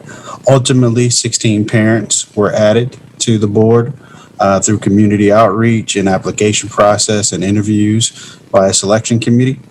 And that's how the current board was created. And that board also created an executive committee to lead and facilitate the work of the board. And the board has been doing that work to establish the board structure and the procedures of the board, also while doing the work to fulfill the purpose that I mentioned in the beginning of this presentation. To give you an idea of some of the activities and services of this board, many members of the board participated in listening sessions with Stephen Fong in regards to the LCAP. We did that several times, actually. Members of the board also were interviewed by Dr. Jeff Sprague and Dr. Jean Gonsier-Gurdon for the experts evaluation plan for Sac City Unified School District regarding the African American students with disabilities, to share our concerns and provide solutions for that evaluation plan. We have representatives serving on many committees, including the Significant Disproportionality Committee, the Facilities Master Plan Committee. Also, we have representatives who are also a part of the Community Advisory Committee. And we currently have an applicant who has applied to be a part of the LCAP Parent Advisory Committee as well. Recently, we wrote a letter to you all, to the board, regarding some personnel concerns in regards to the instructional aides. And we will continue to do that type of advocacy. In regards to that letter, I do want to state that we do feel that the response to the letter was quite inadequate. The timeliness of that response and the acknowledgement of the letter being submitted to the board was lagging and lacking. I think parents deserve to be respected. They deserve to be heard. They deserve to be responded to and have their concerns remedied. When the district does not acknowledge even the submission of the letter until days or weeks later, that makes the parents feel as though they are not being respected. And so we do have an expectation that you at least acknowledge. We know that sometimes it may take some time to provide a response, but at least acknowledge that the request or the concern was received. So as I mentioned, we are part of many committees and et cetera. So that's an example that we are here to be partners for sure, but we are definitely here to advocate for African American and Black students.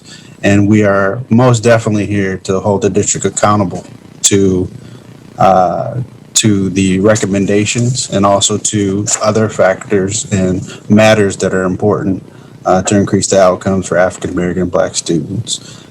Just want to state that we currently have some extreme concerns about the learning loss that has occurred during the pandemic, and also the normal learning loss that usually takes place during the summer. And we are really concerned about what summer sessions will do and how they will help to reduce the impacts of learning loss during the pandemic and ensure that there is not learning loss during the summer. And I will end here just by one, acknowledging that we greatly appreciate the efforts of Vincent Harris, who serves as our board liaison. And I want to thank you for taking the time to listen to us. Thank you, Julius. We appreciate you and welcome to the team. All right. And we have 2 live comments from Terence. Yes, one on the CAC and the other on the African American Advisory Board. Thank you.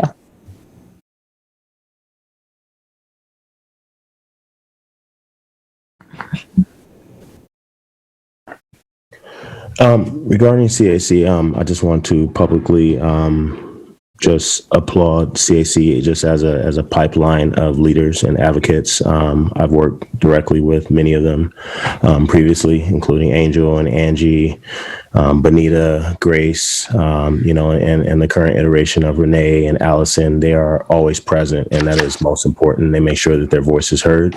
They laid a template for many parents, including myself. My roots in advocacy in this district are through PTA, but I made sure when I became SAC Council PTA president that I included their voice and their power and their presence and their knowledge and their wisdom so that we could truly speak for, all kids. I just hope that they don't, ever, just fail to realize the impact that they've had on all of our children. A lot of time they've done it in spite of support from the district, and other times they've worked hand in hand with the district, but they've shown multiple facets as to how, they can get results for their kids, and all kids, through that work, by serving on different, bodies such as the LCAP PAC, even South Council PTA, as I said, and other, district bodies. So, I just continue to applaud their work, and I continue to learn from them. Regarding AAB, just with it being the last, I can't. parent or community stakeholder group,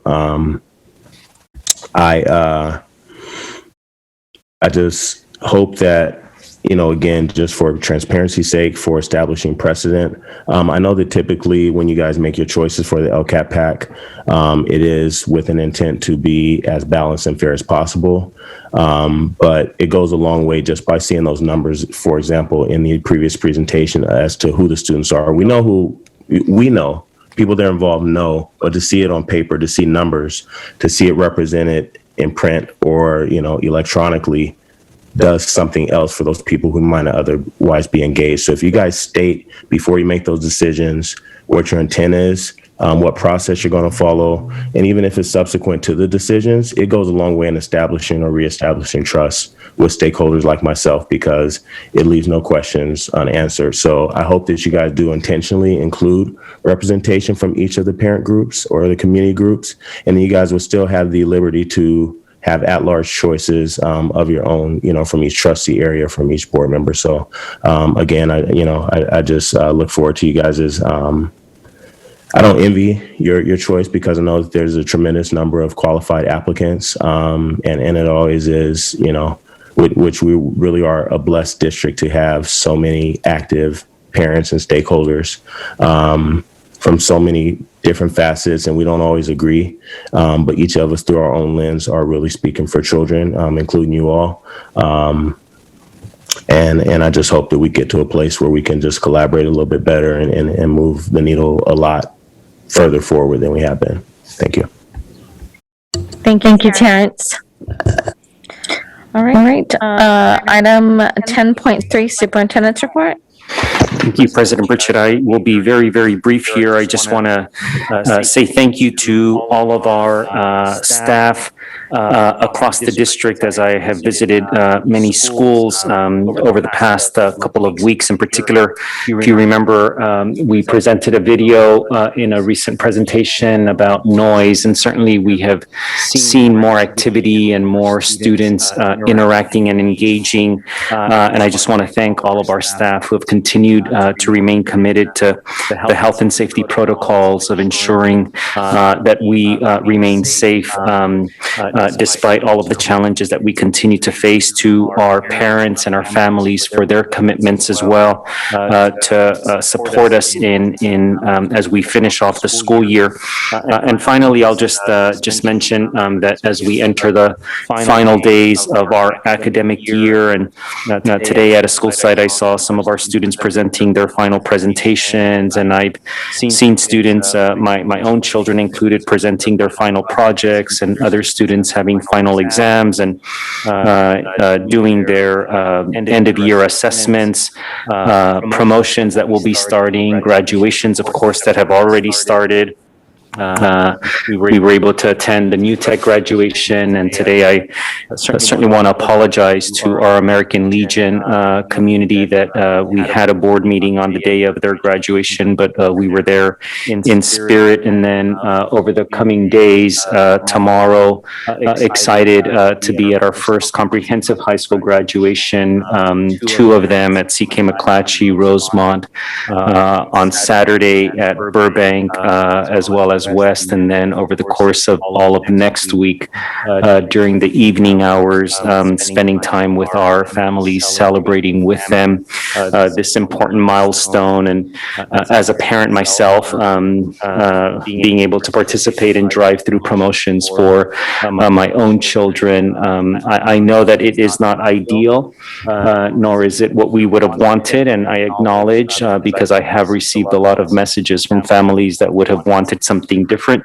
but I just want to say that I'm in the same boat as a father of three as well. having to just demonstrate grace that we are still doing everything that we can, and hopefully we will return back to what we're all used to, hopefully very soon here. But I'd like to just be very brief and end with that, Member Pritchett, given just the late hour. Thank you. Thank you, Superintendent. We have a live comment, but we need to extend our meeting before I get to the live comment. I'd like to extend the meeting to by 30 minutes. They all agree? So moved. Thank you. Motion second. Student preferential vote. Okay, all in favor, say aye. All right, thank you. Ms. Moretti, live comment? Yes, we have a live comment on 10.3 from Terence Gladney.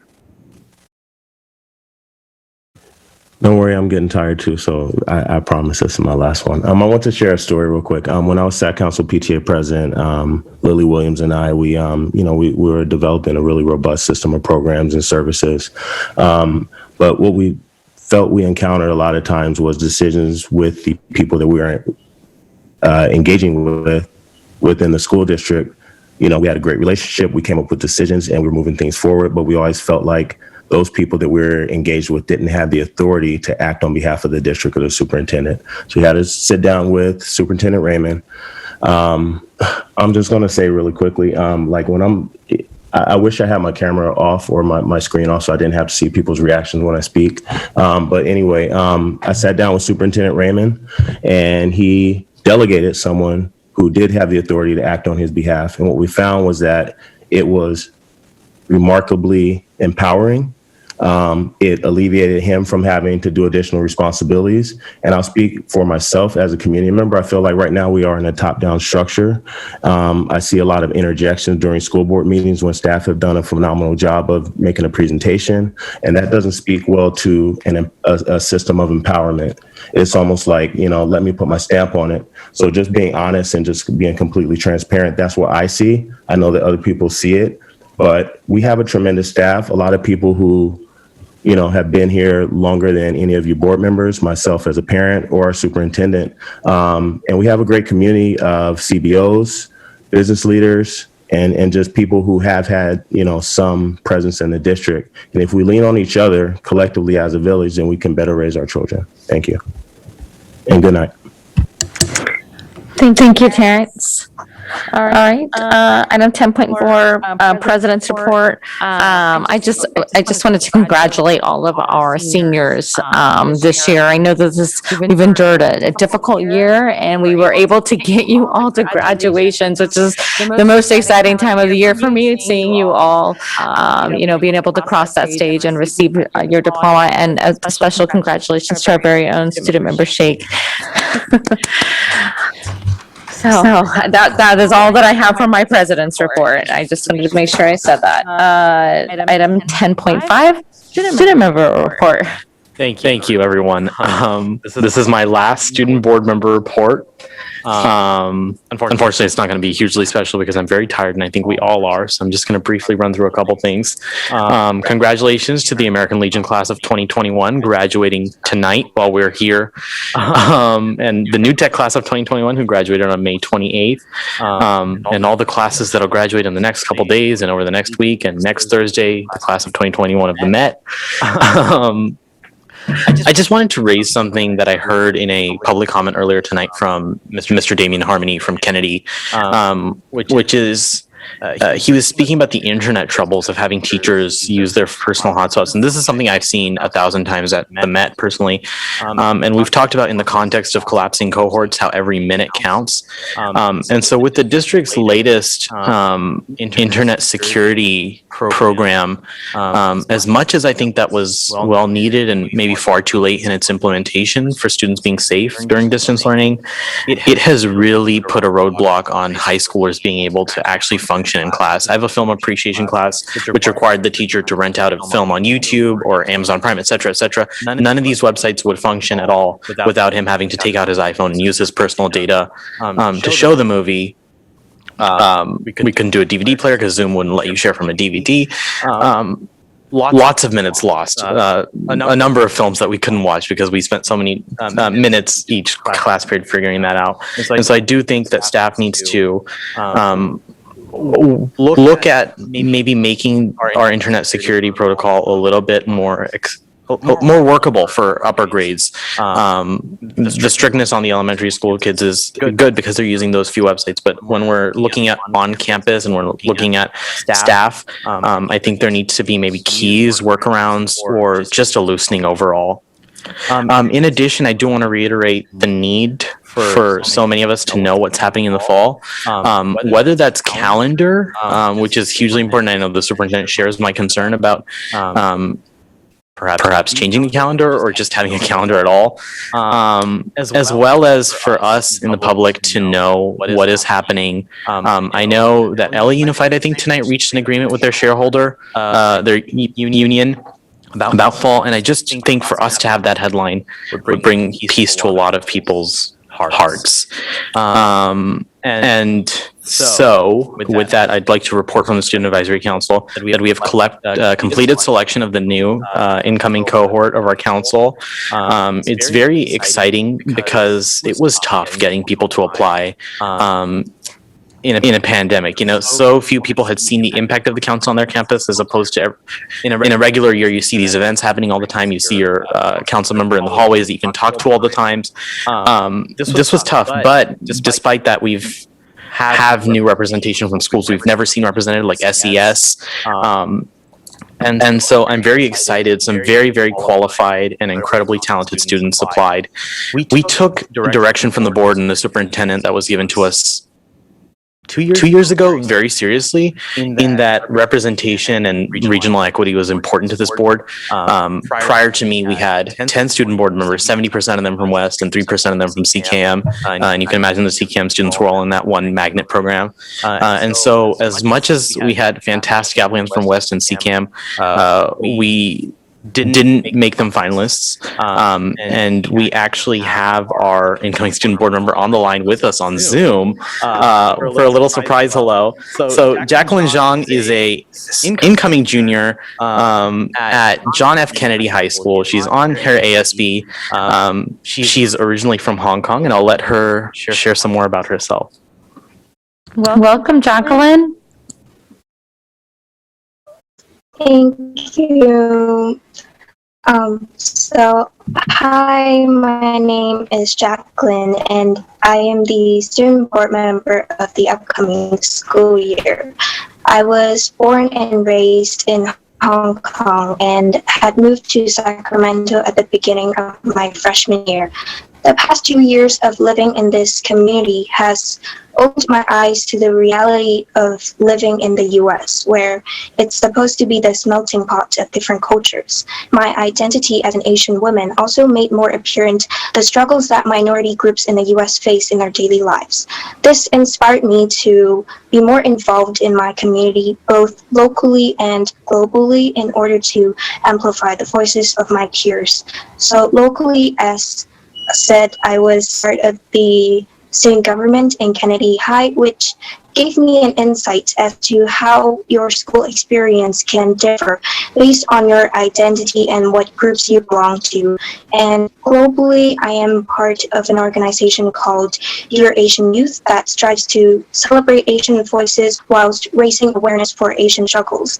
And being part of these organizations definitely pushed me to apply for student board members so that I can dedicate even more of my time to advocate for a better school experience for all members of the district.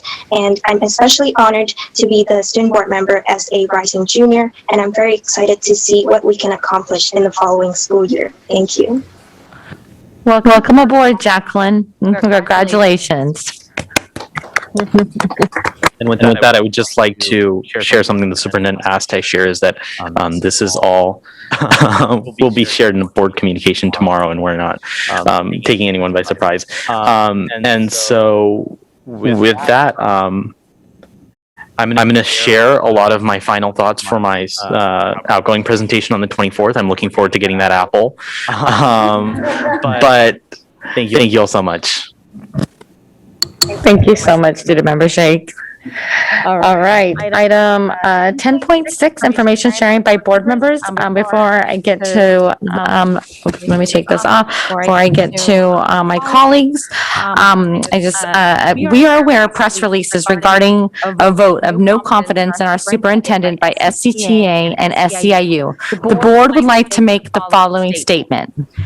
Supporting the academic, social, and emotional growth of Sacramento City Unified School District, Sacramento City Unified School District students is the top priority of this board and our superintendent and staff. Our district thrives when students are our top priority, and all of us recognize our responsibility for creating the conditions that will allow us to succeed together.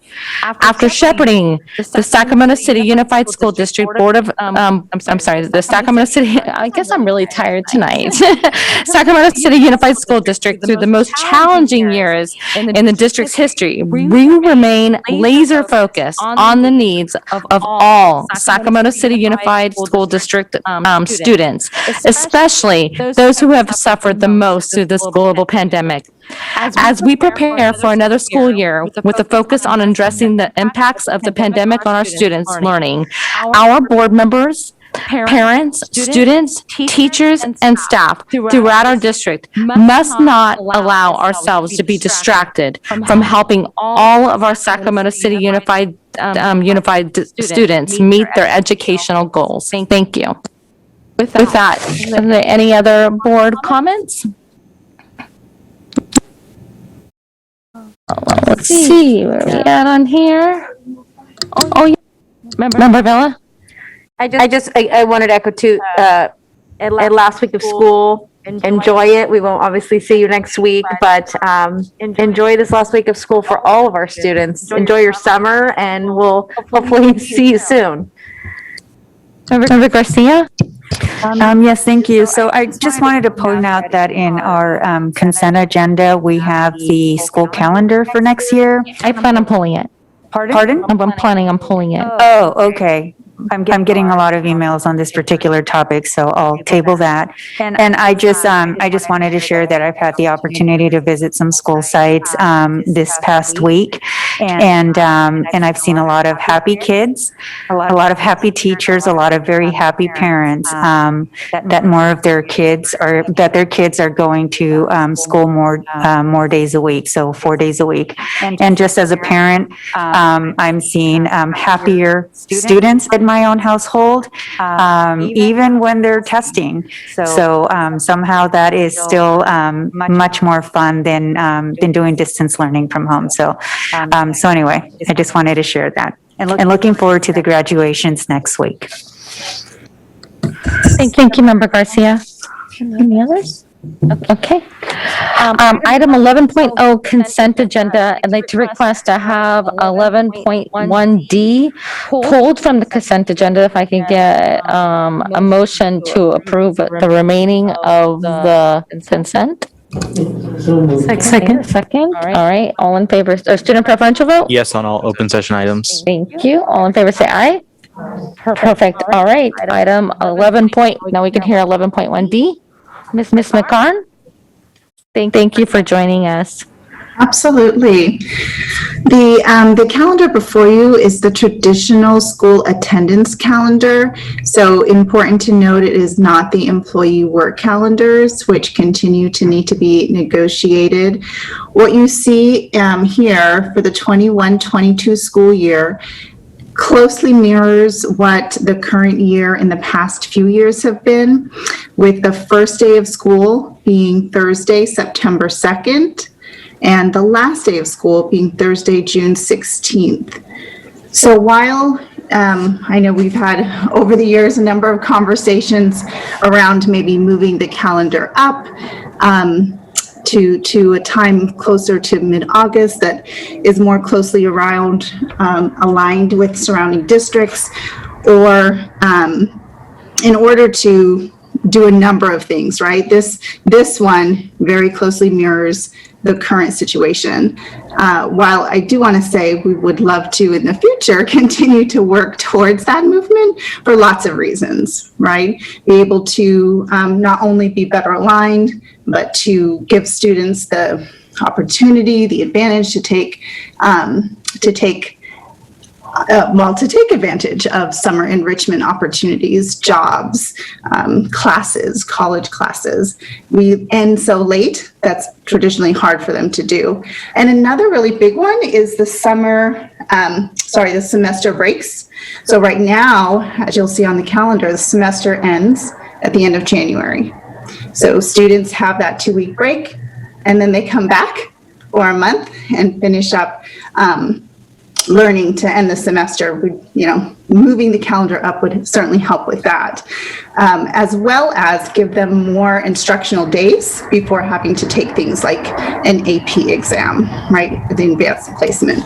So it would do a number of things, but this is not that. This would again mirror what we've done the last few years, which has the students starting the Thursday before the holiday. So I'm happy to answer specific questions, but that's what this is intended to do. Thank you so much, Ms. McCarn. Did anybody, Member Garcia, did you have any questions? No, I just wanted to thank Ms. McCarn for walking us through the calendar, which is essentially status quo.